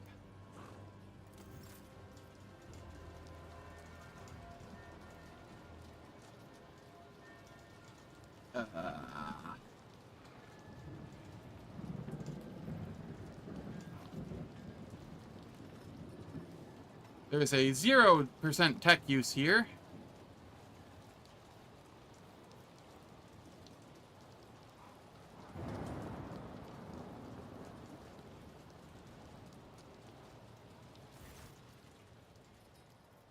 Look around the stable. The horse must have smashed through the stall to reach you. You immediately note the empty trough and the fetid pile of vegetables. Tops under your feet. For the moment, the approach to the rotting waste is blocked by an iron fence. The horse whinnies restlessly as it casts its eyes toward the barrier. Examine the horse. The horse snorts and shows you its large teeth. It's unclear what this creature usually feeds on, but right now it would happily munch on your fingers. Toss the corpse part over the stable door. The animal's nostrils flare in agitation. It pauses for a second, watching the arm's trajectory, then trots off after the treat with a rumble.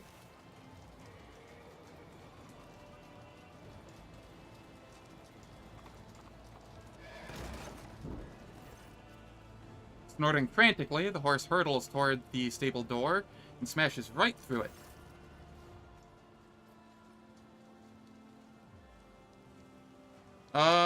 At the sight of the stable hand standing in the doorway, portends nothing good for you. The man's face is savage, and glinting in his hand is a meat cleaver. You let the horse loose, you little wench. I'll skin you alive. You try to hit him in the jaw, but miss your punch. The man grabs your wrist. You see a new reflection in the blade of the cleaver. There's no way out. At least this foray into the life of a Thessarian peasantry has been a short one. An abrupt metallic clang rattles in the stable. Something very heavy is coming your way at terrifying speed. The bestest of boys.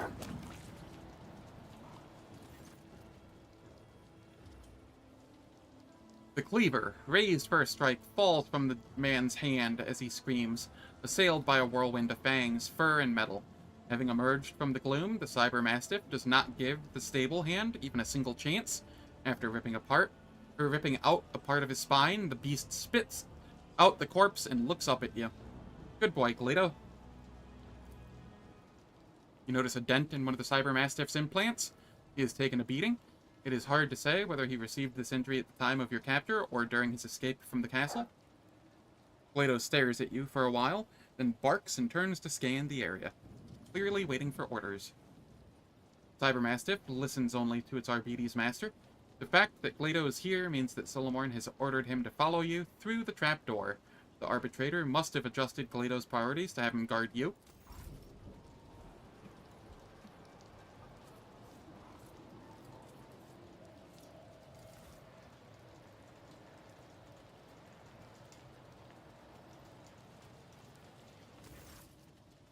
Local inhabitants come down the slope, look hostile in the extreme.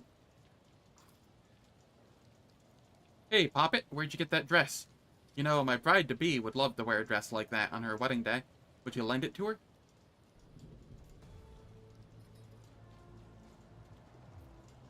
Listen here, you grok shit. Please let me through. I'm just a poor girl. I don't have anything. Failed. And that dog? Oh, so fancy looking. I'd love to have one of those for myself.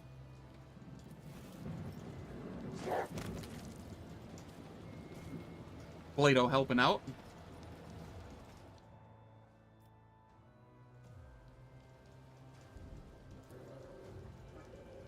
Plato gained the dislocated jaw effect.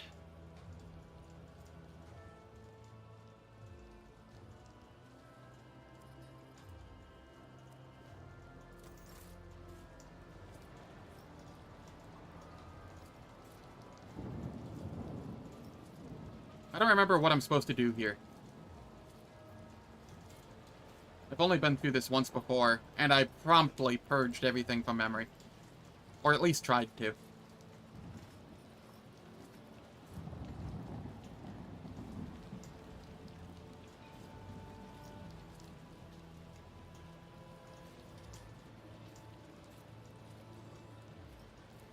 Plato, get going.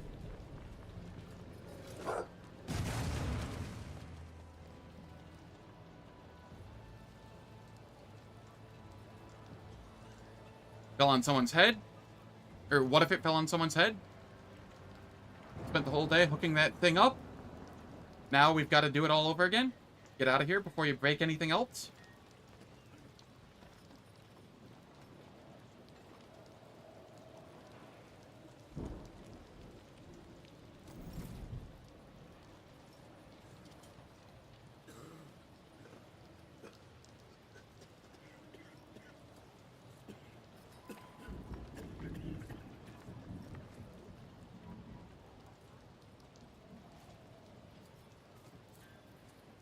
To the upper city.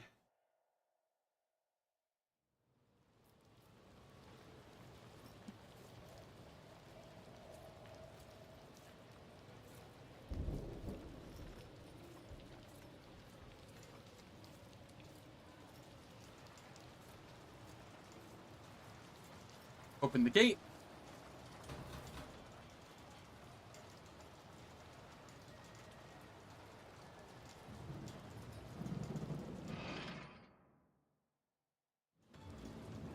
Here, come on in.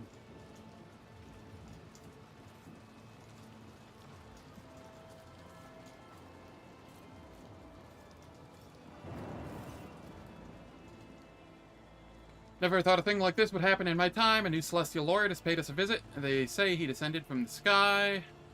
Any who saw him were blinded by the splendor. That's his anointed for you. Only an idiot would believe it.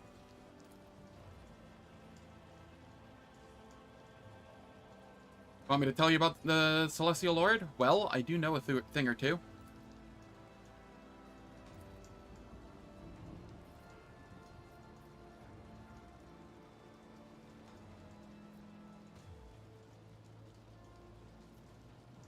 Well, it may have been.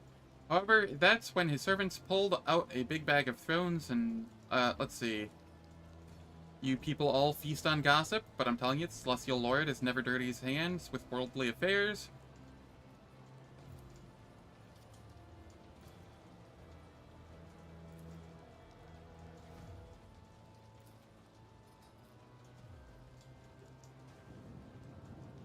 Had both of them thrown into the furnace. The Celestial Lord never forgave the man for his mishap. He had his family brought before him, and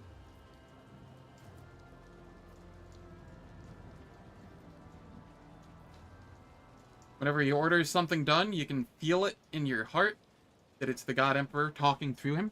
That's the truth.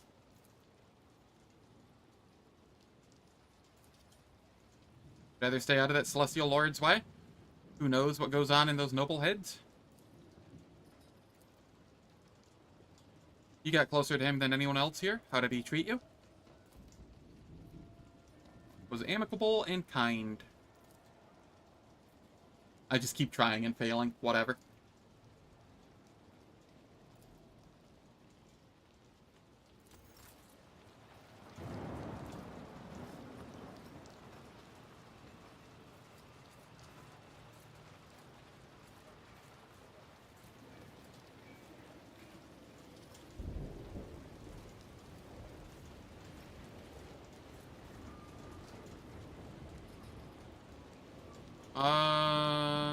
where do I need to go?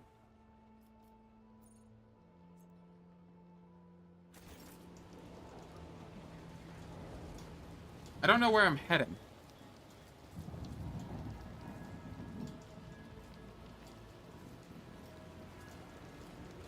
Is there anything to do up here? Aha! My party. The box in your companion's hand is speaking in your own voice. There's no need for concern. The proctor and I are in the middle of examining the documents, together with the governor. I will be back as soon as we are done. There's a loud click, indicating that the other side has cut connection. Oh, I feel uneasy. Even though the Lord Captain did report that everything is fine, something about his voice wasn't quite right. Then again, the proctor is there too. Shut up, little whispers. Huh? They're really acting up. You know what? I don't care what the Lord Captain said. Something's wrong. Where's the elevator? Now the rogue trader's stuck in the local archive. Intuition's telling me they're making fools of us, and we're playing right into their hands by standing around down here. An extremely atypical presentation for the rogue trader dearest colleague. Nuncius hovering nearby, expresses his silent agreement. The cadence of the voice differs from the norm, and such indecision is uncharacteristic of his personality. Psychosis? A curious hypothesis. As soon as you approach, everyone's attention shifts to you. For now, their reaction feels closer to pent-up irritation than outright hostility. It's, rejoice, one and all. For rogue trader von Valentius has returned to you. Your pompous declaration silences the group momentarily, and they stare at you in utter bewilderment. Someone lets out an awkward chuckle. Isn't that the meek little lady-in-waiting that was assigned to my Shireen? Looks like she's lost the Lord Captain too, and her sanity to boot. My dear, were you not the one assigned to watch over the rogue trader? I'll be damned. Either I'm completely out of my mind, or no, that's just insane. The Lord Captain in the body of that court lady? That's rich, Whispers. Let me take a closer look. Eogan floats over to you, his hulking form bristling with manipulators. As he looms overhead, complex polytrauma, possible cardiogenic shock, hysterical twilight state, or oneroid delirium, or something truly inconceivable. Quite right, Nuncius. A cursory examination is not enough. I have fallen victim to profane sorcery. I need my body back. Your retinue hesitates. Some exchange puzzled glances, while others frown and look at you intently, as if hoping to see obvious signs of sorcery. I'm Zenavathar von Valentius, heir to Theodora von Valentius, who perished in the course of Conrad Whitefear's treachery. What else must I dredge up from my past to make you believe me? Abelard scowls. You could have memorized a few facts from the Lord Captain's biography. Are we to play guessing games now? Not the most skillful attempt, little mouse. Our Shireen would have come up with something better. I have Solomorn's Cybermastiff with me. Would he order his dog to guard some Thessarian chit? Your retinue hesitates. It seems your argument sounds convincing enough to plant a seed of doubt in their minds at least. Abelard, present me to my retinue. Abelard startles. That tone. The seneschal looks you over from head to toe in amazement, but you can see that he's still unsure. One sec, I got a cough.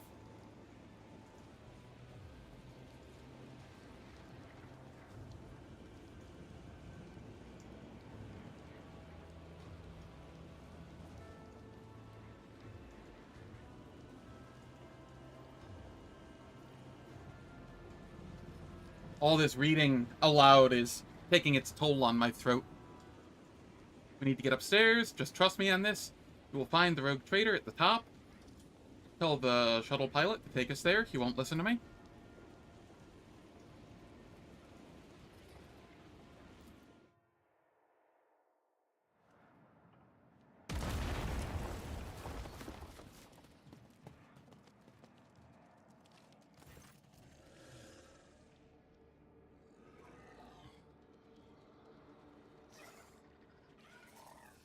When the dust clears, you see the familiar hall from the shadows. The jester's eyes spark with malice as they meet yours.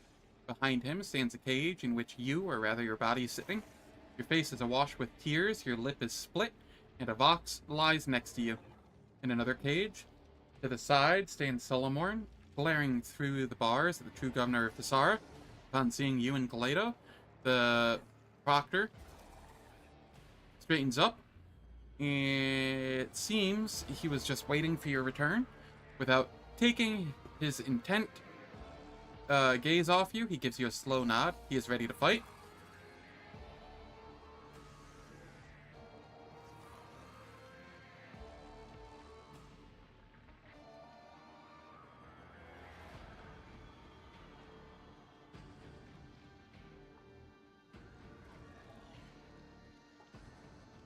But how did you... The elevator. Damn it. Why did you have to make all this commotion? Why couldn't you just sit in the cage, out of the way, and wait for the ritual to be completed? Tavrisk, move.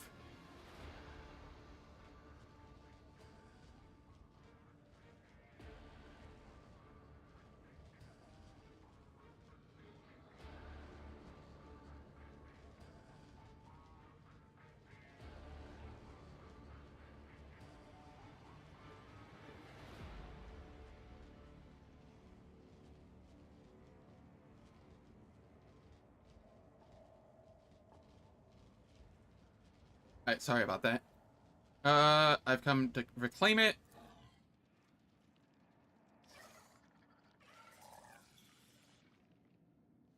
Trade you. I'll take foot, God, I can't even think of what it's called now. You've called it so many different foot names.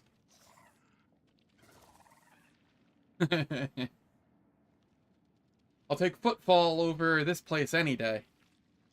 You keep my shit? Aw. Well, that's no fun. Hey, Psyker, return me to my body at once and I will grant you an easy death. But why? Why would I negotiate with a corpse to be? You are the past, and the governor and I are bound for the future.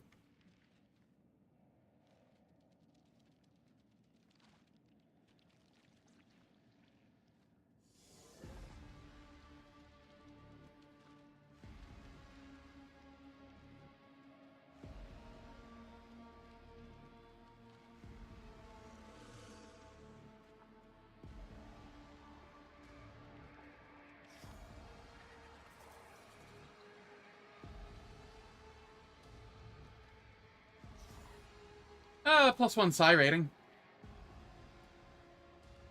And for nose, I was only trying to give you a chance.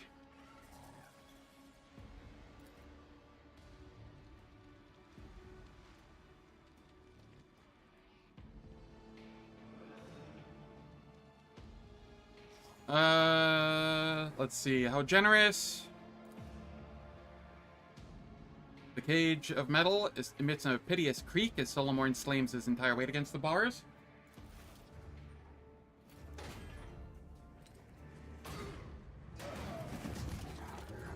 This also has some of the better cutscenes in the game, in my opinion.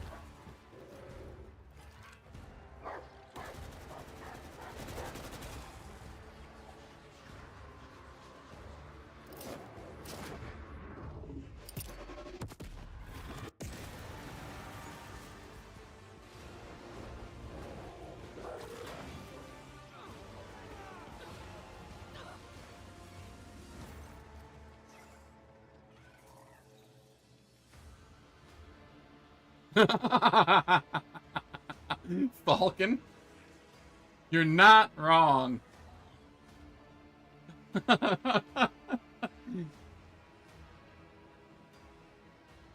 After the world is once again taken shape, you realize that you're staring at your own palms from your own eye sockets.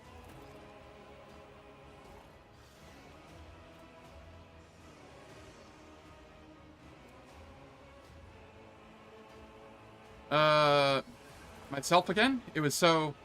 Well done, Solomorn. How did you know that would work?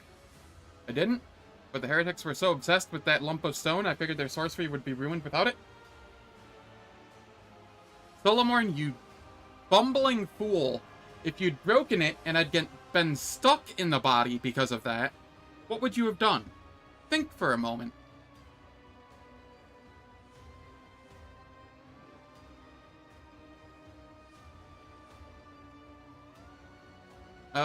Why did you not get out of the cage earlier? You could have. I doubt it. Loosening the cage's fastenings without being noticed proved to be quite difficult.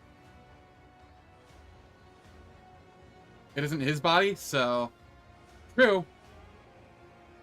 So if he got a rogue trader killed, I'm pretty sure he'd get strung up. Proctor or not.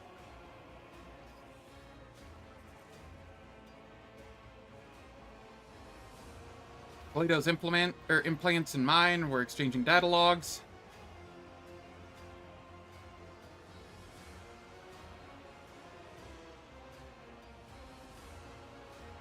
Governor Ruoldo, for the crimes of stealing my body from me, practicing heresy, and all-around monstrousness, you are hereby sentenced to death. Attack.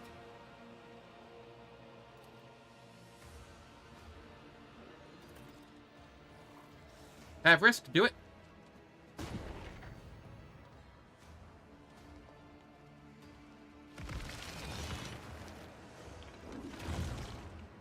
Take a knee and bow before me. Spawn of the highest favor.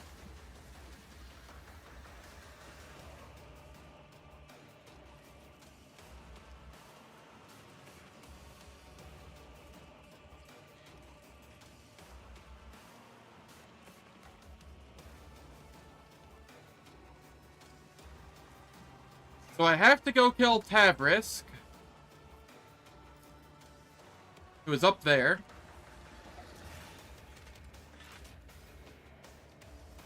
Where am I? I'm up here.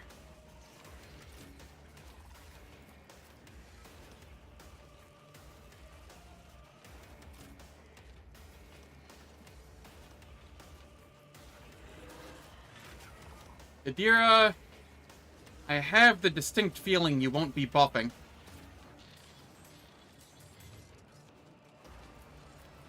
Gun.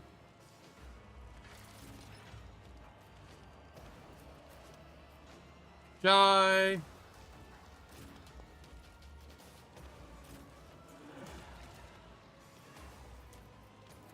And Solomorn, you can be here. Sure.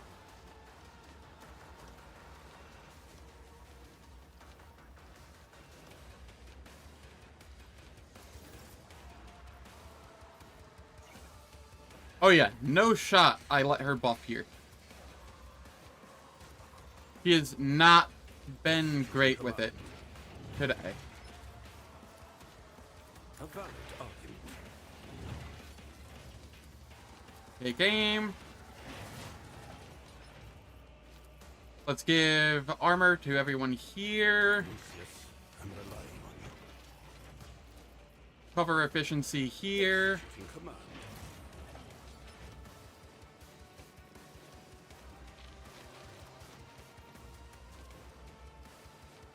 And then give me a turn. A valid argument.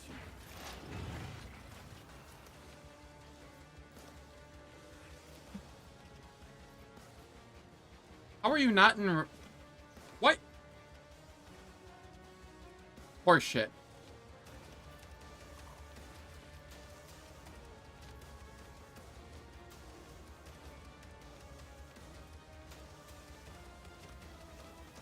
Alright. Pull the bold. Didn't mean to use perfect spot. Meant to use this. Analyze enemies. Whatever. This is fine. All too easy. Power before my might, filth.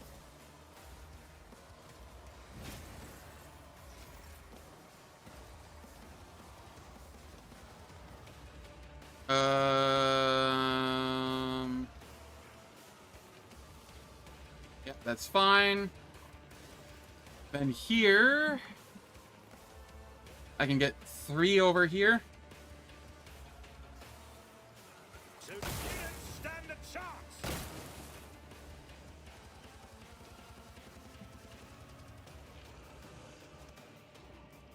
Okay, we've cleansed this fight of a lot of garbage already. Hey again.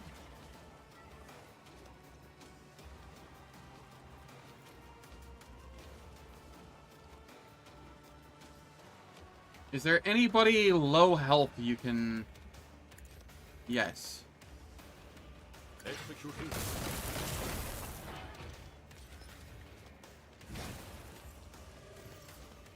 I don't know what that's doing.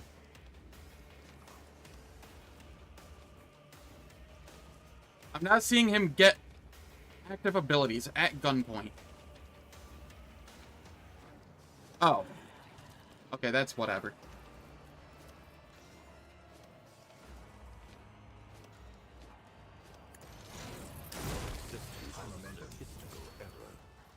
Okay. I will give myself an extra turn. I am a conduit of the machine god's will.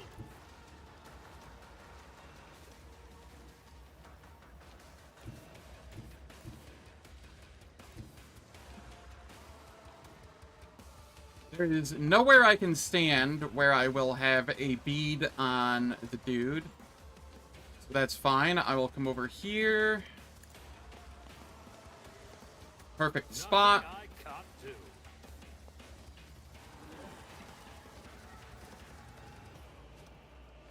do. And, they have cover. This one doesn't. Survive.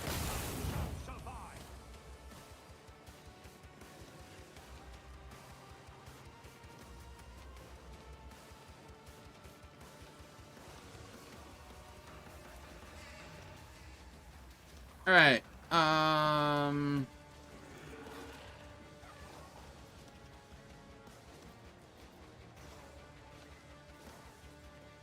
What are these corrupted guards? Twos? Are there any threes in the combat? Spawn of the highest favor.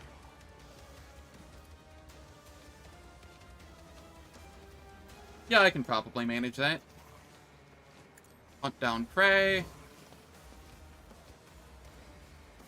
Suits Pull. my purposes. Analyze. Already done. Surefire plan. Yeah, I found that too. I just prefer the rail cannon. So I haven't been using it. Nothing I can't do.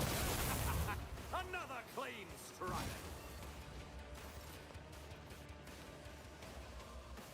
Okay. I reload.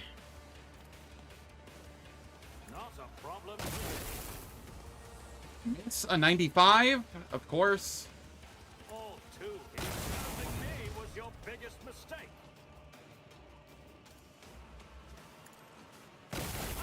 Another clean strike. Alright, and then I can... I bountied this, right? Did I not? Suits my purposes. Nothing I can't do. Nothing of value has been lost.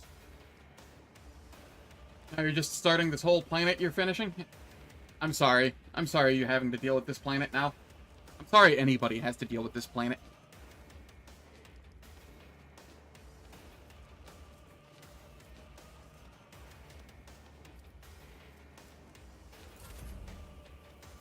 KO gun.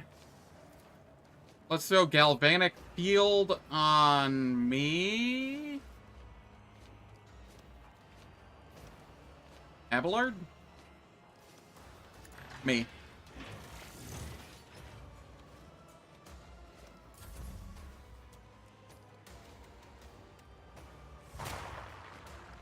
This way.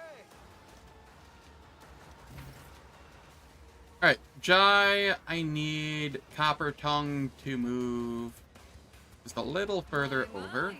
It's time for them to run, my sweet. Commands are more pleasant to give Advanced than tracking.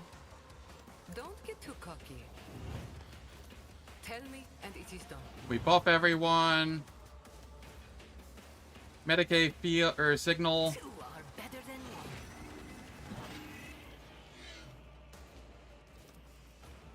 Am I getting paid for this?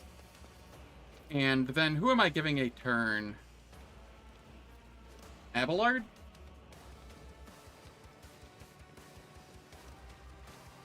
The idiot jester thinks he can out-heresy you? That's funny.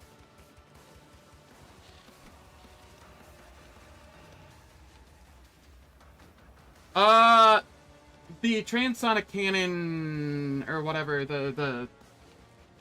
it gives the stacks so that you can use more of his buff abilities, but I don't think he has enough buff abilities to, like, warrant it. Especially if if you have him as an overseer and are, like, mass buffing with him, then it just doesn't feel needed.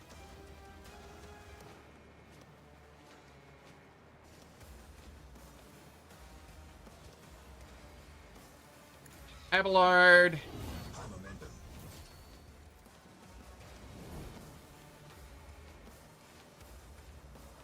Over here, we Reckless Rush. Yeah, no, that's fair. It will be done. Endure. I come up here.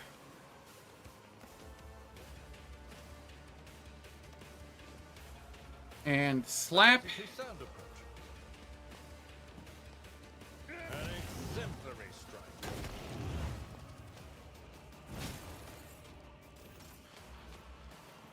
And then I can... Why do I have no movement points? Did I not use Reckless Rush? I have 1 movement point, I see. No? Not even. Okay. I don't know what's going on with that. Oh, it's because I didn't have movement. I didn't have movement to begin with. This was a, right. It was a bonus turn thing. Alright, let's Wildfire. It will be done.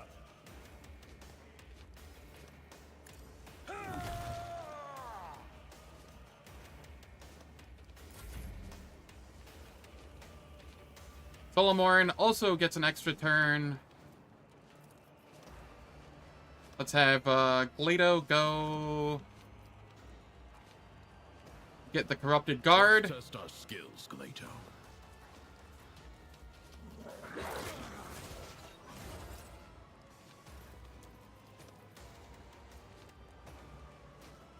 One of us would be enough.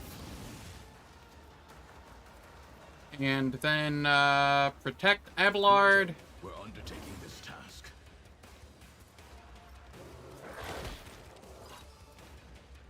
I keep forgetting to activate the thing that makes it so he does more damage per tile he moves.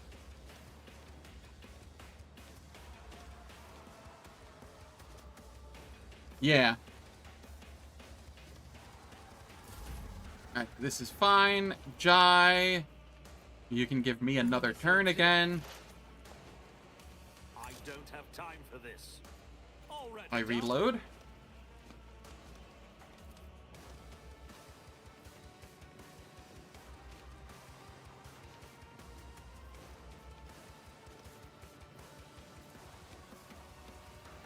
All too easy.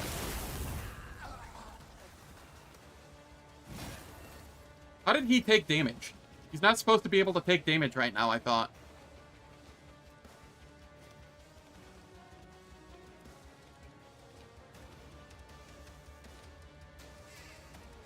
Or maybe... Oh. Maybe it was...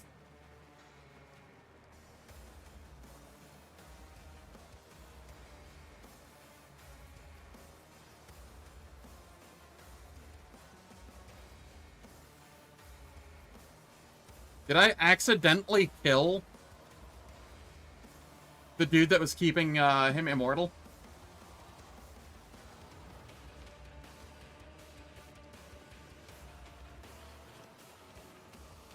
If so, that is hilarious to me.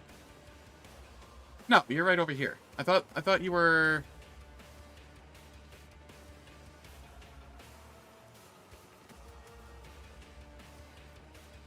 Okay, maybe I just misunderstood it. Oh, if that's the case...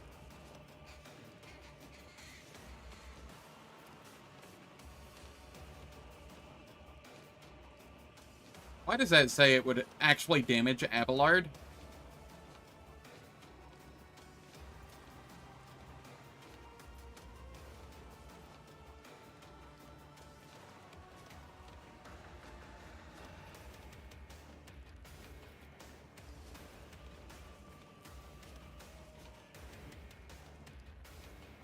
Alright, let's kill these statues. Nothing I can't do. The frequency with which I miss 95s. Standard shots.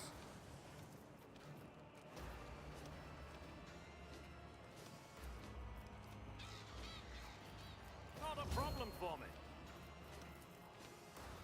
Nothing I can't do.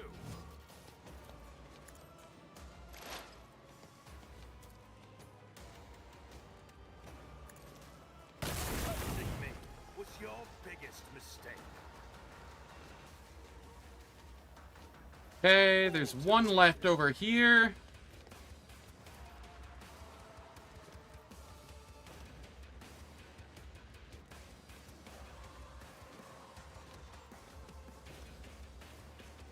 Already done. Another clean strike. Alright. I only have, you know, slightly boosted stats here.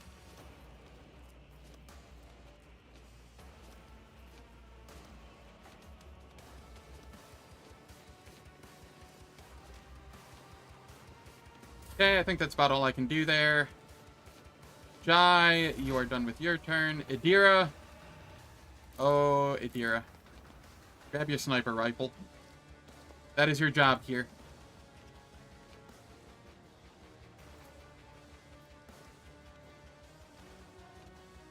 What is this foreboding?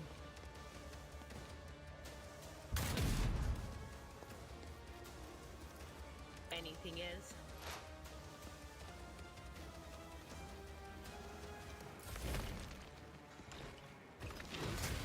Aogen, no! Stop mocking me. Now it's my turn proper.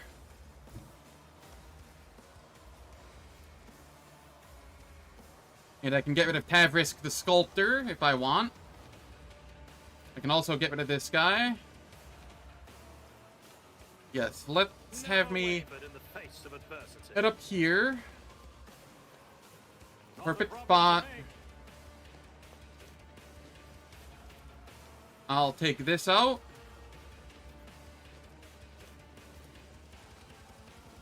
Suits my purposes. An ability to distinguish ally from foe. It must be studied. Okay.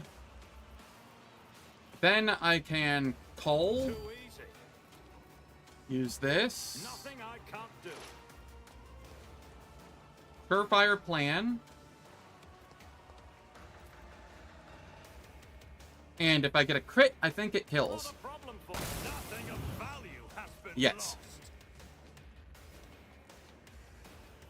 And then over here, I get to claim the bounty on this guy.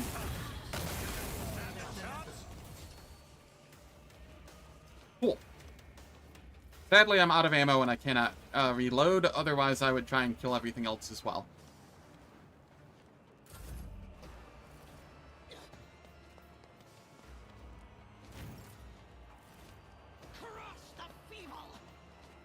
A curious, unpleasant experience. A valid argument. I reload. Aogen.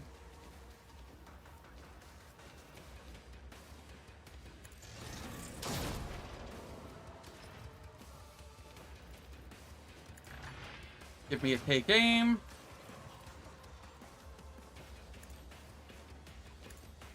The machine. Take that one out. Okay, now I'm really riled up.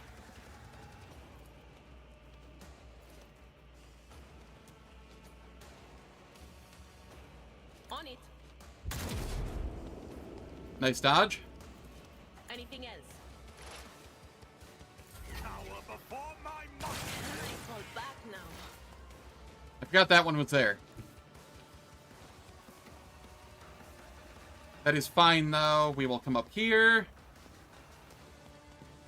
Suits my Perfect purposes. spot. Not a problem for me. Nothing of value has been lost. Claim the Suits bounty. my purposes. Easy fight.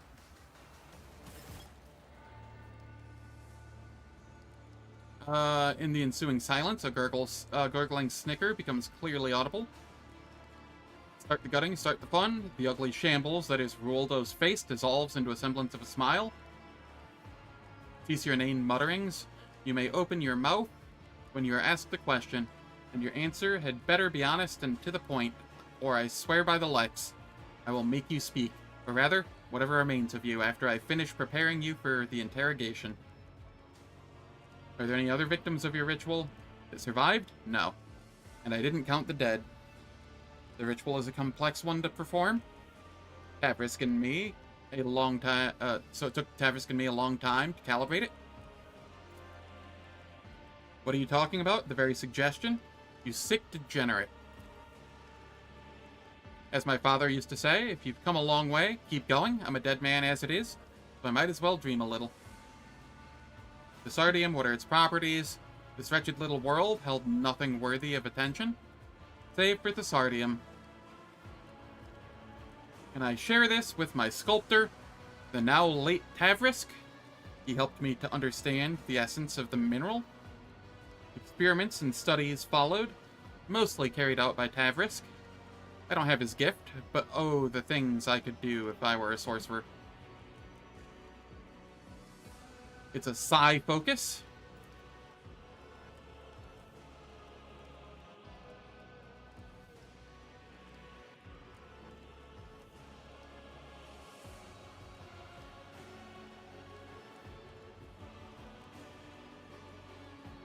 What was the point of that whole masquerade with the fake governor? A governor attracts too much attention, and I wanted my hands to stay untied, so I offered my court fool a fair bargain. He would become me, ruling the planet, living the good life, getting whatever he wanted, while I would be out there, flying toward the stars. We traded faces, clothes, and lives. Because I had gotten the local nobles into the habit of sewing other people's mugs on their heads, the switch went unnoticed. But the switch was only the first part of the deal. Naturally, I didn't mention the second part, the removal of witnesses. If someone is going to turn against you the moment there's a knife at his beloved sister's throat, you can't afford to keep him alive. What was your goal here? Plan was simple and elegant. Starts underpaying its tithe. The Arbites swallow the bait and send their messengers here. That's when I spring my trap. I change into the body of the arbitrator, or proctor, who lands here. Pack up the altar, board the Arbite ship, and wave goodbye to this ball of dirt swinging in the void. A rogue trader would have been even better, but greed has a way of spoiling a good game of regicide. Of course, this game involved one key piece, the embodiment of freedom of choice, my magnificent altar. So much accumulated potential from years of experimentation. It is damaged, but it still beckons, waiting to be used. I advise you to keep it safe. Who knows how many thousands of lives it will claim if something happens to it, unleashing all that power. I've learned all I need to know. You may execute. I will execute him myself.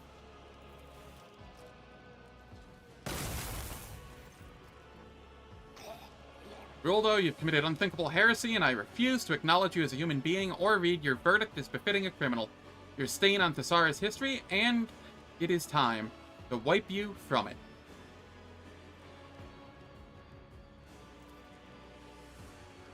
Maeve opens her eyes and immediately jumps to her feet at the sight of the bloodied corpse. She clenches her hand on her chest, and her eyes well up. He was not your brother, Maeve? You're right. He was the one who doomed him. Found anything, Solomorn? Yes, the data slate with the shipment chronicle that they spent so much time vainly searching for. According to the records, the tithe period is 1 Terran decade, and the quota prescribed is 1,000 cargo units. The governor withheld 100 units from each of the 5 most recent shipments.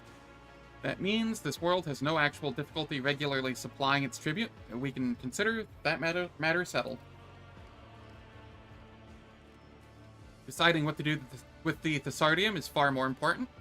It's a resource we cannot afford to ignore. I propose destroying all the Thessardium already mined, as well as deposits. The probability that the material itself is a source of corruption is too high. It would take years of research by the Adeptus Astra Telepathica to prove it is safe for the souls of the sanctioned. Years that the Cronus does not have, even if the local adept had funds to spare. Allowing an abomination like that to exist is against the Lex. As for assessing the degree of Thessar's corruption and deciding its fate, the law prescribes leaving this judgment to the world's owners, that is, to the Administratum. Alright, it is time for ads once again. They will last for 3 minutes. They disable pre-roll and mid-roll ads for the next hour. I don't do anything in the meantime, so nobody misses out on any content. And I will catch you all when I return from my bathroom break.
Alright.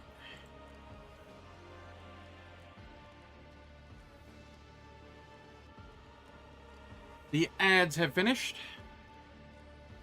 Let us continue on. Master Killjoy, a side focus, is just a rock without a will of its own, a tool, like you. So what if some lunatic once used it for their deranged ends? It can just as equally serve a good purpose. Destroy the gold mine? Has the iron-jawed Ashmag lost his mind, Shireen? We've got to start harvesting this wonderful mineral. In the name of the Imperium, obviously. Dare I remind you, Lord Captain, that no one besides you has any knowledge of this mineral's properties. If left here, no one will find out.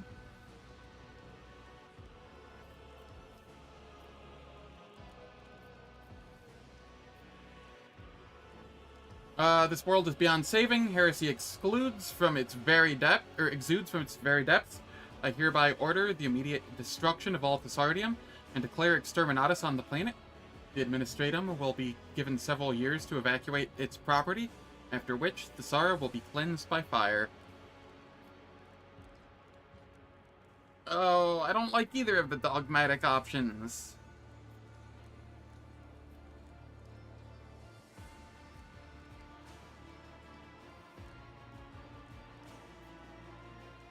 I want to do option 4. You know what? You know what? Actually, this feels kind of cathartic. We'll do exterminatus on the planet. I don't think there's anything more to do here in later acts, is there?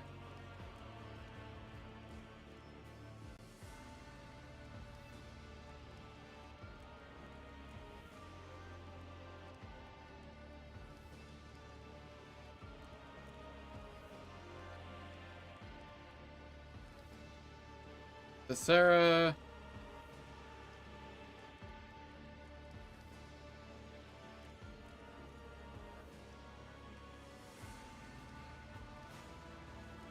Okay. As long as there's nothing to do in later acts, I will exterminatus the planet. A drastic decision born out of righteous indignation. Whether or not the prefect shares your views, that we won't know until we return to Darnkess. My Celestial Lord, what am I to do now? You were an accomplice to the heretics, and you have been touched by sorceress blight. In your position, I would beg for a swift execution. What can you do? Improve recap. Zolaro! Why do you dislike her so? She's done nothing. Not really. You heard the man? Execute? I think Zolaro's been tainted by corn.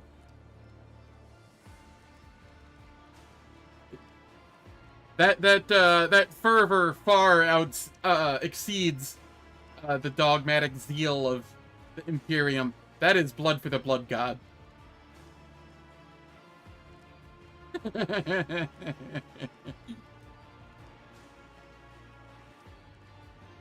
You think I've been tainted by Tzeentch? I know I've been tainted by Tzeentch. Tzeentch is a wonderful person. I don't know what you're talking about. You know she's been tainted?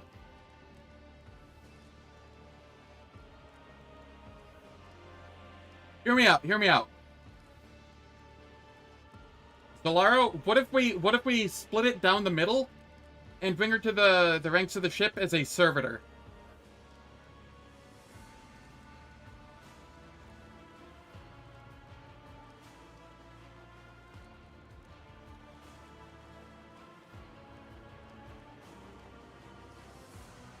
Alright, alright. Taking you with me, you will join the ranks of the ship's servitors. Thank you, my Celestial Lord. You are my savior. A servitor is like a servant, but on a ship, right?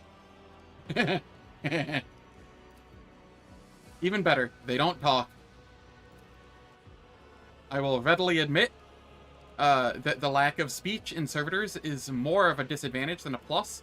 However, if the rogue trader so bids, I can certainly leave her vocal cords intact, or even make some improvements to them during the servitorization process.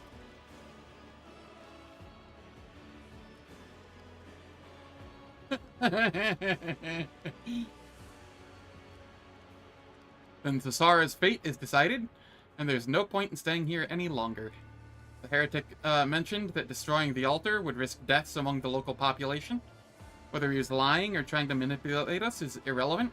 The abomination must be destroyed. As for any casualties, the Emperor knows, or will know his own.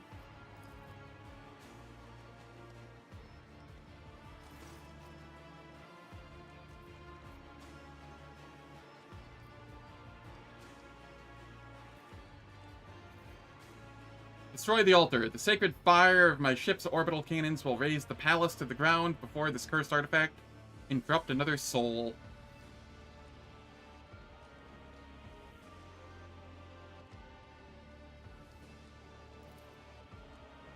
As you look up at the altar, the ringing in your ears intensifies for a moment. Rupturing your eardrums, the altar roars, threatening, promising to take thousands more with it, but you are deaf to its pitiful threats. Lord Captain, do you read? The shuttle pilot reported the rescue operation. Enforcers are on their way. What's your status? Are you alive? Come in. I'm alive. Prepare to depart. Copy. A moment of ringing silence, and then thousands of shards pierce your mind. A familiar voice coils around your thoughts, drowning them out. Are you leaving without even conversing with me, child? Without even asking yourself how such a vivid soul managed to remain intact after wandering the darkness's embrace and donning another's guise? Such rare luck for a mortal. In the icy silence, you're struck with a series of incredibly lifelike recollections. You're not alone, and you never were. It was always there, in your shadow, in your blood, inside you. Yes. This luck is named the Edge of Daybreak. Had it not been for my sleepless gaze, your mind would have long since joined the mournful host of those who are no more. It was I who kept it whole and unharmed, for I could not allow such a radiant destiny to fall to some absurdity. But at times I do wonder, is it worthy of my protection? You're nothing but a worm in the shadow of the Golden Throne. Reveal yourself to me. Let us fight. Or is hiding like a coward in the back of a person's thoughts all you are capable of doing? There it is, the ingratitude and obliviousness of the insects that call themselves humanity. I am no corporeal body, or that can be slain, child. All of time belongs to me, as does every thread in the tapestry of destinies. I need but touch one of them. You feel a sharp pain and a trickle of blood runs down your temple. A taste of grim solemnity permeates the silence of your unseen interlocutor. But I am generous. I give my chosen children time to understand. I took her with me as a recap person last time, and I don't recall anything happening. Then again, I didn't play much longer past that, so sure. Give me what happens to her based on options. And their time is so fleeting. We must act.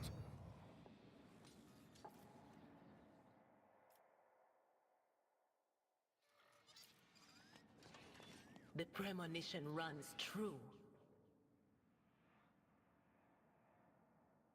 Okay, those make sense. The shards of the monstrous structure emit a barely perceptible ringing sound, or is it the whispers of otherworldly voices telling of change? It's about time.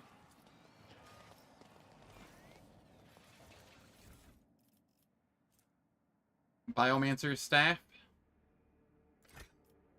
Do not need that. We need to investigate.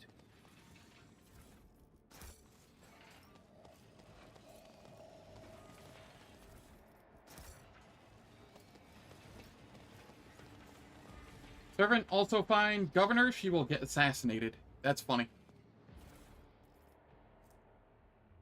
Cruel fate. Sniper rifle. Oh, this is sick.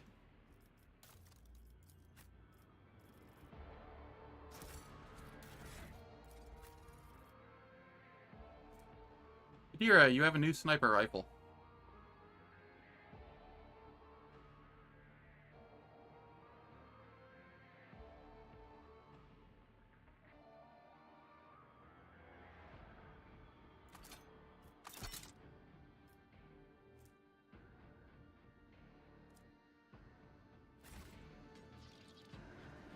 That rifle is so cool.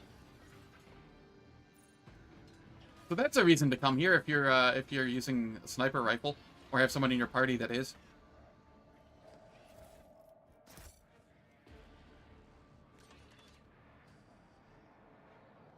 Well, now you have reason.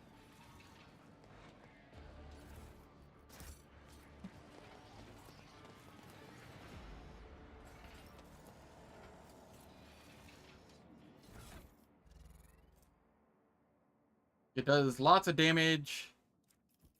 Where is it? Does lots of damage. Has extra over penetration. When you crit, you gain an AP.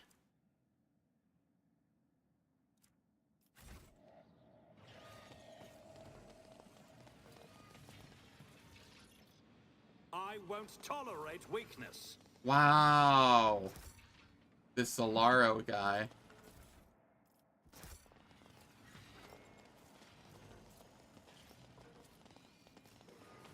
I don't blame you if this place sucks.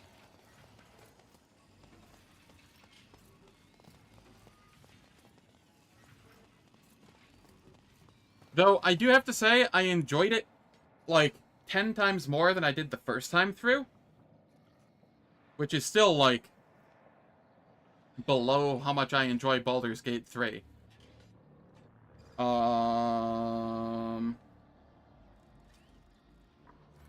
And Baldur's Gate 3 is probably my least favorite CRPG at the moment. Sorry. Third least favorite. Divinity OS 1 and 2 are below it. I'll lay claim to the stars.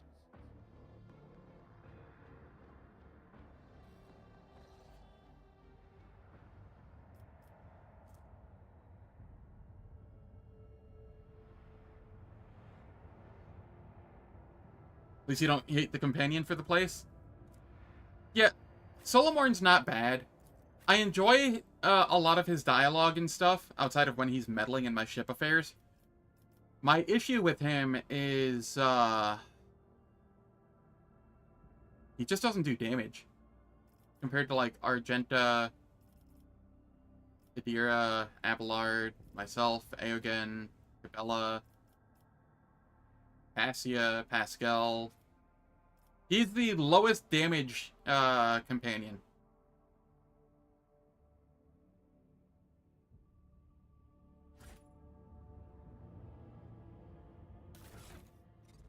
That is my only problem with him.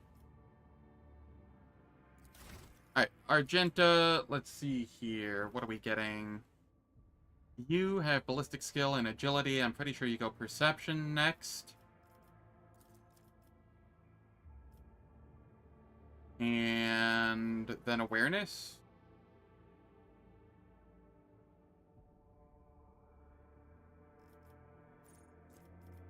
Yeah. Cassia, you are going... You've maxed out Lore War. Persuasion. And then you have Fellowship to grab.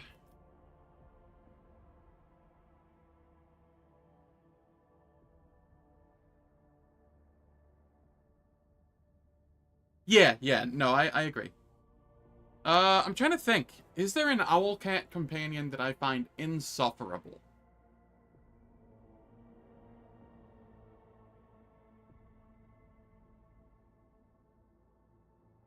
I can't think of any that I've met in this game so far that I find insufferable. Wrath of the Righteous. I think I like all of the companions in Wrath of the Righteous.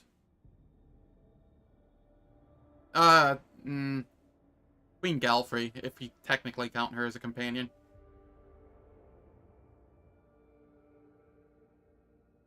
You hate Adira? Spacer?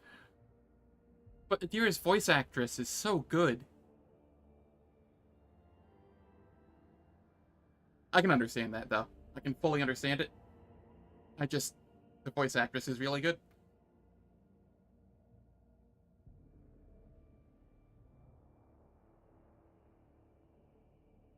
I haven't done much with Marazai yet, so I can't speak to him too much at the moment.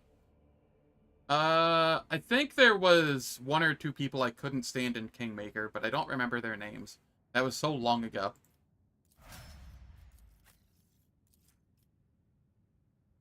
Kibbles. You're getting some perception, I guess. And you've maxed out Medicaid.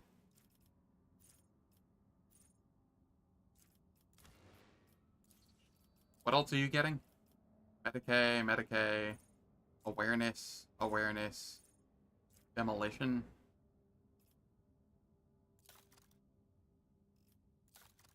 I'll give you demolition. I don't think it's ever going to get to a point where it's, like, super usable, but nothing here really will be.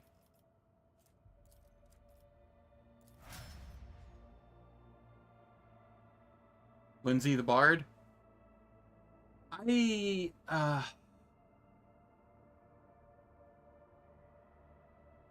don't know how I feel about Lindsay. She has a tolerable-ish personality. It's like borderline.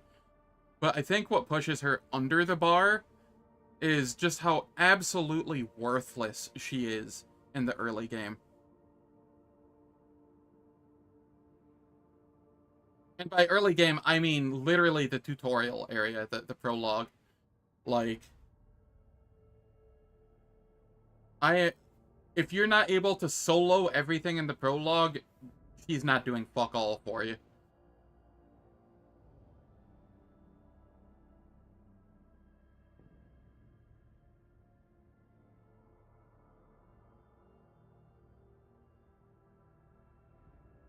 I think I had just gotten the Alchemist when I stopped playing, if I recall. Because I ran into, like, game-ending bug after game-ending bug, because it was literally on launch. And, I never went back to it, because they never got around to fixing all the bugs. Now, I could use mods to fix the bugs, but can't be fucked. Pascal, you have intelligence. Let's get you some ballistic skill. I don't know what I'm getting you here. Or perception?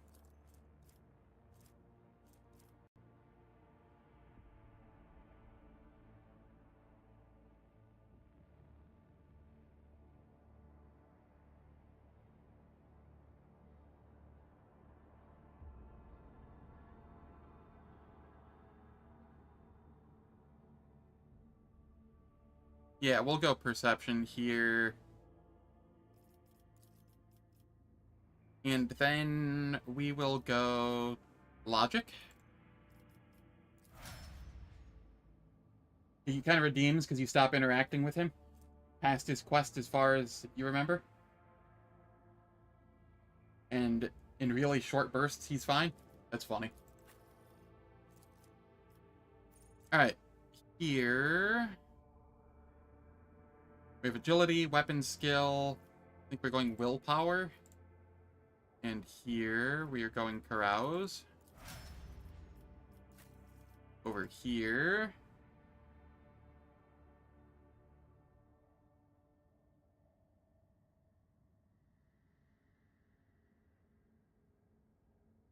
The ranger.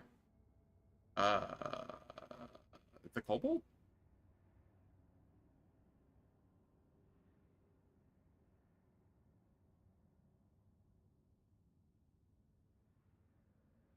Okay, you have maxed perception.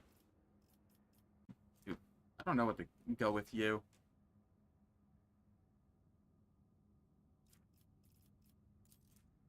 Intelligence, I guess. And awareness. Sure. And I think that's all of the companions. Yes.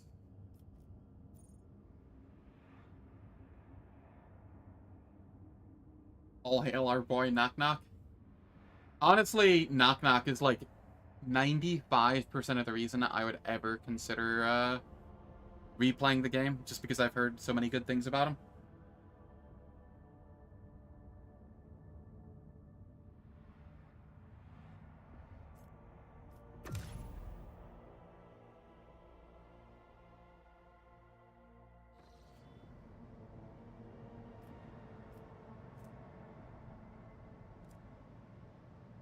Alright, let's head up over this way.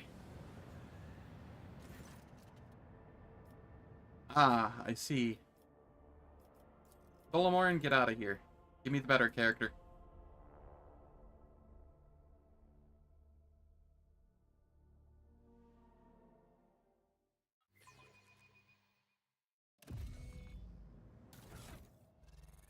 Over here, make sure she has her weapons equipped. Because I don't trust her with that anymore. It's always this room, it feels.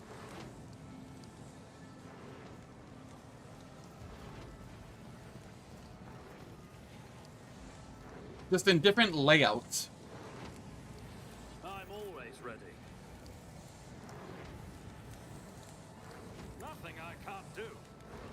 I'll see you destroyed. Of course I miss. Always miss.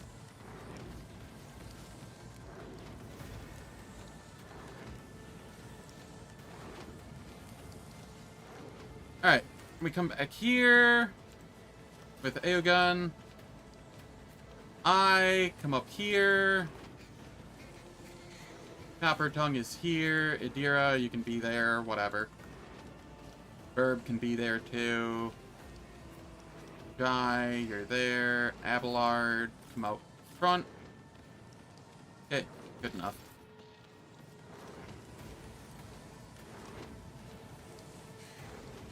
A valid argument.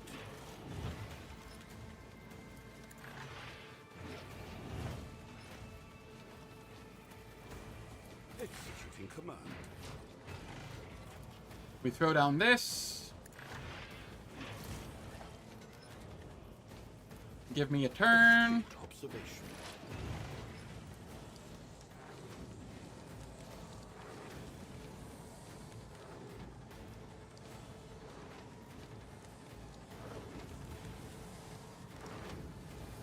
And we pull. No more exploits. Surefire plan. Me was your biggest mistake. And then here, we do it this way. Civilians stand a chance.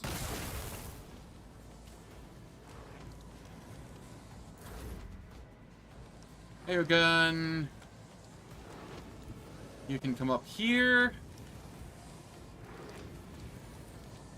Fire on these two. The machine spirits approve.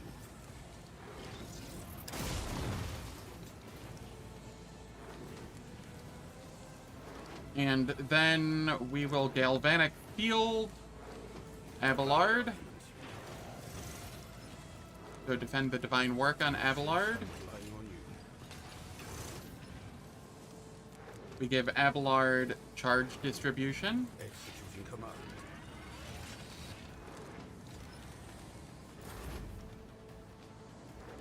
Argenta, you.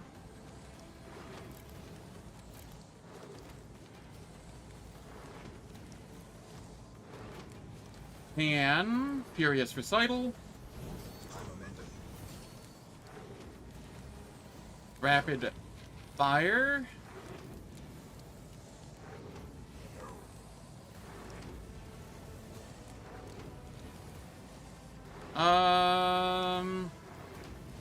As the Emperor commands.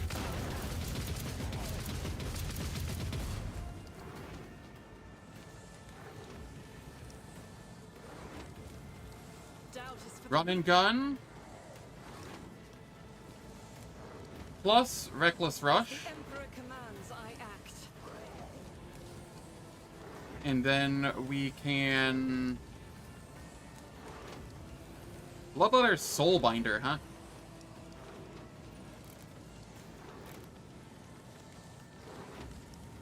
Am I okay with Argenta being suicidal here?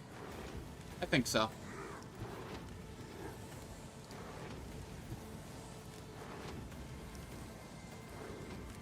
Rejoice in battle.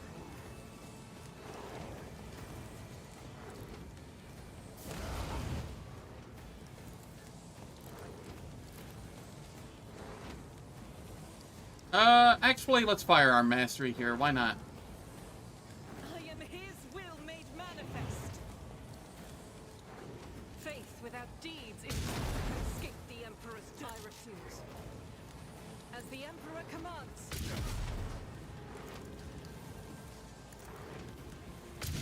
Strike is a prayer. This is unacceptable. Doubt is for the weak. Eradicate it. I'll do it. Strike is a prayer. Faith without deeds is where none can escape the Emperor's judgment. Okay, we got the, this was definitely worth doing since we got the heroic moment back. I'll do it.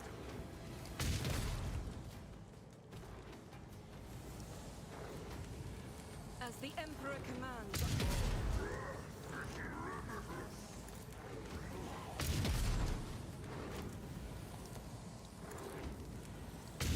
Eradicate it. I'll do it. Faith without deeds. Argenta just doing Argenta things.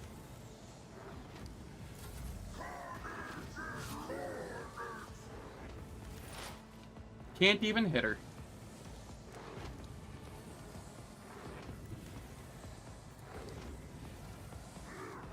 We'll come up here. And then we'll cull.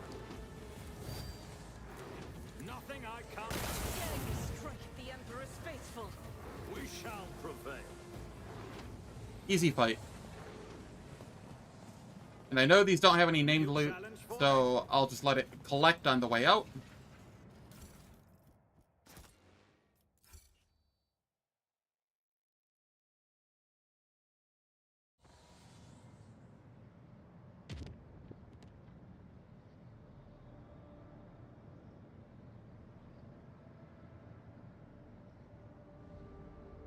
Okay, we chart new routes. Probably one over here.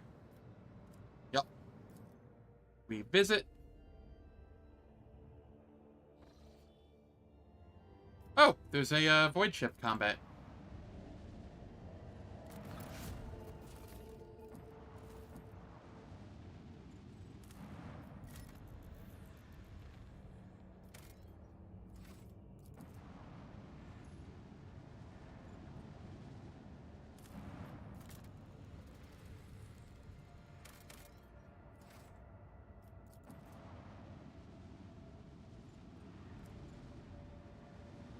But yeah, if the next time I come through here and stream this and do Thesara again, if I say that I enjoy it even more than I did this time, please be aware that it takes so long, it is probably Stockholm Syndrome kicking in.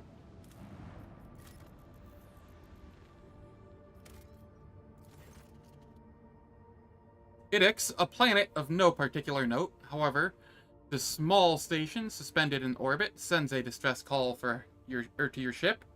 The man in the hurried Vox transmission introduces himself as the planet's governor and asks for the rogue trader's assistance in a delicate matter. He promises to supply the details in a private Vox conversation.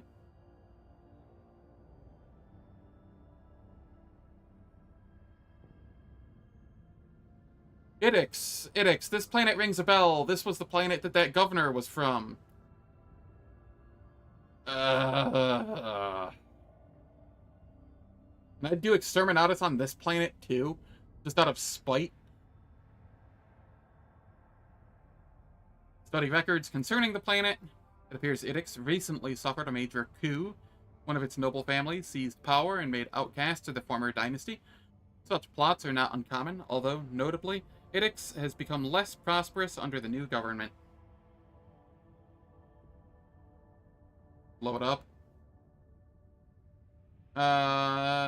Demand that he have formal talks with me if he has nothing to hide. The governor's transmission is interrupted by an official request from the planet. Idix's authorities are claiming that the person who just contacted you is a member of a heretical sect of nobles who has escaped from the warden's custody.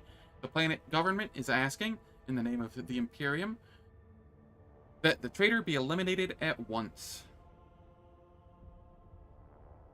Perhaps Idix government may recall Ruoldo, the man put in charge of Thesara.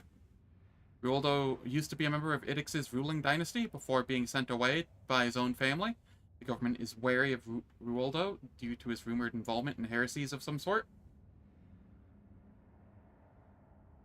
Can I strike at both? You know what? You know what? Ruoldo was a member of Idix's ruling dynasty. I don't care if his own family was the one to send him away from it. They are what spawned him. We're striking the governmental palace with macro cannons. Whoever was the planet's official ruler has been reduced to less than servo skull material. The governor on the station sends you his tearful thanks along with his generous gifts.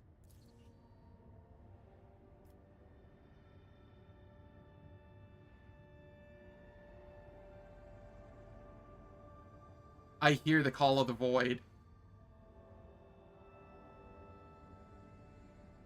Warren is speaking sweet nothings in my mind.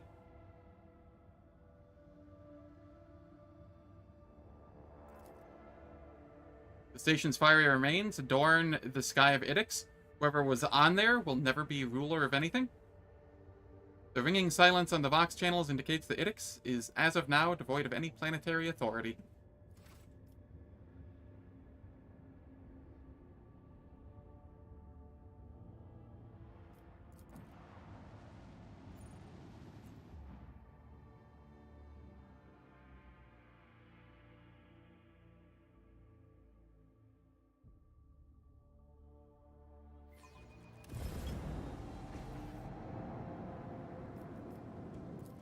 Eldari Shadow Hunters, huh? I don't like that, Annie.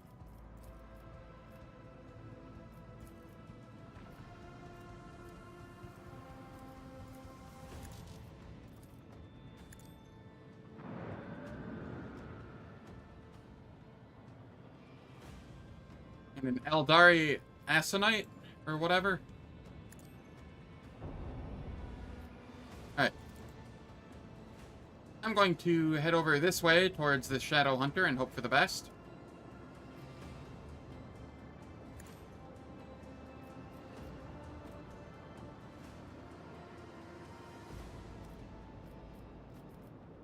I will jump.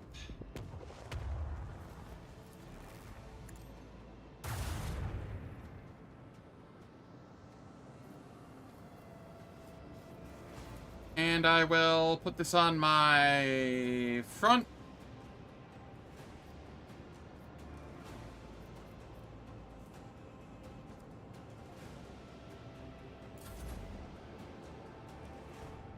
The interceptors, I don't know where to send them. Into the smoke.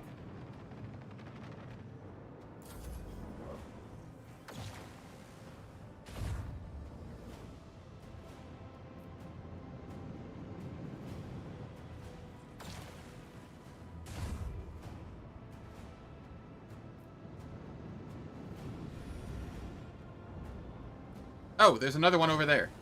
What do you know? Ow.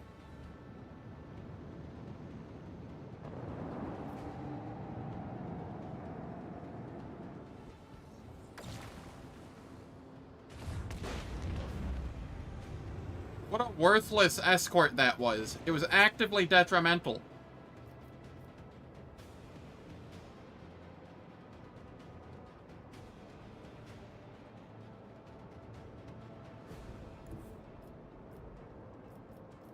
Before I go in there, will this be enough?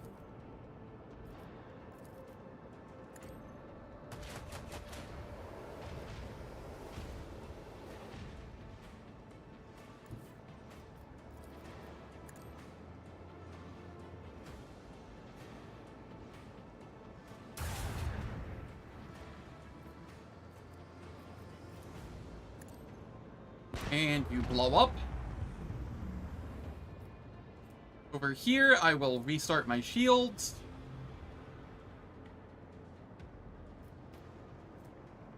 And my torpedoes.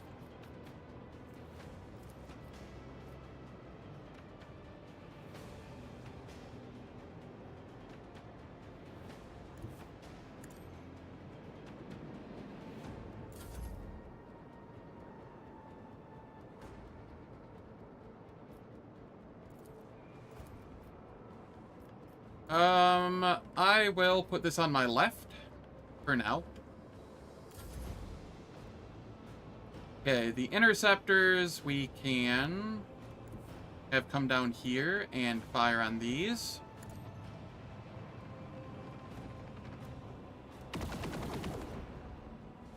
I was kind of hoping they'd blow up and deal damage, but that's fine.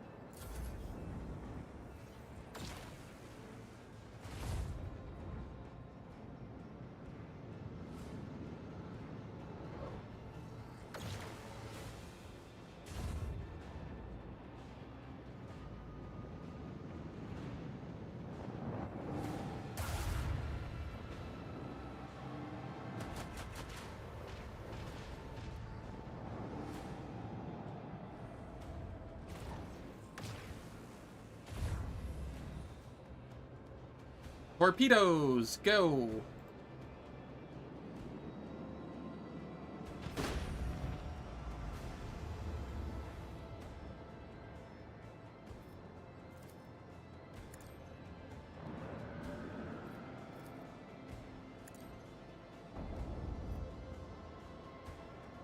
Alright, what does this do?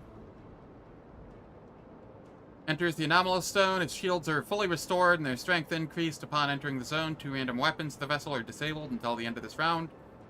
Yeah. Alright. It's not nearly as bad as I was expecting. Before I go, I can use this. Fire upon them.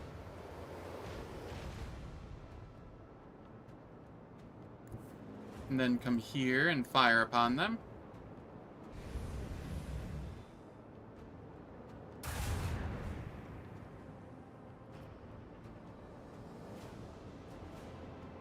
And nothing happened. Guess that is what it is. I'm going to keep destroying these torpedoes because they scare me.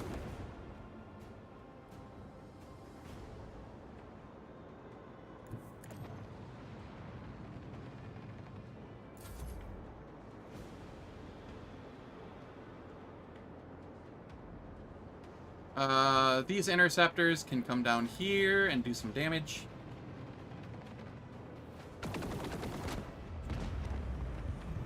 Not just damage, they destroyed it. Nice.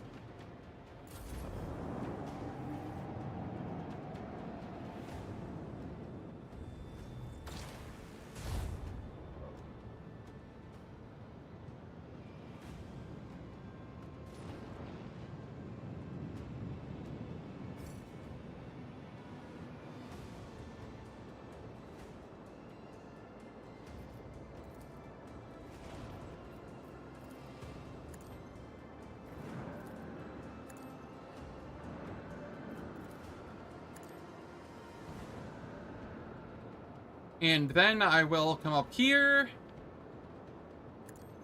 because I don't want to be anywhere near their torpedoes.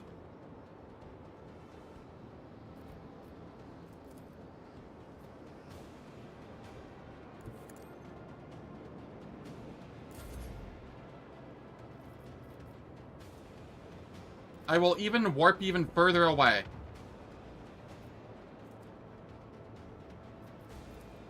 And guard my backside.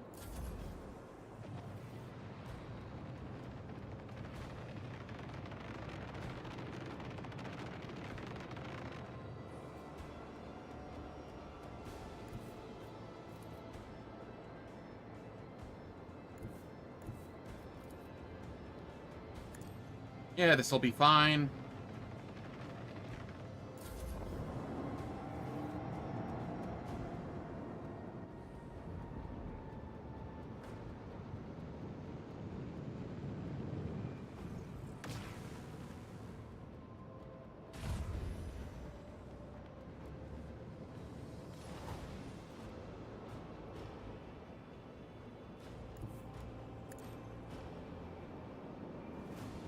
Torpedoes 1.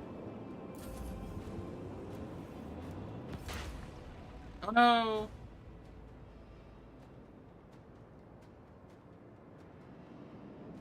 Go, my torpedoes. Do your duty.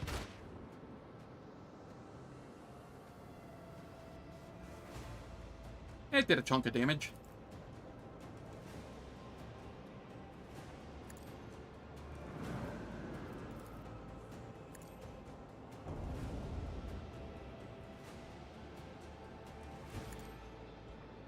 I will start turning around.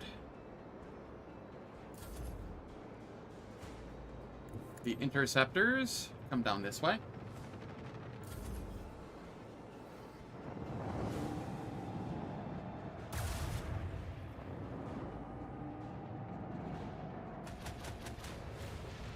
The Heartless is going to be exploding here momentarily.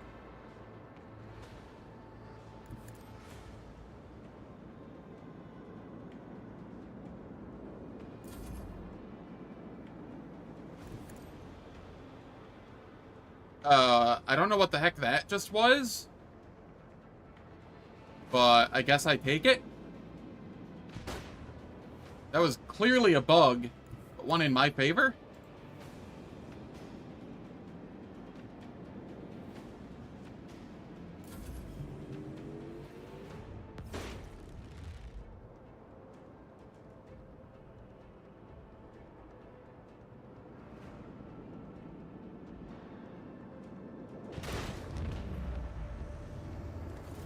Well, that fight was easy.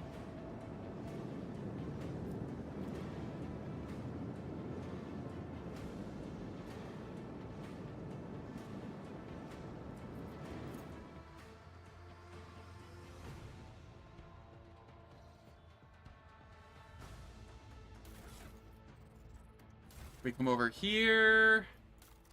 All features, posts, you can upgrade this. So it's 3 range. Over here, I can upgrade this.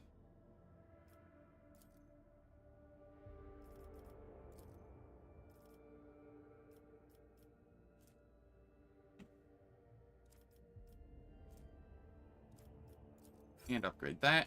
There we are. Just upgrade it all.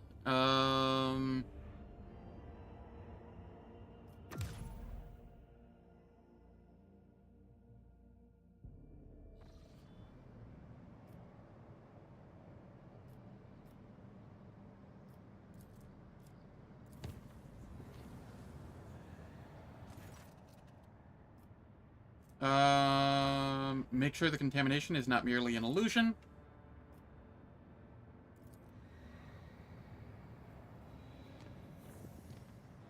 Chart new routes.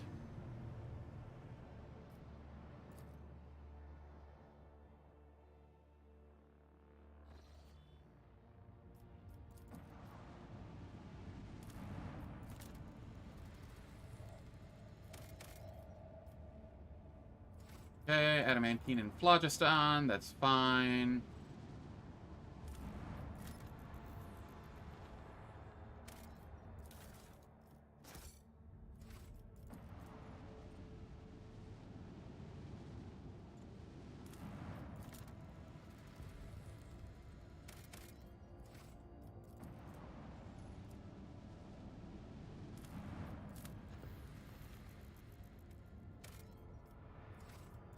A single plasteel?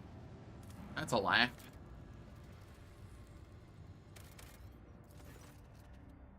Explore the surface colony of the colony.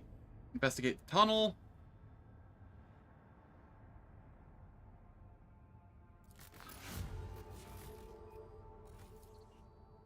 Living snare. Oh, neat.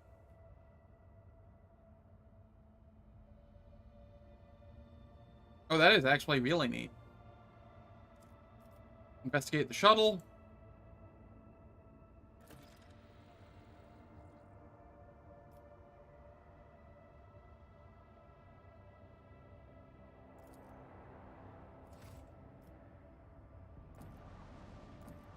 Cool.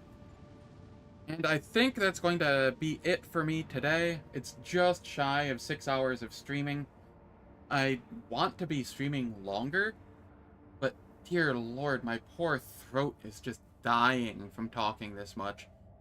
it's gonna take me a little bit to get back into it and get used to talking so much again. I really don't want to lose my voice, because then I just would either have to do silent streams or not stream at all.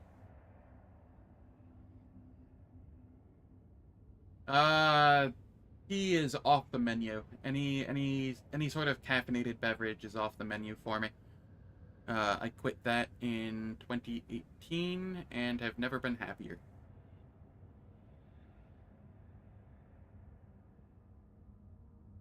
But yeah, I could probably get some honey, or you know, some other, just have like some sort of honey milk or something like that.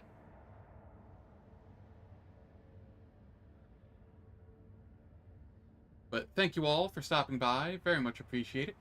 If you enjoyed what you saw, please hit the follow button or subscribe button on YouTube. And I will be back tomorrow with more Rogue Trader. And let me see real quick if there's anybody to raid.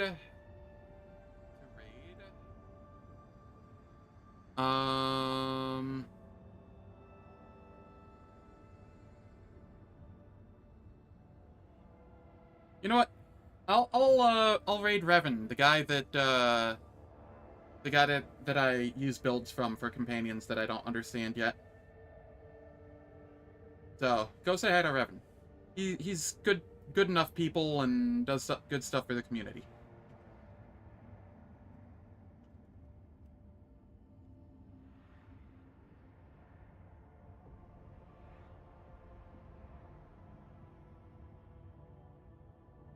Thanks again, everyone, and I hope to catch you all